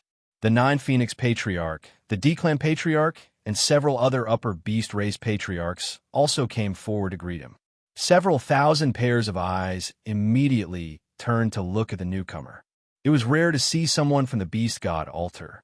Moreover, young Patriarch He Lin was personally receiving him. Duguxiu could only accompany him. Unfortunately, this famous high priest wore a black and gold robe that trailed the ground. It was impossible to see his face or silhouette under the robe. Behind him were two older elders. They appeared to be priests of the beast god altar. Among them was Shunjizi, whom Yun Sheng recognized. Behind Shunjizi and the others were two men and a woman. These people should be the ones sent by the beast god altar to participate in the core competition. The beast god altar's status in the 8 Desolate continent was equal to the Black Chelan tribe of the upper beast races. Their elite disciples were comparable to the seed contestants of the upper beast races. Among the 2 men and 1 woman, with just a glance, everyone's attention was drawn to the man at the front. This was a man as handsome as a god. He was tall, had black eyes, black hair, and was dressed in simple black clothes. He was very low-key. But the more he was so, the more people couldn't tear their eyes away from him. With him as a contrast, no one noticed who else was following behind the high priest. There was a kind of person in this world who was destined to be extraordinary. Even if they didn't say a word, it was enough to steal everyone's breath away. He Lin and Duguxiu were also dazzling like diamonds. But compared to this man, they were slightly inferior. It's him. In the Celestial Fox tribe's tent, Yushang couldn't help but stand up. She looked at Yi Baiming as if she was drunk. Her eyes were almost delirious. They were too similar. Those sculpted eyebrows, those sexy lips, and that attitude of not putting anyone or anything in his eyes. This man was too similar to the Black Chelan Wang Yeshio. It's him. It must be him. When Yushang was resurrected, she felt Yishio's aura reappear. She had always asked the great witch doctor to search for her in secret. Especially after they had arrived at Sky Harmony City. The great witch doctor had already started a thorough search in the Black Chelan tribal nation. However, there was no news of Yishio. Unexpectedly, he wasn't in the Black Chelan tribal nation, but at the beast god altar. Yushang was certain that the man was Yishio's reincarnation. Yushang felt like her heart was about to jump out of her chest. However, she tried her best to put on a nonchalant look on her face. That person is the last disciple of the high priest. From the looks of it, his strength seems to be very ordinary. A male lead warrior from the Celestial Fox tribe said with jealousy. You're just saying that grapes are sour because you can't eat them. Didn't you say earlier that the woman's strength was ordinary? In my opinion, that man is very strong. It seems that there will be competition for the top 3 this year. Several female warriors of the Celestial Fox tribe said with admiration. The woman that the Celestial Fox warriors were talking about was Yun Sheng. Yun Sheng had been ostracized for a long time. This situation had changed slightly in recent days after she defeated her opponents again and displayed extraordinary strength. However, the Celestial Fox warriors still couldn't help but envy her. After the female warriors said this, the tribal leader, Hu Chinchio, finally snapped out of his daze. When they said this, Hu Chinchio suddenly remembered that this so-called last disciple of the high priest was indeed very similar to a certain person. That's right, this man gave off a very similar feeling to Yunsheng. Both of them did not reveal their talents. Hu Chinchio glanced suspiciously at Yunsheng beside him. While everyone was fervently discussing the arrival of the beast god Alter, Yunsheng and Lu Yunchuang were discussing today's competition. Lu Yunchuang had not even fought a single match, so her points were a little awkward. She had to think of a way to break through the situation of 0 points as soon as possible. In terms of appearance, Yunsheng and that man were both dazzlingly handsome and beautiful. However, there were no fluctuations of magic power or fighting aura on either of them. Moreover, the first impression that these two people gave off was that they were like dusty pearls. Hu Chinchio's eyes suddenly lit up. He suddenly realized that Yunsheng could very well be the turning point for the rise of the Celestial Fox tribe. Hu Chinchio hesitated, considering whether to ask Yunsheng if she knew the last disciple of the high priest. Unexpectedly, before Hu Chinchio could ask, Yi Baiming had already looked over. Separated by the arena and the tents of the other beast tribes, his gaze was so focused that it was eye-catching. He Linlin, Dugu Xiao, and even Greenleaf in the Nine Luan tribes' tent noticed Yi Baiming's gaze. It was the kind of gaze that only a man would have for the woman he loved. Yi Baiming's gaze was too direct and too passionate. Even the icy Lu Yunchuang noticed it. Yunsheng, that person seems to be looking at you? Lu Yunchuang glanced at Yunsheng. Yunsheng looked embarrassed and cursed in her heart. That damned Yi Baiming. Didn't she say long ago that they should not acknowledge each other in public? However, if Yunsheng did not respond, that guy might continue to stare and turn into a wife-gazing rock. Left with no choice, Yunsheng could only raise her head and roll her eyes at Yi Baiming. There was a hint of shyness in that gaze. She looked exactly like a little woman in love. The corners of Yi Baiming's lips curled up when he saw Yunsheng's expression, revealing a devilish smile. Yi Baiming's smile immediately shattered the hearts of the young girls and women on the ground, including Yusheng and He Linlin. Dugu Xiao and Green also noticed Yunsheng's shy and somewhat resentful expression. In the eyes of outsiders, these two people actually dared to openly flirt with each other in a large-scale competition like the Bahuang tribe competition. Green's expression tensed up. He looked at Yunsheng and then at Z. He also recognized Yi Baiming. It was that man. He had met the man on the boundless continent. Why would he appear here? And as a member of the beast god Alter, Green's gaze suddenly turned sharp. In his eyes, a terrifying storm was brewing. Z of the D tribe watched from the side and frowned. Green and Z had been good friends since they were young. He knew his good friend the best. Green had never been moved by a woman. Yunsheng could be considered his first love. But this woman was actually involved with another man. He had never liked the women of the Celestial Fox tribe. He thought that the women of the Celestial Fox tribe were too enchanting. He had thought that Yunsheng would be better, who knew that she was no different from the other women of the Celestial Fox tribe. Purple looked at Yunsheng with dissatisfaction. He turned sideways and whispered a few words to a warrior of the D clan beside him. The warrior listened and nodded.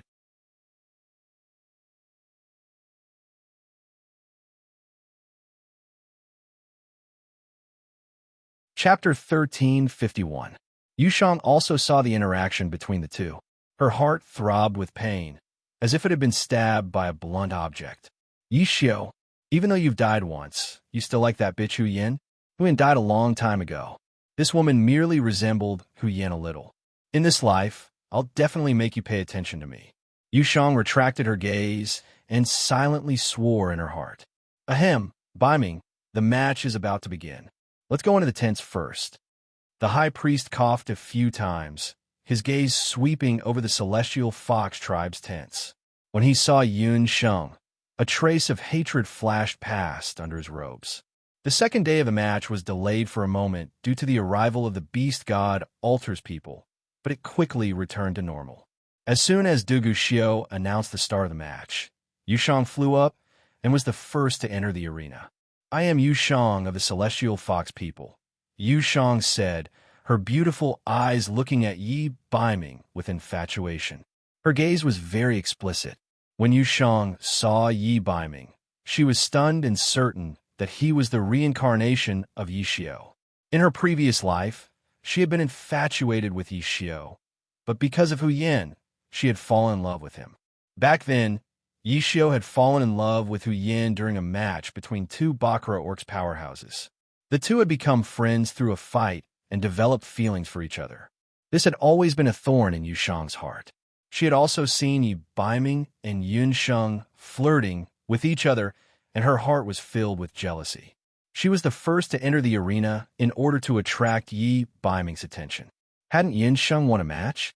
She also wanted to win a match, and win more beautifully than Yun Sheng. She wanted to prove to everyone that she, Yu Shang, was the best of the Celestial Fox tribe. Who's that woman? He Linlin was already in a bad mood. Yun Sheng was already enough of a headache, and now Yu Shang had come.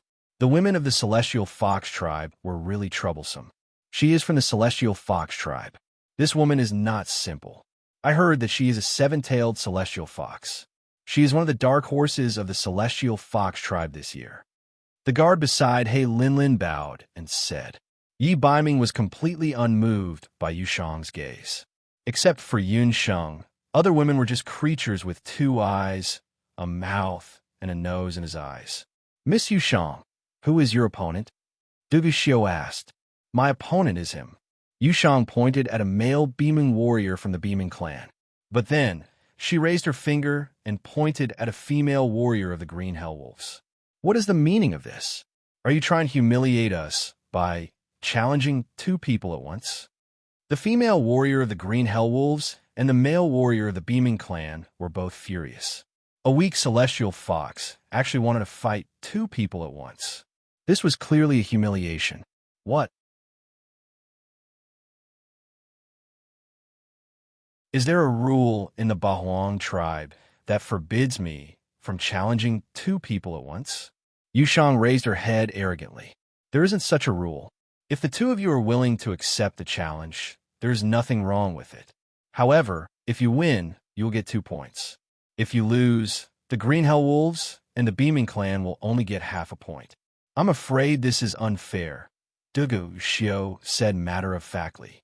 If Yu Shang was the first to do this, the competition would be messed up if other people followed her example and fought two people at once. What's so difficult about that? If I win, I'll get 2 points. If I lose, even if I lose 2 matches, the two of them will still get 1 point each. Yu Shang's arrogance infuriated clan leader Li Pa of the Beaming clan and clan leader Qin Yan of the Green Hell Wolves. Hu Qinxiu, the Celestial Fox tribe, is getting more and more arrogant, they said angrily, venting their anger at Hu Qinxiu. On Hu Qinxiu's refined, old face, there was a troubled look. First, it was Yun Shang. Now it was Yu Shang. None of them put him, the clan leader, in their eyes. None of them had told him what they were doing before. What is that woman Yu Shang trying to do now? Lu Yinchuang also had a strange expression. She just wants to be in the limelight. Let her be. Let's see her trump card. Yin Shang smiled. Yu Shang was acting like this. Otherwise, Yu Shang, who had been unknown all this time, would have made her feel that something was wrong. 2 against 1, and they would get 1 point. Such a good thing was happening at the Bahuang tribe competition. Anyone who did not agree would be a fool. The male Beaming and the Green Hell Wolf girl also rushed into the arena impatiently. "Celestial Fox, you asked for it." The male Beaming roared like a tiger, and the Green Hell Wolf girl quickly transformed as well. Her limbs turned into strong wolf claws, and they pounced on Yu Shang together. A strange smile appeared on Yu Shang's face. She made a strange gesture with her hands. From Yun Sheng's point of view, it looked like she was pulling strings. Suddenly, the male Beaming in the arena changed direction. Instead of attacking Yu Shang, he turned around and attacked the Green Hell Wolf girl again. The green hell wolf girl also turned around abruptly, and the two of them began to fight each other in the arena. What's going on? Clan leader Li Pa and clan leader Qing Yin were shocked. The Beaming clan was extremely strong, and the green hell wolf clan was good at attacking. The two warriors launched round after round of frenzied attacks at each other, as if they had gone mad. Yu Shang, on the other hand, remained standing in the same spot. Her hands kept moving as if she was playing a zither. The problem lay with her hands. Yun Shang's eyes narrowed, and her gaze fell on Yu Shang's hands. Her pupils gradually turned golden, and the situation in the arena changed as well. Threads thinner than hair suddenly appeared in the arena where there were only 3 people. The threads were pink, and each of them was dozens of meters long. There were so many of them that it looked like countless spiders were spitting silk. The threads grew from Yu Shang's fingers. The threads penetrated the bodies of the male Beaming clan warrior and the green hell wolf girl, binding their hands and feet. It was these threads that allowed Yu Shang to effortlessly control the male and female warriors in the arena. However, the threads couldn't be seen with the naked eye. They were like infrared rays that Yun Sheng saw in modern times. Only people like Yun Sheng, who had special Shenong eyes, could sense them. Yun Sheng guessed that the pink thread was a special thread that Yu Shang had condensed with her own magic power. The Celestial Fox Inheritance must be the other Celestial Fox Inheritance pillar that Yu Shang had obtained in the ancient seal after she lost to Yun Sheng in the Celestial Fox Inheritance pillar. Yun Sheng's guess wasn't wrong. Yu Shang's technique was called puppet manipulation. It was the 7 Tails Inheritance that Yu Shang had obtained in the ancient seal.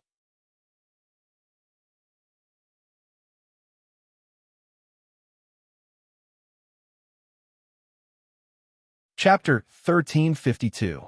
Puppeteering was something Yu Shang had learned after forcefully breaking through after devouring someone else's heart.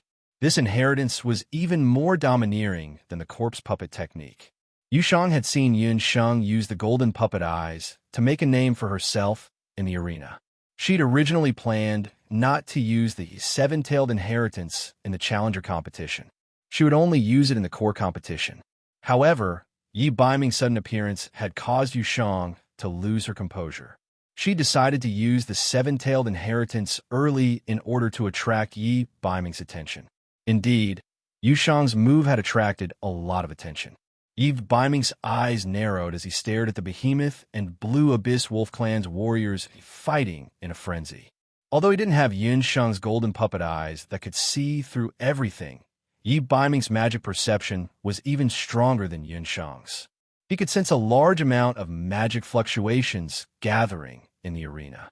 The magic fluctuations were in the form of strands, and they originated from the woman named Yu Shang. This woman wasn't simple. Yi Baiming thought to himself. He had to be careful of this woman in the core competition. Patriarch Li Pa and Patriarch Qing Yan's faces were as red as pig's liver. They also felt that something was wrong in the arena, but they also knew that Yu Shang wasn't using any sorcery. Almost at the same time, the Blue Abyss Wolf Clan's claws pierced through the male Behemoth's heart. The male Behemoth warrior's hands tore the Blue Abyss Wolf Clan's body in half. Both sides suffered heavy injuries. The two fell to the ground at the same time, no longer breathing. Blood splattered all over the ground, but Yu Shang smiled as if she hadn't seen anything. She brushed the hair in front of her forehead. It seems that I've won. What a venomous woman. At this moment, the audience only had one sentence in their hearts. There had been plenty of thrilling moments in the previous matches, but this was the first time that Yu Shang had killed 2 people in a 1-on-2 fight without a single drop of blood. Celestial Fox people, Yu Shang. 2 points. Du Guxiu glanced at Yu Shang and ordered the 2 corpses to be dragged away. Only a long trail of blood was left on the ground. Yu Shang walked back to the Celestial Fox tribe's tent. The Celestial Fox warriors looked at her with fear. Yu Shang, your move just now was the Heavenly Fox Inheritance. With this move, it's only a matter of time before you advance to the next round. Hu Qianxiu smiled until his eyes narrowed into slits. Although Yun Sheng and Yu Shang were both disobedient troublemakers, there was no need to doubt their strength. Yushang will definitely not disappoint clan heads' expectations. I plan to advance my cultivation by the day after tomorrow at the latest.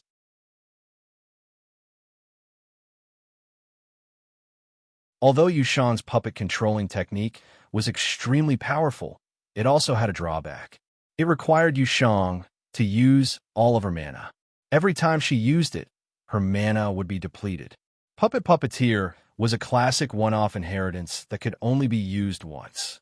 Seeing that Yun Sheng and Yu Shang had each won a match, the Celestial Fox Warriors were eager to give it a try.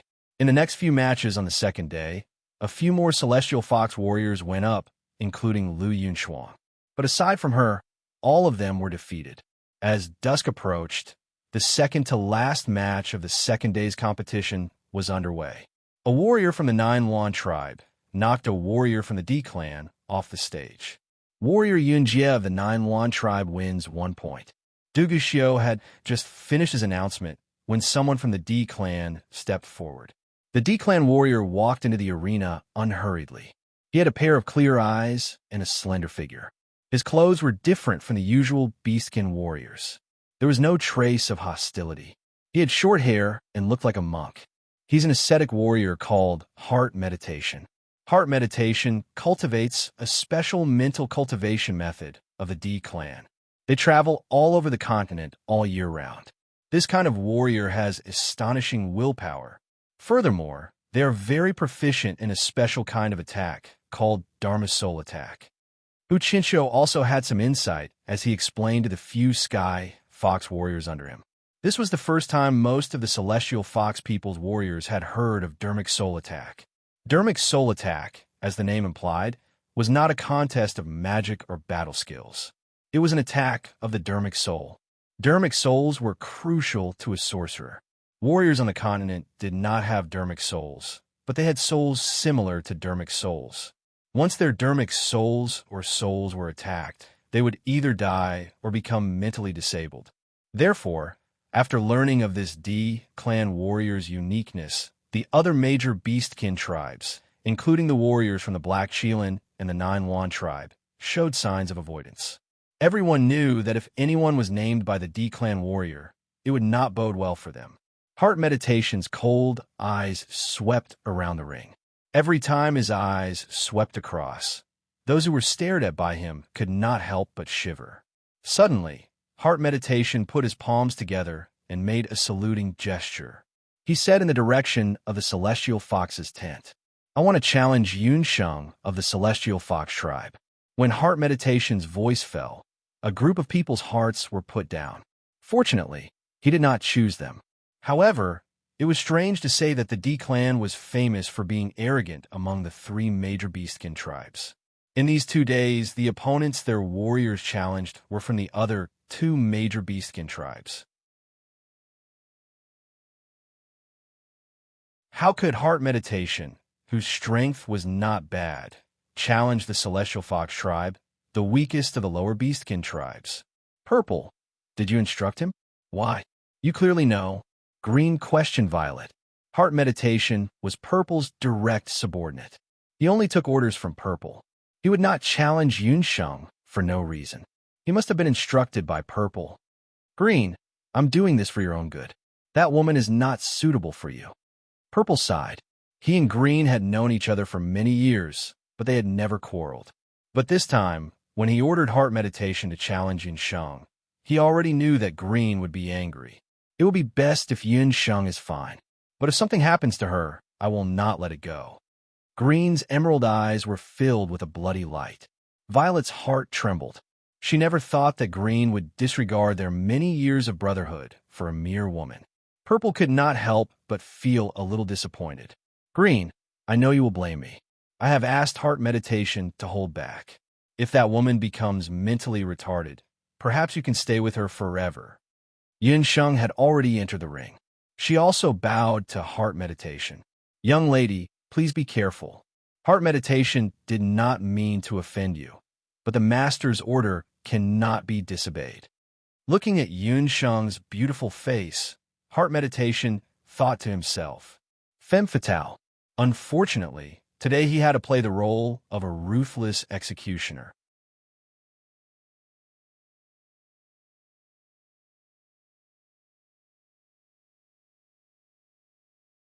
Chapter 1353. What a pity.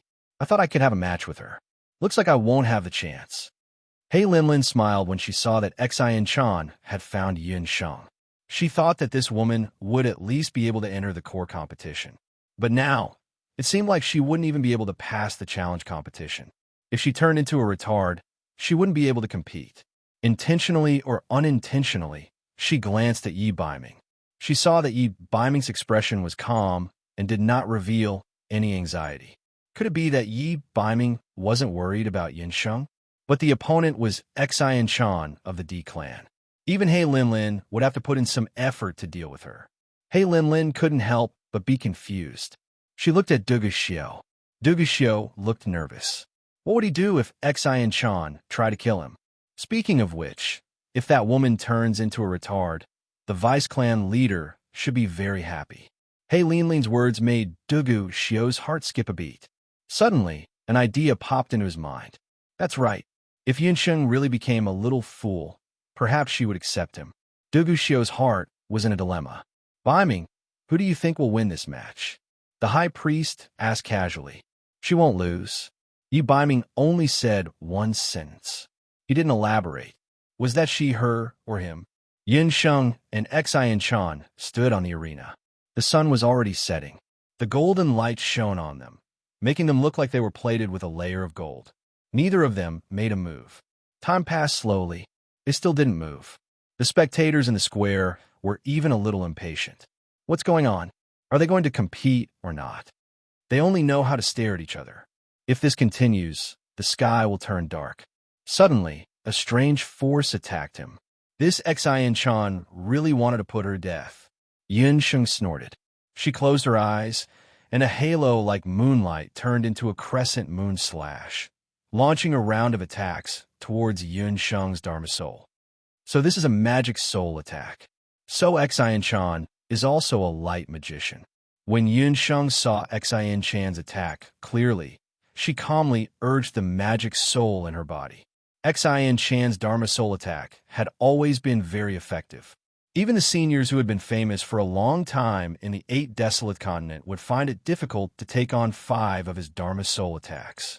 Previously, during the battle between Yun Sheng and Li Liqing, Xian Chan had observed that Yun Sheng could use 2 types of magic attacks at the same time. One of them was dark magic, and the other was earth magic. Yun Sheng of the Celestial Fox Tribe should be a magus of both earth and darkness. Everyone knew that light magic was the most destructive to dark magic. The attack launched by a light magic soul against a dark magic soul was also the most fatal. He originally thought that Yun Sheng would be defeated very quickly. However, when he launched 2 magic soul attacks, it was like a stone sinking into the sea. There was no response. His opponent was still standing there like a mountain rock. At this moment, the corner of Xian Chan's mouth twitched, as if he had felt something unbelievable. Xian Chan's short hair was already drenched in sweat. He widened his eyes in horror. What did he see? A patch of black. That was the dark magic soul. Then it was yellow. That was the earth magic soul. However, right after that, there was a green wind magic soul, a red fire magic soul, and a blue water magic soul. 5 elemental magic souls. This woman from the Celestial Fox Tribe was actually a 5 elemental magic soul magician. No wonder she did not panic when facing his challenge. No wonder she was as steady as a mountain when she knew that he was good at magic soul attacks. 5 elemental magic souls. With such a powerful magic soul, normal light magic soul attacks were completely useless. Forget it. He could only admit defeat in this competition. Just as Xian Chan was about to withdraw his light magic soul attack, he suddenly felt something. A ray of light, like the ray of sunlight that jumped out of the horizon before dawn, completely stunned Xian Chan, light magic soul. In front of Yun Sheng's magic soul, besides feeling the 5 elemental magic souls, he also felt the fluctuation of a light magic soul that made his heart palpitate. That light magic soul was much weaker than the other 5 elemental magic souls. However, its vitality was unusually strong. It became stronger bit by bit. When facing the attack of Xian Chan's light magic soul, it was like the earth that had been dry for a long time. It used all its strength to devour the power of Xian Chan's light magic soul. Such a violent devouring method made Xian Chan nervous. He felt that the power of his light magic soul was like entering a bottomless black hole. Once he attacked, it disappeared without a trace. However, Yunsheng's light magic soul became dissatisfied very quickly. It seemed to feel that devouring the power of those magic souls was far from enough. It was like a greedy Pichio that took the initiative to attack and devoured Xian Chan's light magic soul in an instant. Exclamation point. Yunsheng suddenly opened her eyes. Exclamation point. Yi Baiming was equally shocked. What was going on? Both of their eyes were filled with astonishment for a moment. Devoured? Ordinary people could not see the competition between magic souls. However, Yunsheng's magic soul originated from Yi Baiming. The power of their magic souls could be said to be of the same origin. Hence, Yi Baiming was so confident that Yunsheng could deal with Xian Chan easily. In the worst-case scenario, the two of them could fight to a draw. However, what happened just now? Xian Chan's light magic soul was devoured by Yunsheng's magic soul. To be exact, Xian Chan's light magic soul was devoured by the light magic soul that Jirumo left behind in Yunsheng's magic soul.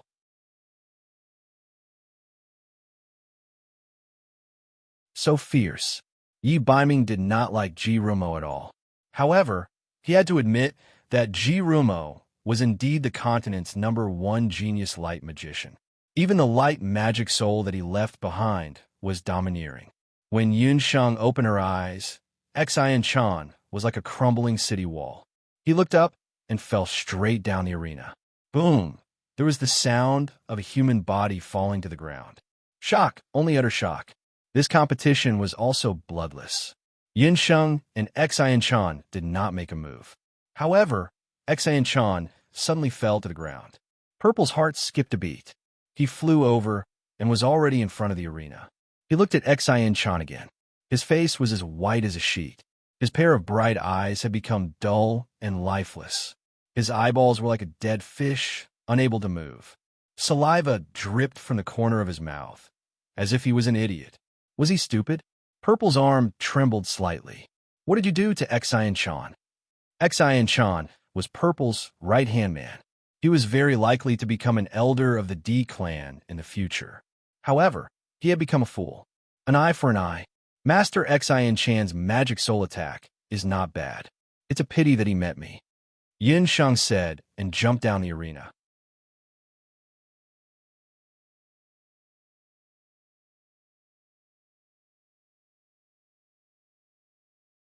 Chapter 1354. The second day of the challenge competition came to an end after Yunsheng won. Easily, Yunsheng won another point. Although, until the moment of victory, Yunsheng still did not understand how she won. Who would have thought that the light spiritual soul, which usually looked gentle and weak to the point of being negligible, would make such a magnificent counterattack at such a critical moment? A person who only had a light Dharma soul actually wanted to devour a genius magician who had a 6 elemental Dharma soul. That Xian Chan deserved to die for no reason. Xian Chan, you lost because you should not have been too blindly confident. You also did not know that there was always someone better than you. Yunsheng secretly sighed in her heart. She secretly looked at her Dharma soul and discovered that after devouring Xian Chan's light Dharma soul, her light Dharma soul had happily swelled by a large circle. After Xian Chan became stupid, the people who were the angriest were the people from the D clan. Z also hated Yunsheng, but he provoked her first and ended up in such a state. It could only be said that Z brought disgrace upon himself. Lu's expression also changed unpredictably. He originally blamed Z for making the decision, but Yunsheng's unexpected victory made Lu not know how to face Z, his good brother. Lu, where did you meet Yunsheng? I know you're not willing to say, but you have to say. You also know that you will eventually meet in the core competition. On the way back, the 9 Phoenix Old Clan leader could not help but ask. Indeed, The Nine Phoenix Old Clan leader had always been very satisfied with Yun Sheng. The reason was also because he loved her. Lu liked Yun Sheng, and as a grandfather, the Nine Phoenix Old Clan leader would naturally unconditionally protect that little girl. But ever since coming to the Ba Huang clan competition, the Old Clan leader could not help but have some doubts about Yun Sheng's background. That girl was too mysterious. Every time she won, it made people completely unable to make sense of it. From the looks of it, Hu Qinxiu might not be able to control that little girl. The Nine Phoenix Old Clan leader could not help but envy Hu Qinxiu in his heart. Say, Hu Qinxiu, that brat, he doesn't have any backbone, and he doesn't have much strength either. How did he end up with such good seedlings? Due to the rise of the beast god altar, the celestial fox tribe, and that mysterious Chinese clan, this Ba Huang clan competition was going to change drastically. Without any doubt, the Nine Phoenix clan leader was certain that Yun Sheng and Yu Shang, who had easily killed 2 warriors earlier, would definitely be able to enter the core competition. What the Nine Phoenix clan leader had to consider now was how to deal with the 2 little girls of the Heavenly Fox tribe if they ran into them in the core competition.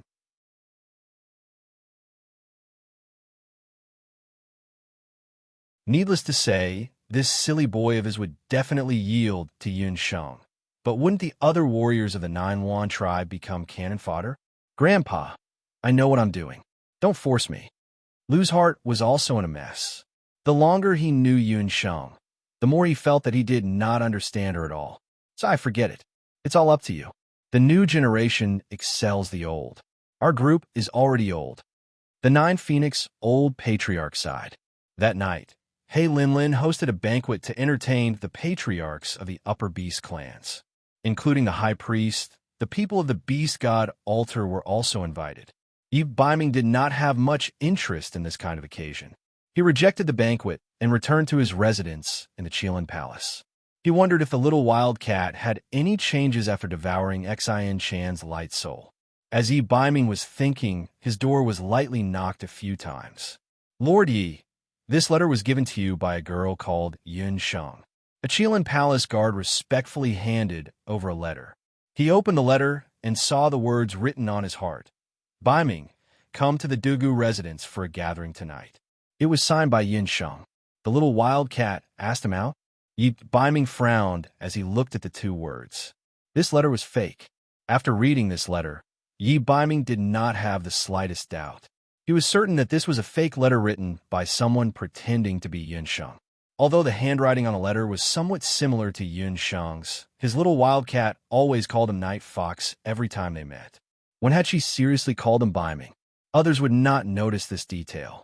Only Yun Sheng and Yi Biming would know. In the Qilin Palace, who would use Yun Sheng's handwriting? Dugu Xiao. The corner of Yi Biming's lips curled up. A name was filtered out by him without any surprise. It seemed that he had barged into Dugu Xiao's residence last night, and that brat had already sensed it. However, it was no wonder. In any case, Dugu Xiao was once the Iron Blood Crown Prince of the later Qin. How could he not have the slightest bit of vigilance? After seeing through Dugu Xiao's scam, Yi Biming decided that he would personally make a trip to the Dugu residence to see what medicine Dugu Xiao was selling in his gourd. Following the route last night, Yi Biming smoothly found Yun Sheng's room. Inside the room, the illumination magic array emitted a soft light. Under the lush moonlight, when Yi Biming followed the letter's instructions and walked into the room, he saw Yun Sheng. That Yun Sheng, needless to say, was a fake by Hu Linglong. Hu Linglong had promised Dugu Xiao to frame Yi Biming together. She had never seen Yi Biming before, and it was also her first time having relations with a man. She could not help but feel a bit nervous. She also had some doubts in her heart.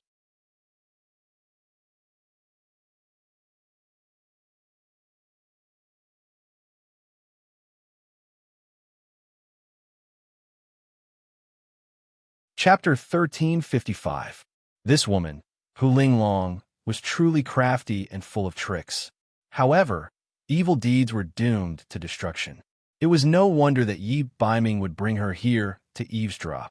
From what Dugu Xiao and Hu Linglong said after they were done, It was clear that Hu Linglong and Duga Xiu were conspiring to use her face to frame Yi Biming.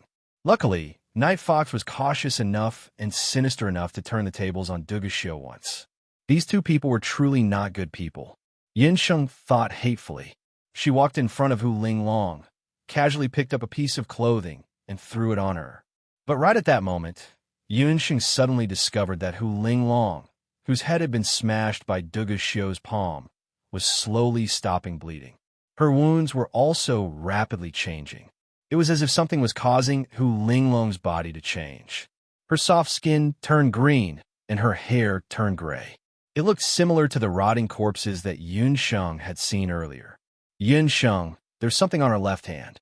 Yi Biming soon discovered the abnormality. A white light appeared on Hu Linglong's hand.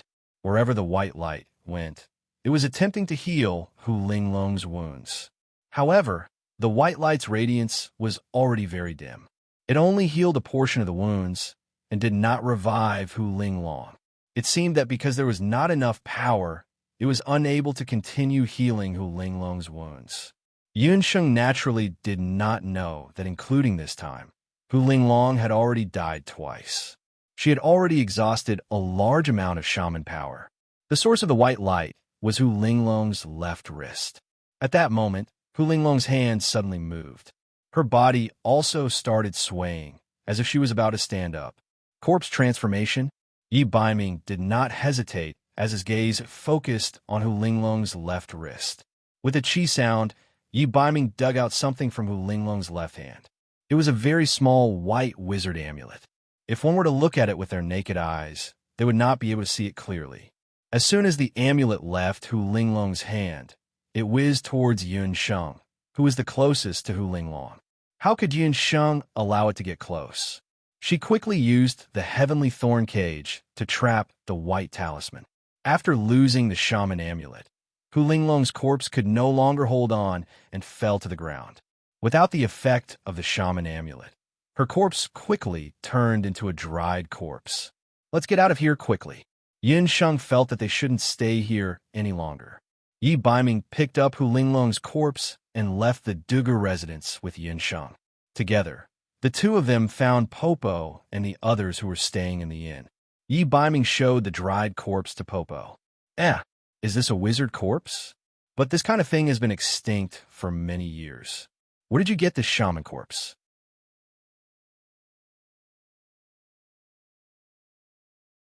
Bobo was stunned when she found out that this shaman corpse was Hu Linglong. Popo, do you know this thing? I'm afraid that Hu Linglong became like this because of this thing. As Yun Sheng spoke, she activated the heavenly thorn cage. The white talisman was like a headless fly, bumping around everywhere. She then told Popo and the others the ins and outs of what had happened tonight. Haha, I'm dying of laughter. That red-haired pervert has been defeated this time. But Master, I'm afraid this is the divine level light wizard tool that you were looking for earlier. Hearing that Yi Biming had made a fool of Duga Xiu, Popo laughed so hard that tears almost came out his eyes. Popo didn't know what the divine level light wizard tool in the hands of the great witch doctor and the others were. This kind of light wizard tool is also called the life and death talisman. It must be worshipped with fresh human flesh and blood. As long as this kind of light wizard tool is left in the body, regardless of human or magical beast, it will have a terrifying healing power.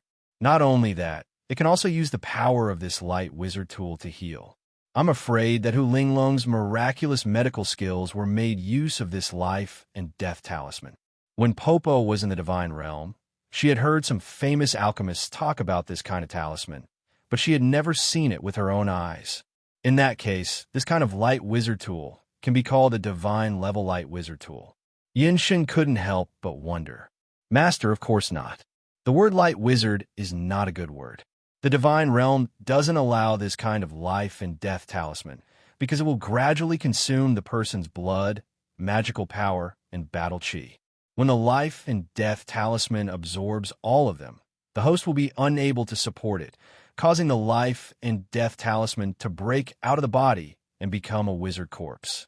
Popo looked at Hu Linglong's appearance and felt a chill. Although she hated Hu Linglong, She didn't expect that this woman would end up being raped to death and become a wizard corpse. Regarding the life and death talisman, there's also a story. Popo recalled the situation of the life and death talisman and told Yun Sheng and the others. The life and death talisman was originally an item of the divine realm. Popo remembered that her mother god, for cardinal divinity, had once mentioned it.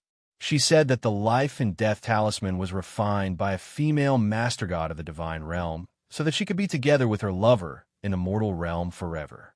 That female master god was also infatuated. After she met a man in the mortal realm by chance, she made a private vow with him. But her lover was a human, and humans would be born, grow old, get sick, and die. That female master god used the forbidden witchcraft refining technique of the divine realm to refine the life and death talisman that could make people immortal.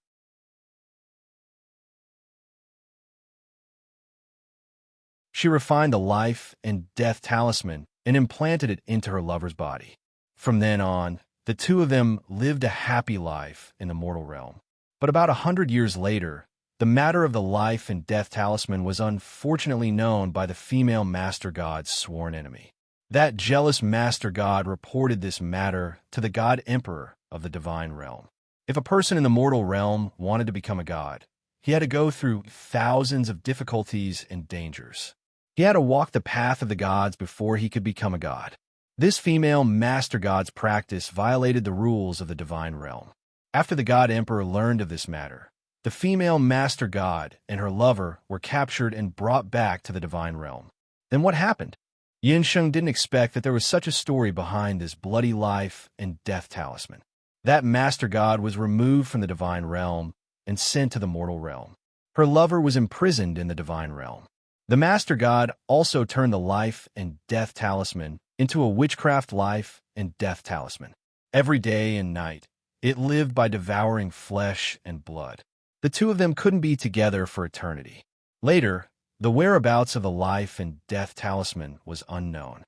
Popo had an impression of this story because she was moved by the female master god's infatuation. Hearing this story, everyone fell silent. Yin Sheng's heart was also very melancholy. Her experience with Yi Baiming was a little similar to that pitiful god's love.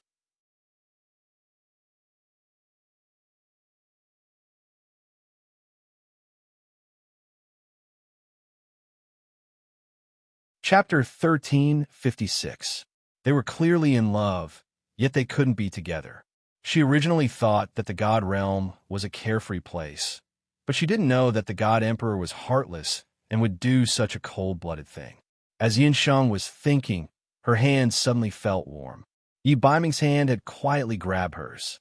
The man's large hand hugged her tightly. He looked at Yun Sheng with a determined gaze. Seeing Yi Baiming's focused gaze, Yun Sheng's heart moved. No, she and Night Fox were much better than that pair of lovers. At least she and Yi Baiming could still see each other. They weren't separated by so many gods' rules and commandments. No wonder the great witch doctor was willing to let Hu Linglong use such a god-tier shaman tool. I'm afraid she already knew about the dangers of the life and death talisman. Yun Sheng looked at Hu Linglong, who had already turned into a dried corpse, and couldn't help but sigh. Yin Sheng, could it be that the reason the ancient forbidden curse delayed its activation was because of the life and death talisman? Yi Baiming suddenly asked after listening for a while. Yi Baiming had already suspected that the reason the ancient forbidden curse didn't activate was not a coincidence, but because Hu Linglong just happened to have the life and death talisman on her. That's possible. The life and death talisman's effect is very strange. It actually carries a portion of the light attribute. It might be able to suppress a portion of the effects of the ancient forbidden curse. However, that's only a portion. You saw it too. Dugu Xiao turned into a ruthless black Qilin in the end and killed Hu Linglong. Bobo stuck out her tongue. She didn't expect so many things to happen when she wasn't by her master's side. But fortunately, the Qilin boy is back. With him around, he can better protect her master. Dugu Xiao can go to hell. Bobo, if you implant the life and death talisman into my body, wouldn't you be deliberately alleviating a portion of the ancient forbidden curse's power? Yi Biming pondered for a moment, then suddenly asked, "No, Night Fox, that's too dangerous." Yin Sheng was also frightened by Yi Biming's bold idea. He clearly knew how powerful the life and death talisman was, yet he still chose to use it. It should have a certain effect, but Qilin boy, have you thought it through? This is still quite dangerous. Popo's face was full of worry. My strength is much stronger than Hu Linglong's, and I'm also a man. I believe I can suppress it for a long time. Also, even if there is danger, I can dig it out when the time comes, Yi Biming said very calmly. Before finding the ancient forbidden curse, he was willing to try any method that could alleviate the effects of the ancient forbidden curse. Under Yi Biming's insistence, Yin Sheng had no choice but to agree and temporarily implant the life and death talisman into his body. Implanting the life and death talisman was not an easy task.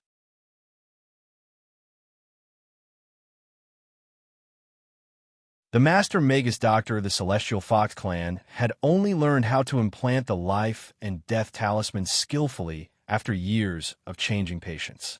If it were other Master Magus Doctors, if they were not careful in implanting the life and death talisman, it was very likely that they would die. Fortunately, Yin Sheng was good at all kinds of surgeries. She took out a scalpel, and after sifting through it, she decided to implant the life and death talisman into Yi Biming's arm. When the sharp scalpel cut Yi Biming's skin, dark red blood flowed out. Yin Sheng could not help but tremble slightly. Yi Biming, however, had a smile on his face and did not feel the slightest bit of pain. As soon as Yin Sheng removed the heavenly thorn cage, the life and death talisman was like a cat that smelled blood. It drilled into Yi Biming's arm. As soon as the life and death talisman drilled into his arm, it quickly disappeared. The wound on Yi Biming's arm also healed at an astonishing speed. In just the blink of an eye, his skin had recovered to its original state. It did not look like there was any wound at all. Seeing that Yi Biming did not seem to have any abnormalities, Yin Sheng could not help but heave a sigh of relief. Everything was silent. Somewhere in Sky Harmony City, a black shadow was curled up on the ground. It was a black-colored demonic beast. At this moment, its eyes were blood red, and it did not know where to go. This demonic beast was none other than Dugu Xiu, who had also been poisoned by Yi Biming. He had tried to steal a chicken, only to end up losing the rice used to lure it. After leaving the Dugu residence, he had been reduced to this state. Vice Patriarch, you don't look very good now. A ghostly figure appeared beside the demonic beast. The high priest of the beast god, Alter, took out a bottle of holy water and gave it to Dugu Xiu, who had transformed into a demonic beast, to drink. After a while, the baleful aura on Dugu Xiu's body gradually dissipated, and he once again transformed back into his human form. His red hair scattered in a sorry state. Dugu Xiu's mood could no longer be described as gloomy. He had actually been schemed against by Yi Biming. He could imagine that at this moment, Yi Biming must be extremely pleased with himself because of this matter. High Priest, you and Yi Biming worked together to frame me. Dugu Xiu was infuriated. He punched the wall beside him, and the 2-meter-tall wall shattered with a loud bang, collapsing to the ground. That's not it. Vice Patriarch, please don't misunderstand. I only found out about the matter regarding the X-drug after the fact. The High Priest awkwardly coughed a few times. He also did not expect that Yi Biming, who usually looked cold and aloof, was actually someone who liked to pretend to be a pig to eat a tiger. However, those who harmed others would eventually harm themselves.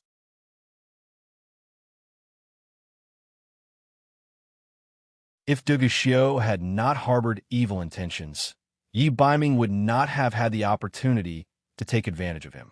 Yi Biming and Dugu Xiu both possessed extraordinary talent. However, in terms of strategy, Yi Biming was still slightly better. What's more, Deputy Patriarch, this time, you have profited from a disaster. At the very least, the ancient forbidden curse on your body has been removed. If you don't believe me, you can give it a try. After saying that, the high priest stepped aside. Behind him, there was a carriage. Dugu Xiu was a little confused. Although he had done that thing with Hu Linglong, he did not feel the effects of the ancient forbidden curse on his body. He walked in front of the carriage and lifted the curtain. Lifting the curtain, a beautiful young woman was lying on the carriage. The woman was not old, at most 28 years old. She was completely naked. Although she was not as beautiful as Yun Sheng, her skin was as white as goat's milk. Her figure was slim, and her private parts were clearly visible. This woman is also a woman from the Celestial Fox tribe, the high priest said from the side. Looking at the woman in the carriage, the remnants of the ex-drug's effects seemed to be acting up again. Duguxiu did not say a word and got into the carriage. An hour later, he got out of the carriage. Tell me, how do you want to cooperate with me? Duguxiu tidied his clothes and transformed back into the cold deputy patriarch of the Qilin tribe. It's very simple. I know that you have always been dissatisfied with He Yao and his daughter. You have ascended to the position of Black Qilin tribe's patriarch. I can help you fulfill your wish, and my reward is the Qilin king's relic. The high priest's words made Duguxiu frown. Although Duguxiu was the deputy patriarch of the Black Qilin tribe, he had always coveted the position of patriarch. Not only the position of patriarch, but his ambition was even greater. He wanted to control the 2 continents, 8 desolates, and Wuji.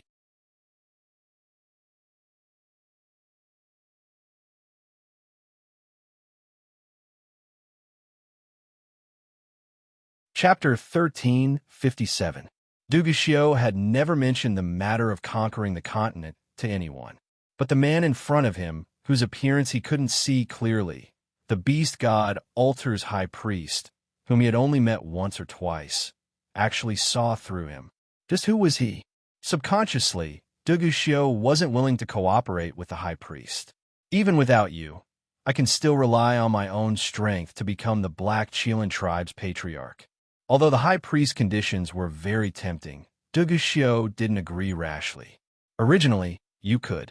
But now that Yi Biming has appeared, that might not be the case. Not only the Black Qilin tribe's patriarch, but also the person in your heart, Yi Biming, is your strongest competitor. The high priest's words were like a sharp knife that sliced through Duguxiu's heart until it was dripping with blood. Duguxiu clenched his fists. Although he didn't want to admit it, the high priest was right. Since he was born, why would Liang be born? If Yi Biming was not around, Yun Sheng and the hegemony of the continent would be within reach. But Yi Biming was obstructing him. Tonight's matter was the best proof. Not only that, I can also help you abolish the Black Qilin tribe's rules and let you marry Yun Sheng. These are all things you want. The high priest's words were like a poisonous snake that possessed inconceivable enticement. But you also know that the Qilin king's relic is in He Linlin's hands. Besides, other than the people of the Black Qilin tribe, no one else is able to absorb the Qilin king's relic's energy. Duguxiu had heard that even He Linlin was unable to absorb the Qilin king's relic's energy. Vice Patriarch, you don't need to worry about this. It's almost dawn. The 3rd day of the arena competition is about to begin. We'll meet again at the core competition. You still have a few days to consider. The high priest smiled and mysteriously disappeared under the light of the sun. Duguxiu stood in place for a moment. Then, he suddenly turned around. A bloody smell filled the air, and the carriage was covered in blood. After Yun Sheng helped Yi Biming implant the life and death talisman in his body, she left the inn.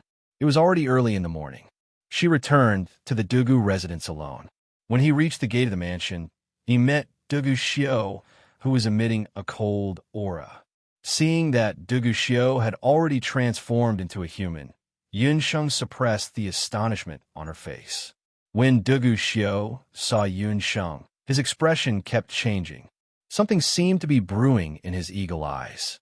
What he didn't know was that Yun Sheng had seen everything he had done last night. Seeing Yun Sheng, Duguxiu couldn't help but recall the embarrassing incident from last night. But that was good too. The ancient forbidden curse on his body had been removed. One day, he would ruthlessly press down on this torturous little vixen in front of him and torture her.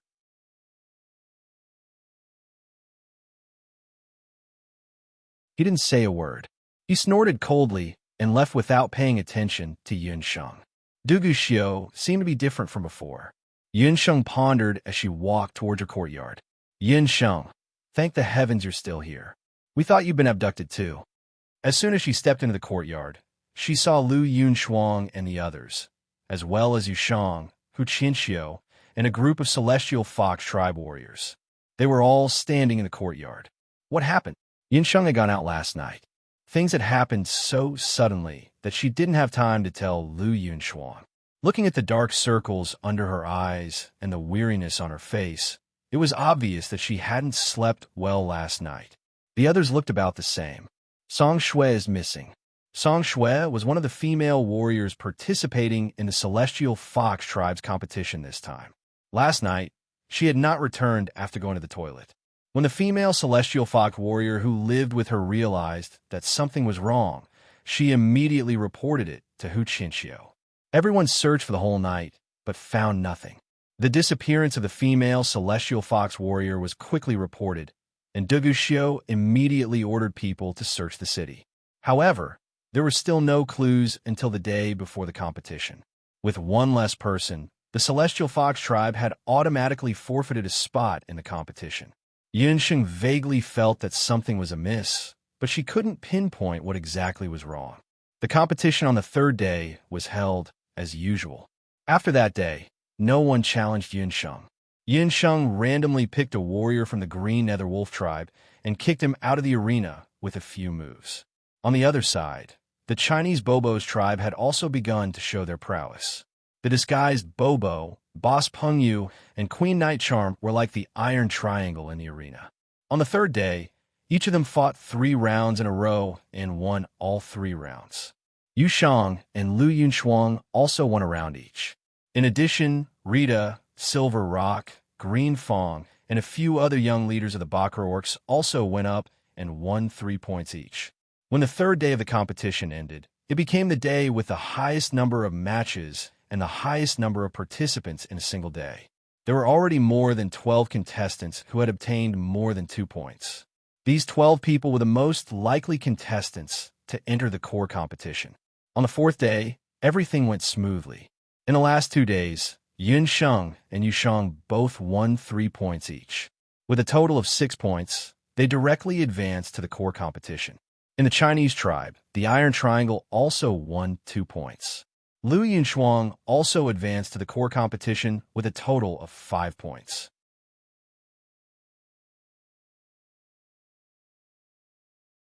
On the 5th day, Rita led 2 of her tribesmen, Silver Rock, and one of her tribesmen, Green Fong, and one of her tribesmen, 2 Nine Phoenixes, 2 Black Shilants, and 2 D clan members. In addition to the 3 women from the Celestial Fox tribe, there were 3 Chinese. In total, 19 people advanced to the core competition. In addition to the 9 upper-ranking orcs who were seeded contestants and 3 from the Beast God Altar, there were a total of 31 contestants who advanced to the core competition. In terms of numbers, the 3 upper-ranking orcs had the highest number of contestants. Each of them had 5 contestants, followed by Celestial Fox, Behemoth, and the Chinese tribe. On the other hand, the 2 middle-ranking orcs, Peng Yu and Green Hellwolf, only had 2 contestants. This result had greatly exceeded everyone's expectations. The 5-day competition has come to an end. In 3 days, the core competition will be held. The core competition will be. Du Guxiu announced the results of the competition. Just as he was about to announce the schedule of the core competition, a black whirlwind gushed up from the ground. The entire arena was razed to the ground in an instant. A man as majestic as a mountain appeared. His eyes were as sharp as blades, and his aura was like that of a sovereign. It was as if nothing in front of him mattered to him. Hey Yao! A few of the desolate clan leaders looked at the destroyed stage. Congratulations on coming out of seclusion, tribe leader. Hey Lin Lin, Du Guxiu, and the Qilin tribe elders all knelt down.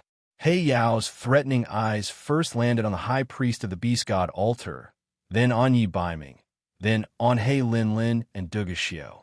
Finally, his gaze swept across all the Bakra orcs present. When he saw Yi Baiming and Yun Shang, a muffled snort came from the tip of his nose. His killing intent was awe-inspiring. You're tuning into the Romance Rendezvous YouTube channel. We're so grateful for your support, and don't forget to subscribe to join us on this incredible journey through captivating stories. Your generosity through donations truly makes a world of difference, as it's the primary source of revenue that allows me to expand and enhance this channel for you. Thank you from the bottom of my heart for being a part of this adventure.